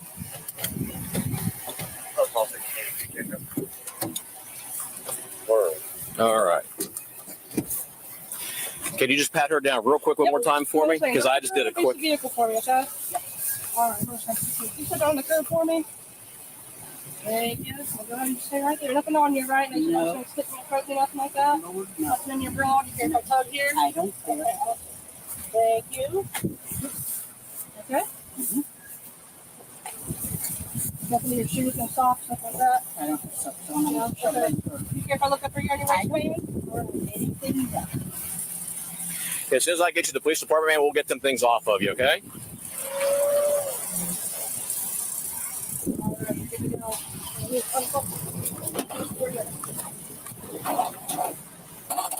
On the seat for me. Help? I got you. Well, I have used replacement. Yeah. Okay. Well, it's okay. Put your head in there. It's okay. All right, ma'am. Thank you so very, very much. You buckle? Yeah, let's buckle her in and make sure she's okay, I'm gonna reach right in front of you here real quick. please. All right, here. Thank you, ma'am. Excuse me. Yep, thank you. Nice and snug. You got it? The second Ann is put in the back of the patrol car, she confesses. I did whatever you're here for. I'm sorry? I did whatever you're here for. Okay. What would that be? Damn, y'all just out here confessing real quick. I mean, when you get that old, why waste the time, you know? Margaret, Okay. my sister knows nothing about it. Okay. 21 Paul 644. Bro, that steering wheel grip ain't right. She knows absolutely nothing. She's Can in, we- she's in the cold. Or whatever you're here for. Okay. What else? Because she said she started listing it. She started saying it like it was a list. The robbery, the theft, GTA. Like she started saying it like there was a list. Self-drive. Like, did you see that grip on that steering wheel? That was mad weird. Like, why he's trying real hard to reach? Is he short? Something just I just got a text message that just like I'm slightly panicking, but in like a positive way. And I'm desperate for more information, so my brain is like chattering right now. Oh my God, a big doggy. So I'm like my brain, and I just had to have a quick little off-cam chat with my manager, and we're both just kind of slightly freaking out in like a cool, like fun, positive, like not like a bad, and there's nothing bad at all. But like we just have so many questions, and neither of us could answer the questions that we both have. It's like we just have so many questions. Watch this. Watch Sister him. knows nothing about it. Okay. 21 Paul 644. What are you grabbing? What? Why are you rubbing it like that? Why are She you knows rubbing it like that? absolutely nothing. Hey. She's in, okay, Greg. she's in the cold. Okay. Okay. Be advised at 15:05 hours, the subject in custody openly admitted that she knew why we were here, and it was the R group robbery. And then okay. She I just like it on record. DuckTales is chatty back there. And she totally just admitted that she robbed that bank with her reusable bags. So we're coming on in. ETA 6 minutes.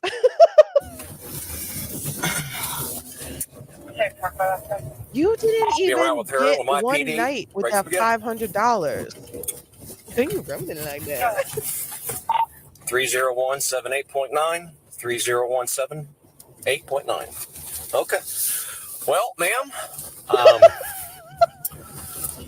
His code.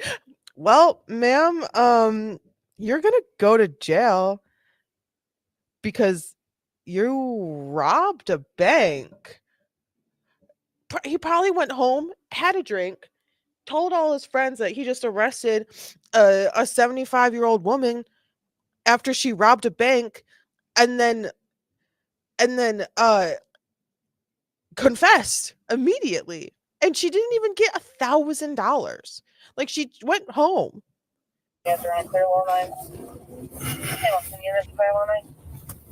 Why did she rob the bank? Well, I'm going to get you to a where you can use the restroom here real quick, okay?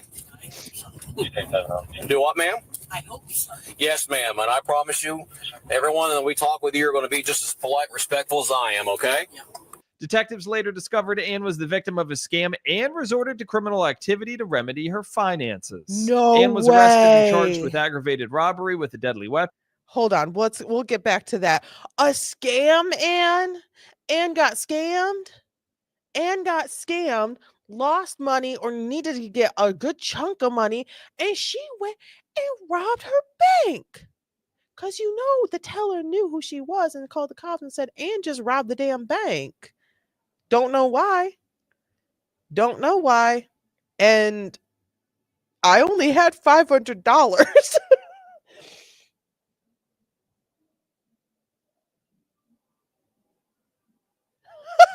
So what? Ann, you know you could have called your grandkids.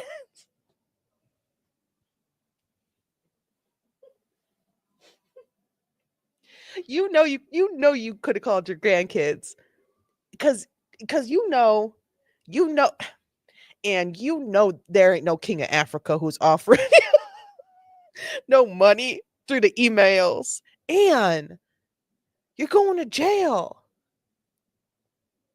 Anne got scammed and she's going to jail. To remedy her finances. That sucks. Anne was arrested and I charged laugh, with I giggle, and I joke, but that really is quite disappointing, especially, if she's someone, she confessed real quick. So she is probably someone who's done good in her life. If that was her home, she has a nice home. She's got a car. She's got a wife. She's got pets. She's got a house. She's working on the yard. And she felt like she had nowhere else to go, nothing else to do to fix whatever situation she was in. She might have been threatened in the scam to not call the police and and she robbed a bank. But Anne, with aggravated robbery with a deadly weapon and tampering with evidence. She pleaded guilty to aggravated robbery, and the other charge was dismissed. The judge imposed. Good. She didn't rob the bank because she lost her damn mind. She didn't rob the bank because she just wanted some more money. She robbed the bank because someone convinced her that was the only way that she was going to get enough money to do or fix or be or have whatever it was that they scammed her into believing was going on.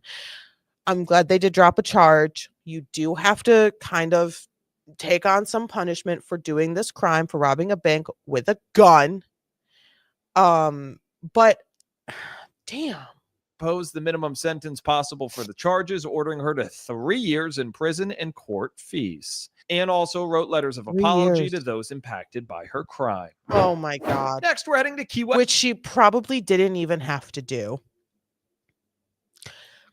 She admitted so fast, and she was so cooperative. Her missus wasn't.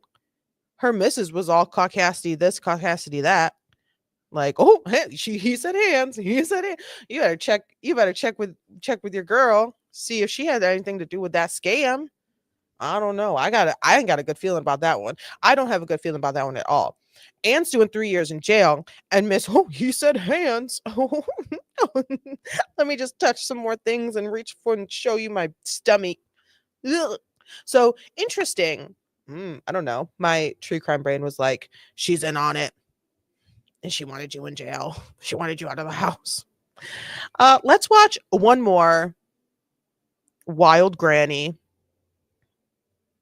I don't think Anne was a wild granny. I think Anne did something wild, but not because she was like a wild granny. She definitely wasn't a Karen. That's for sure.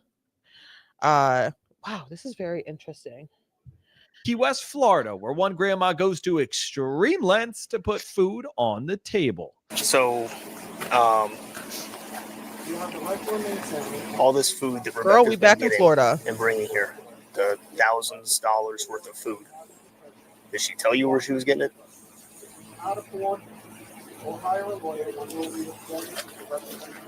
The crab legs, the steak. You guys have had crab, right? Or lobster? I'm sorry, but well, that's what I'm just asking you. Did she tell you where she's getting it? Because I know she doesn't come home with thousands of dollars worth of food, and then all of a sudden she starts coming home with it. So you probably asked, "Where'd you get this?" Right? You didn't ask. All right. I feel like I got clickbaited with this wild grannies video. I feel like I might have got clickbaited because I want to see wild grannies being wild. Not like that, not ew, gross, perv, not that type of wild. I want to see wild grannies being Karens out there, like that's I don't want to see a wild granny coming up into something or being handed an opportunity to have some damn crab legs. I don't care about the major market. I don't care about Walmart and Target. Just like resisting arrest for something silly. Exactly. Like, why are you running, Granny? Why are you running? Like, I want to see I don't want to see nobody who's been struggling. This looks like a trailer, maybe a double wide. But like, I don't want to see nobody struggling, finally having a moment of not struggle eating crab legs. I want some crab legs. if I found a way to get some crab legs, some crab legs, hell yeah, I'm gonna get them crab legs. And I ain't no granny, and I ain't wild, So I don't. Let's just skip ahead because I know I got a feeling. I got a feeling where I know this woman's going, and we're gonna end up feeling bad for making fun of her because she finally had an opportunity to be getting some crab legs, unless she's stealing someone's food stamps. But I don't think you'd be getting crab legs on food stamps anyway. Anywho, let's find. Can we find this next granny? What's she get? Let's see. I think it actually faded. I want to see him run. I want to. Oh, that's the one who's like, I ain't got no bra on. Yo, Florida's wild. Florida is so crazy. Oh man. Oh God. I don't want to watch that. She was just coming up into something. She'd be eating crap. What? Oh, how'd she bring home this thousands of dollars worth of groceries? Bitch, mind your business. Mind your business. There's people killing people out there. Let them eat. Let them eat. Now, if they're coming home with Lexus and Porsche and Gucci and Armani and Prada and Versace, okay, we might have some, but they're coming with groceries. Groceries. I was just gonna say it. I was just gonna keep saying it. Groceries. Just put these down on the floor for now. Okay. If you want to kick them off. Yeah. All right. I was just getting ready to go on Kiso to see if the warrant was out yet. It came active today, I think. In total, Rebecca stole $1,576 worth of groceries. She later admitted to $1,576 worth of groceries. And what? And what? So, who hasn't stolen $1,567 worth of groceries? I'm just kidding. I have not. I pay for literally every single thing. And I get really anxious when something doesn't scan and they're like, please help me scan this. I do not want to steal anything. But so what? So what? I don't care. This ain't wild. This is fueled with desperation. Not that she was doing it out of, I don't know. I didn't watch the thing, but it didn't look like they were desperate for food. But she probably found a little loophole and milked it. So what? And people are out here doing crack cocaine.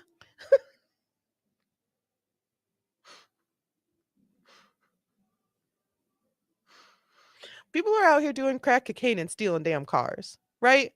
Let them eat. To the theft and her selling the groceries for half of their stated value. Oh, Rebecca was charged with larceny. She was reselling. Now, she's just business savvy. That's not nothing. That's not criminal. She's just business savvy. She's just starting her own business. And dealing in stolen property. At the time of this recording, Rebecca's case is still pending. I'm starving too. I told you I'd make me some bacon. Bacon. Which I ain't allowed to have that either. All right, she might be on drugs. But next, to Vero Beach, where another granny's causing a scene at a local grocery store. So she kicked him in the She kicked the service dog or the gentleman. Okay, I know this County one, but that's deputy okay. makes his way through the store to investigate. She's wrong. You gotta run quick. I don't think she's going to outrun me, that's for sure. That's a fact. Where's she at? That lady over there? I got you. She's trying to move quickly because she knows she stepped on the I got it. I'll be right back. All right, so what has happened? That man I don't know if it was that man in specific with a dog or he's just like an advocate for someone with a service dog. This woman kicked someone's service dog and she's just acting like it's just a normal damn day. And we're still in Florida. This whole video takes place in Florida. I know there's everything in Florida. Florida be murdering. I gotta make that a t-shirt, man. So she kicked a service dog, which is a crime. animal abuse is a crime, but a service dog is medical equipment. Oh, don't even get me started on my service dog rant, because I will end the day on it. I don't have a service dog. I don't need a service dog. I pray that I never need a service dog. But there are service dogs, and there are people who have service dogs that their lives have completely changed, full 180, with having a service dog, right? Let me take this out so I can hear the tone of my voice. When I tell you that a service animal, very specifically service dogs, are federally protected, ADA, the American Disabilities Act, which is a federal act, protects service dogs in ways that people cannot freaking comprehend. They cannot comprehend this. A service dog is medical equipment. If someone's walking around with an oxygen tank and it's plugged into their nose and you kick that oxygen tank, it is the same as kicking a service dog. You're pulling that oxygen tank out of their face. They could immediately have an issue. They get startled. Everything terrible can go wrong, right? It could all happen, or it could be okay, right? But a service dog is doing a task, especially when they're working. Sometimes they're not working, but they are still a service dog. Service dogs are allowed anywhere the public can go, anywhere. Grocery stores, public pools, restaurants, inside restaurants. Like, people need to freaking chill out. They can go in any store, the post office, wherever people can go, service animals can go, because they are medical equipment, right? Emotional support animals do not have the same rights as service animals, right? Oh my God, I'm on the rant. And also, don't be the person knowing you have a bad dog going into places like Walmart or Target, those sort of everyday places where people need to go, CVS, Rite Aid, to get their things, to get their prescriptions, to pick up the if you're going to get gas, leave your damn dog in the car. If you are going to get gas, you don't need to bring your dog with you into the gas station, right? Because what if there is someone who has a service dog and they're in that gas station and you have a shit dog, an asshole, and it starts barking and it starts lunging and starts growling and starts hissing and it starts foaming at the mouth and tries to attack the service dog, and the person has a thing happen to them. Guess what? You, the owner of the bad dog, are charged because you made the service dog not be able to perform its job by protecting the person from something happening or causing something to happen to that person. If you are approaching someone with a service dog, you can ask and say, hey, is that a service dog? Yes. If you are, and then walk away. Literally, you don't have to ask anything else. If you are like a manager or an employee at a business and someone comes in with a dog, you can ask two questions. Is that a service dog? Oh my God, the freaking balloons. 2 questions. Is that a service dog? And what tasks is it trained to perform? Those are the only 2 questions that you can ask. You can legally not ask any other questions about someone's service dog. There is no registration for service dogs. There is no collar or harness necessary for service dogs to wear. There is no rules outlining what a service dog can look like, what a service dog breed can be. There is nothing else. I'm on my service dog rant, but I just want everyone to know that I am like 100% in support of service dogs, and I think they're absolutely amazing, and I've seen them change people's lives in so many amazing ways. Service dogs are really important, and I really wish people would respect it a little bit more, because I've seen a lot of times service dogs get attacked and then it ruins them as a service dog. It breaks them, right? It's really important that people take service dogs a little seriously and just take 1 second thought. Dogs with jobs. I love dogs with jobs. Take 1 extra thought before bringing your dog wherever you're going. 1 extra thought. Are they going to be good enough? I mean, if they're good, then they're good. You know, if they just ignore other dogs, then they just ignore other dogs. If you're trained well, then they're trained well. But take 1 extra thought. Really look at your damn dog. Look at your little ankle biter and think, He's an asshole to me everywhere we go. Maybe I don't need to bring him to Target this one time to pick up the one thing that I need from Target. Maybe I just don't need to do that. Maybe he can be home for an hour. Okay, anywho, so when I've seen this video a few different times, but I am happy to watch it again with you. Sorry for my rant. Oh my God, I need to like finish. We need to be done for the day. I've been at this for 5 hours. So anywho, this really irked me. Really irked me. So let's continue. Oh my God, I'm so sorry. Oh. Copy traffic. Virgil, I'll be in front searching ID.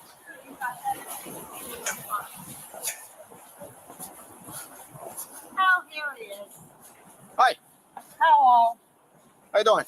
So the asshole really did call you, huh? Yes. Good. What's going on? Dog jumped on him. Afterwards, I kicked him in the You kicked okay? You kicked So who? what, She just admitting to kicking a dog, a service dog, in the ass. what would you like to discuss?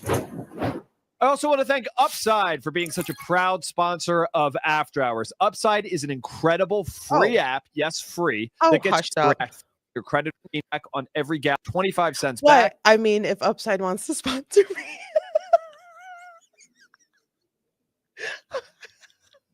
No, I'm not. I need On your subscribers. first gallon Tell of all your gas. friends.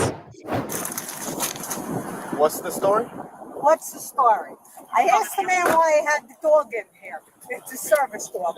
Where's this document? Where's this proof? I don't have to show you. The law says I don't have to. I said, well, we'll go up to the desk then. I don't have to show them either. I said, because he's not a service dog. And then the dog jumped on me. So I turned around and I kicked him in the ass. You have your ID on you? He then presented this thing. I don't do this. I don't sell this to people. But here's this thing. I said, shove it up your rear. Well, he doesn't have to. Number one, you don't work here. It's not your right to be asking around. Number one. Okay. It's not my right. Look at now this right here, caucasity. This right here, the embodiment of caucasity. She's pushing her groceries out to her car like she ain't do nothing. Like, I am the only person wronged in this entire situation. My day that I had to change how I lived for somebody else for mere moments. Oh my gosh, there's a really big dog out there, a Great Dane, and there's a kid who's really interested, and they asked to pet him. Oh, they gave him a treat. I'm gonna sob. Oh my gosh. And the Great Dane's like, oh my God, I love treats. Thank you. You had to what? Move over, step to the side, wait for a few minutes, and you moved to violently reacting because you are so stuck inside your head. The whole world revolves around this tiny. You got a small ass head. Right? No, it's not. Oh, well, here. I don't need your debit card. I need your ID. Why not? You're going to give me a ticket. Actually, ma'am, you're gonna get way more than a ticket. As a matter of fact, you are going to jail. Oh, that's even better. Yep. So. That's even better. Like, guess what? Turn around, put your hands behind your back. She said, give me a freaking break. Oh my God. Like I could ever go to jail. All I did was put my body on a dog that didn't ask for it. That's called assault. Just let alone if you touch a person, if you touch something a person is touching and they didn't ask you to, that's assault. Right? That's assault. That's assault. You're assaulting me. Don't touch my things. If I'm touching a cart and someone grabs your cart and is like, rah, don't assault me. This is now currently in my possession. Before it was in yours, and now right? If someone touches you, moves you, that's assault. Okay? Like don't on the unwilling touching of someone of the assault. So you cannot assault an animal because you think you are Miss Cutie Patootie big boo Betty of the Publix over here.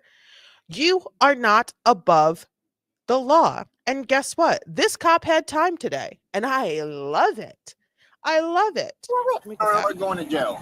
Oh, that's even better. Yep. So turn around, put your hands behind your back. Turn around, put your hands behind your back. Put your hands behind your back. Can I put my wallet away? Turn around, put your hands behind your back.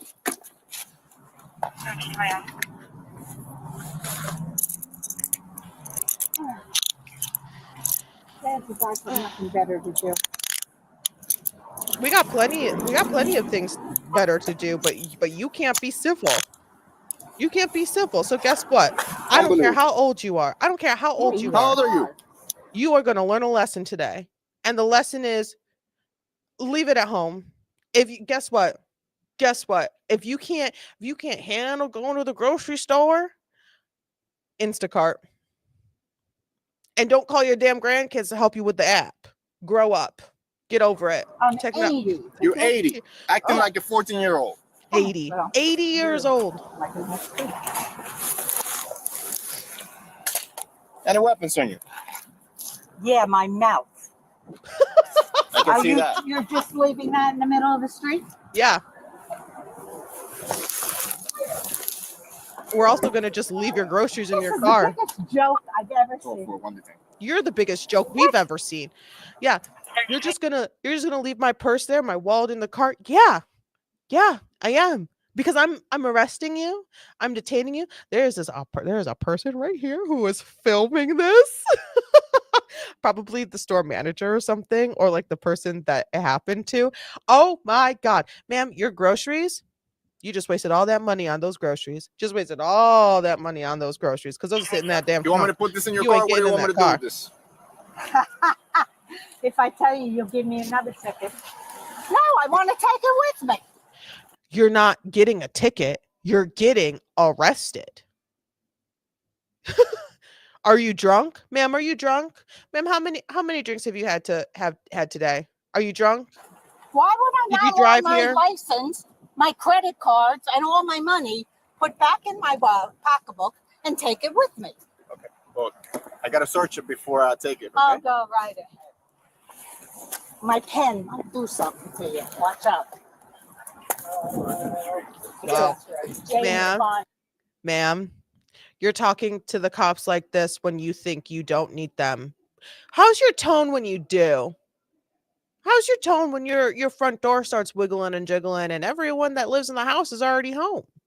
You know, and you start here pounding and banging and some glass breaking. Who are you gonna call? The people who ain't got better things to do? I'm just so confused with how people act in public. Fine, and it'll send you. Yeah.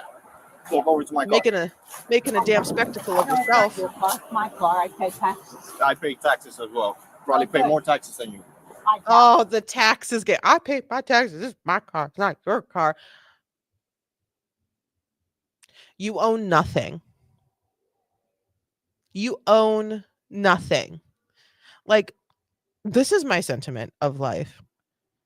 You pay the bank a mortgage to own your house. Even when you pay your mortgage off, if anyone has ever done that ever, you are still taxed by the state and the nation, the country, for the property that it's on. You take a loan for your car, right? You own nothing. You own nothing. You own nothing. You crazy 80-year-old. You crazy 80-year-old. Even bound in handcuffs. She probably jumped for joy when she got her disability placard so she could park in the handicapped spots. That's the type of person she is. 80-year-old Virginia Pitzner continues her rant all the way to the patrol car. Oh, I'm sure, because she loves to talk. Oh, they're going to love you at the police station. That's such a hard criminal. They probably are going to love them at the police station, saying, thanks for helping keep our community, big bads and small bads, safe. You did a great job today by making this person learn her lesson. or attempted to make this person learn her lesson for stepping on a dog, them yipping at you, and then you kicking them in the ass. You don't get to act however you want to act just because you're old. That's not the rules. You don't reach a certain age and just to be a dick. Oh, I'm 80 years old. I'm just going to be an asshole to everybody for no reason, and it's my world, and you all suck. You suck. But guess what? Who are you going to call when your Googles aren't working, when your emails don't work, when you can't figure out this? Who are you going to call? Someone younger, right? But oh God, we're so the worst. Oh, when I was a kid. Shut up. Shut up. No one cares about when you were a kid. When you were a kid, slavery still existed. You fucking old hag. Wow, I'm really on one today. Right to question a person when the law says you can't have animals in supermarkets. You do have a right to question a person. You can ask them two things. You can ask them, is that a service dog? And if they say yes, you as a grown woman should know to walk away. Say, okay. And if you are an employee or a manager, you can ask them what services, what tasks are they trained to do. That's it. That's it. Hey, ma'am, why do you have a disability sticker so you can park in the handicap spot? Tell me everything. What meds are you on? HIPAA. They owe you nothing. They owe you nothing. To walk around the supermarket and think they owe you something is just and stores. Such a waste of energy. Service Go animals snow are something. exempt, and you're not allowed I asked him if there was a You're not allowed service to ask. dog. Why? because you're not allowed to. It's protected. It's people with disabilities. You didn't know that? Because it's in his head. That's where his disability is. Still doesn't have the right to make you kick someone. Dog didn't have the right to jump on me, did he? Service animals don't jump on me. You instigated the whole thing. Yep. If you distracted a service animal, guess what? Where's your dog? I expected you to show up with the dog. What? I'm disappointed. Look at her just accepting it. Doesn't hurt. Well, it's not supposed to hurt either that I got marks. Now that the aggressive granny is under containment, the deputy returns to speak to the victim. Look, people can't treat other people like that. It's not right. So he turned around to try to ignore her. She kicked him in the ass. I didn't She's saying that Doug jumped on her. Let's say he did jump on her. It still doesn't give her the right. Well, let me tell you something else. She kicked you? Right on the Right butt? there. She Literally kicked right there in the him. tailbone. She kicked the man, and she lifted that old hag. That old hag lifted her leg high enough to kick this man in his tailbone, right in the back of his back. She lifted her leg and kicked him and said, "Screw you and your damn dog too. Get out of my way. I'm making split pea soup." Damn, she kicked him. That's assault. You can't assault people like that. Like, you gotta go to jail. So she's got 2 felonies. I don't care if she's 80. Yeah. I didn't touch her. No, I know. I didn't touch her. Now, had she whacked the dog? Yes. I would have walked away without the damn It's smelling my dog. Guys, come back here. Yeah. Not Ron Hall. They want to trespass, so They want to trespass? Yeah, you got to. I'll do the report for that. I'll just clear this. The store wants to trespass her too, which is just incredible. Like, you are catching a charge because you literally kicked someone in the ass. And you also cannot come back to your favorite store to use your coupons at. That's it. This and then put me on the same. This is a wild granny. This one, I feel better with. She's ready to go. So you got to sign this. You got to get the thing signed. I'll just do it. Just give me your information. What? The lady's information so I got her. Oh, the trespass? They want her trespass, yeah. You know who's real fast. Why can't you just... Or no? But have him sign it, and then I'll return it later. Guess this car don't have air conditioning, huh? Yes, it does. Yeah, I want that here. Oh, what I can do for you, lower the window, get some fresh air. Yep. I'm sure you were afraid I would try to get out and that open. Yep. It's terrifying. I'm afraid I was trying to get. Yeah, terrifying. Yeah, ma'am, you're real terrifying. You know what you are? You are a waste. You are wasting my time, because you can't act like an adult. And yeah, that's a really annoying, and you suck. That's really annoying, and you suck. And he's annoyed, and she sucks, and she cannot come back to this grocery store. Period. Those lives. Him and his dog? Him and his dog. Well, that's not nice. I'm not a nice person. Virginia was arrested and charged Clearly. with battery on a person over 65 and disorderly conduct. Her charges were dismissed after she completed a diversion and release program. Now she had to go do some work. Charges are dismissed, and you know that she went back home after those charges were dismissed, and after she did all the hours that she had to do in that program, to be like, I can't believe it, police, they just let men have every day. She probably had a lot of junk to say. All right, I'm gonna go. I gotta go. That was fun. I think we had a good day. I think we had a good stream. I have to finish up a little thing. And then I gotta go. I have to go to the grocery store where I will not be assaulting anybody. What did we do today? We watched the Madeline Soto stuff, which RIP, she deserved. She deserved better. And then there's some wild grannies. We'll probably stream on Sunday as well. Such a good. Oh my god, thanks, Ronnie. I was really on one today. It's good to be back in the studio after that crazy weather. But other than that, I think I'm gonna skedaddle. Thank you all for being here and popping in and watching. Vicky, always good to see you. Ronnie, you are amazing. Raylene, when you're watching this, hello.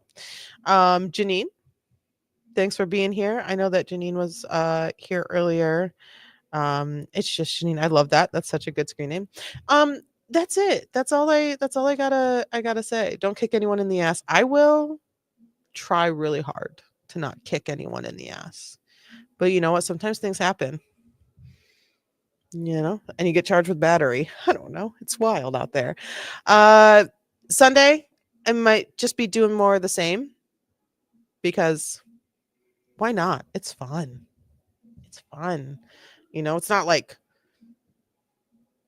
watching comedy, but essentially it's comedic. When no one actually gets hurt and people just like learn a lesson, I can get behind it. All right, I'm gonna love ya. I'm gonna play the intro and then I'll be out of here because I don't have an outro, because that's how I roll. Bye. See you later.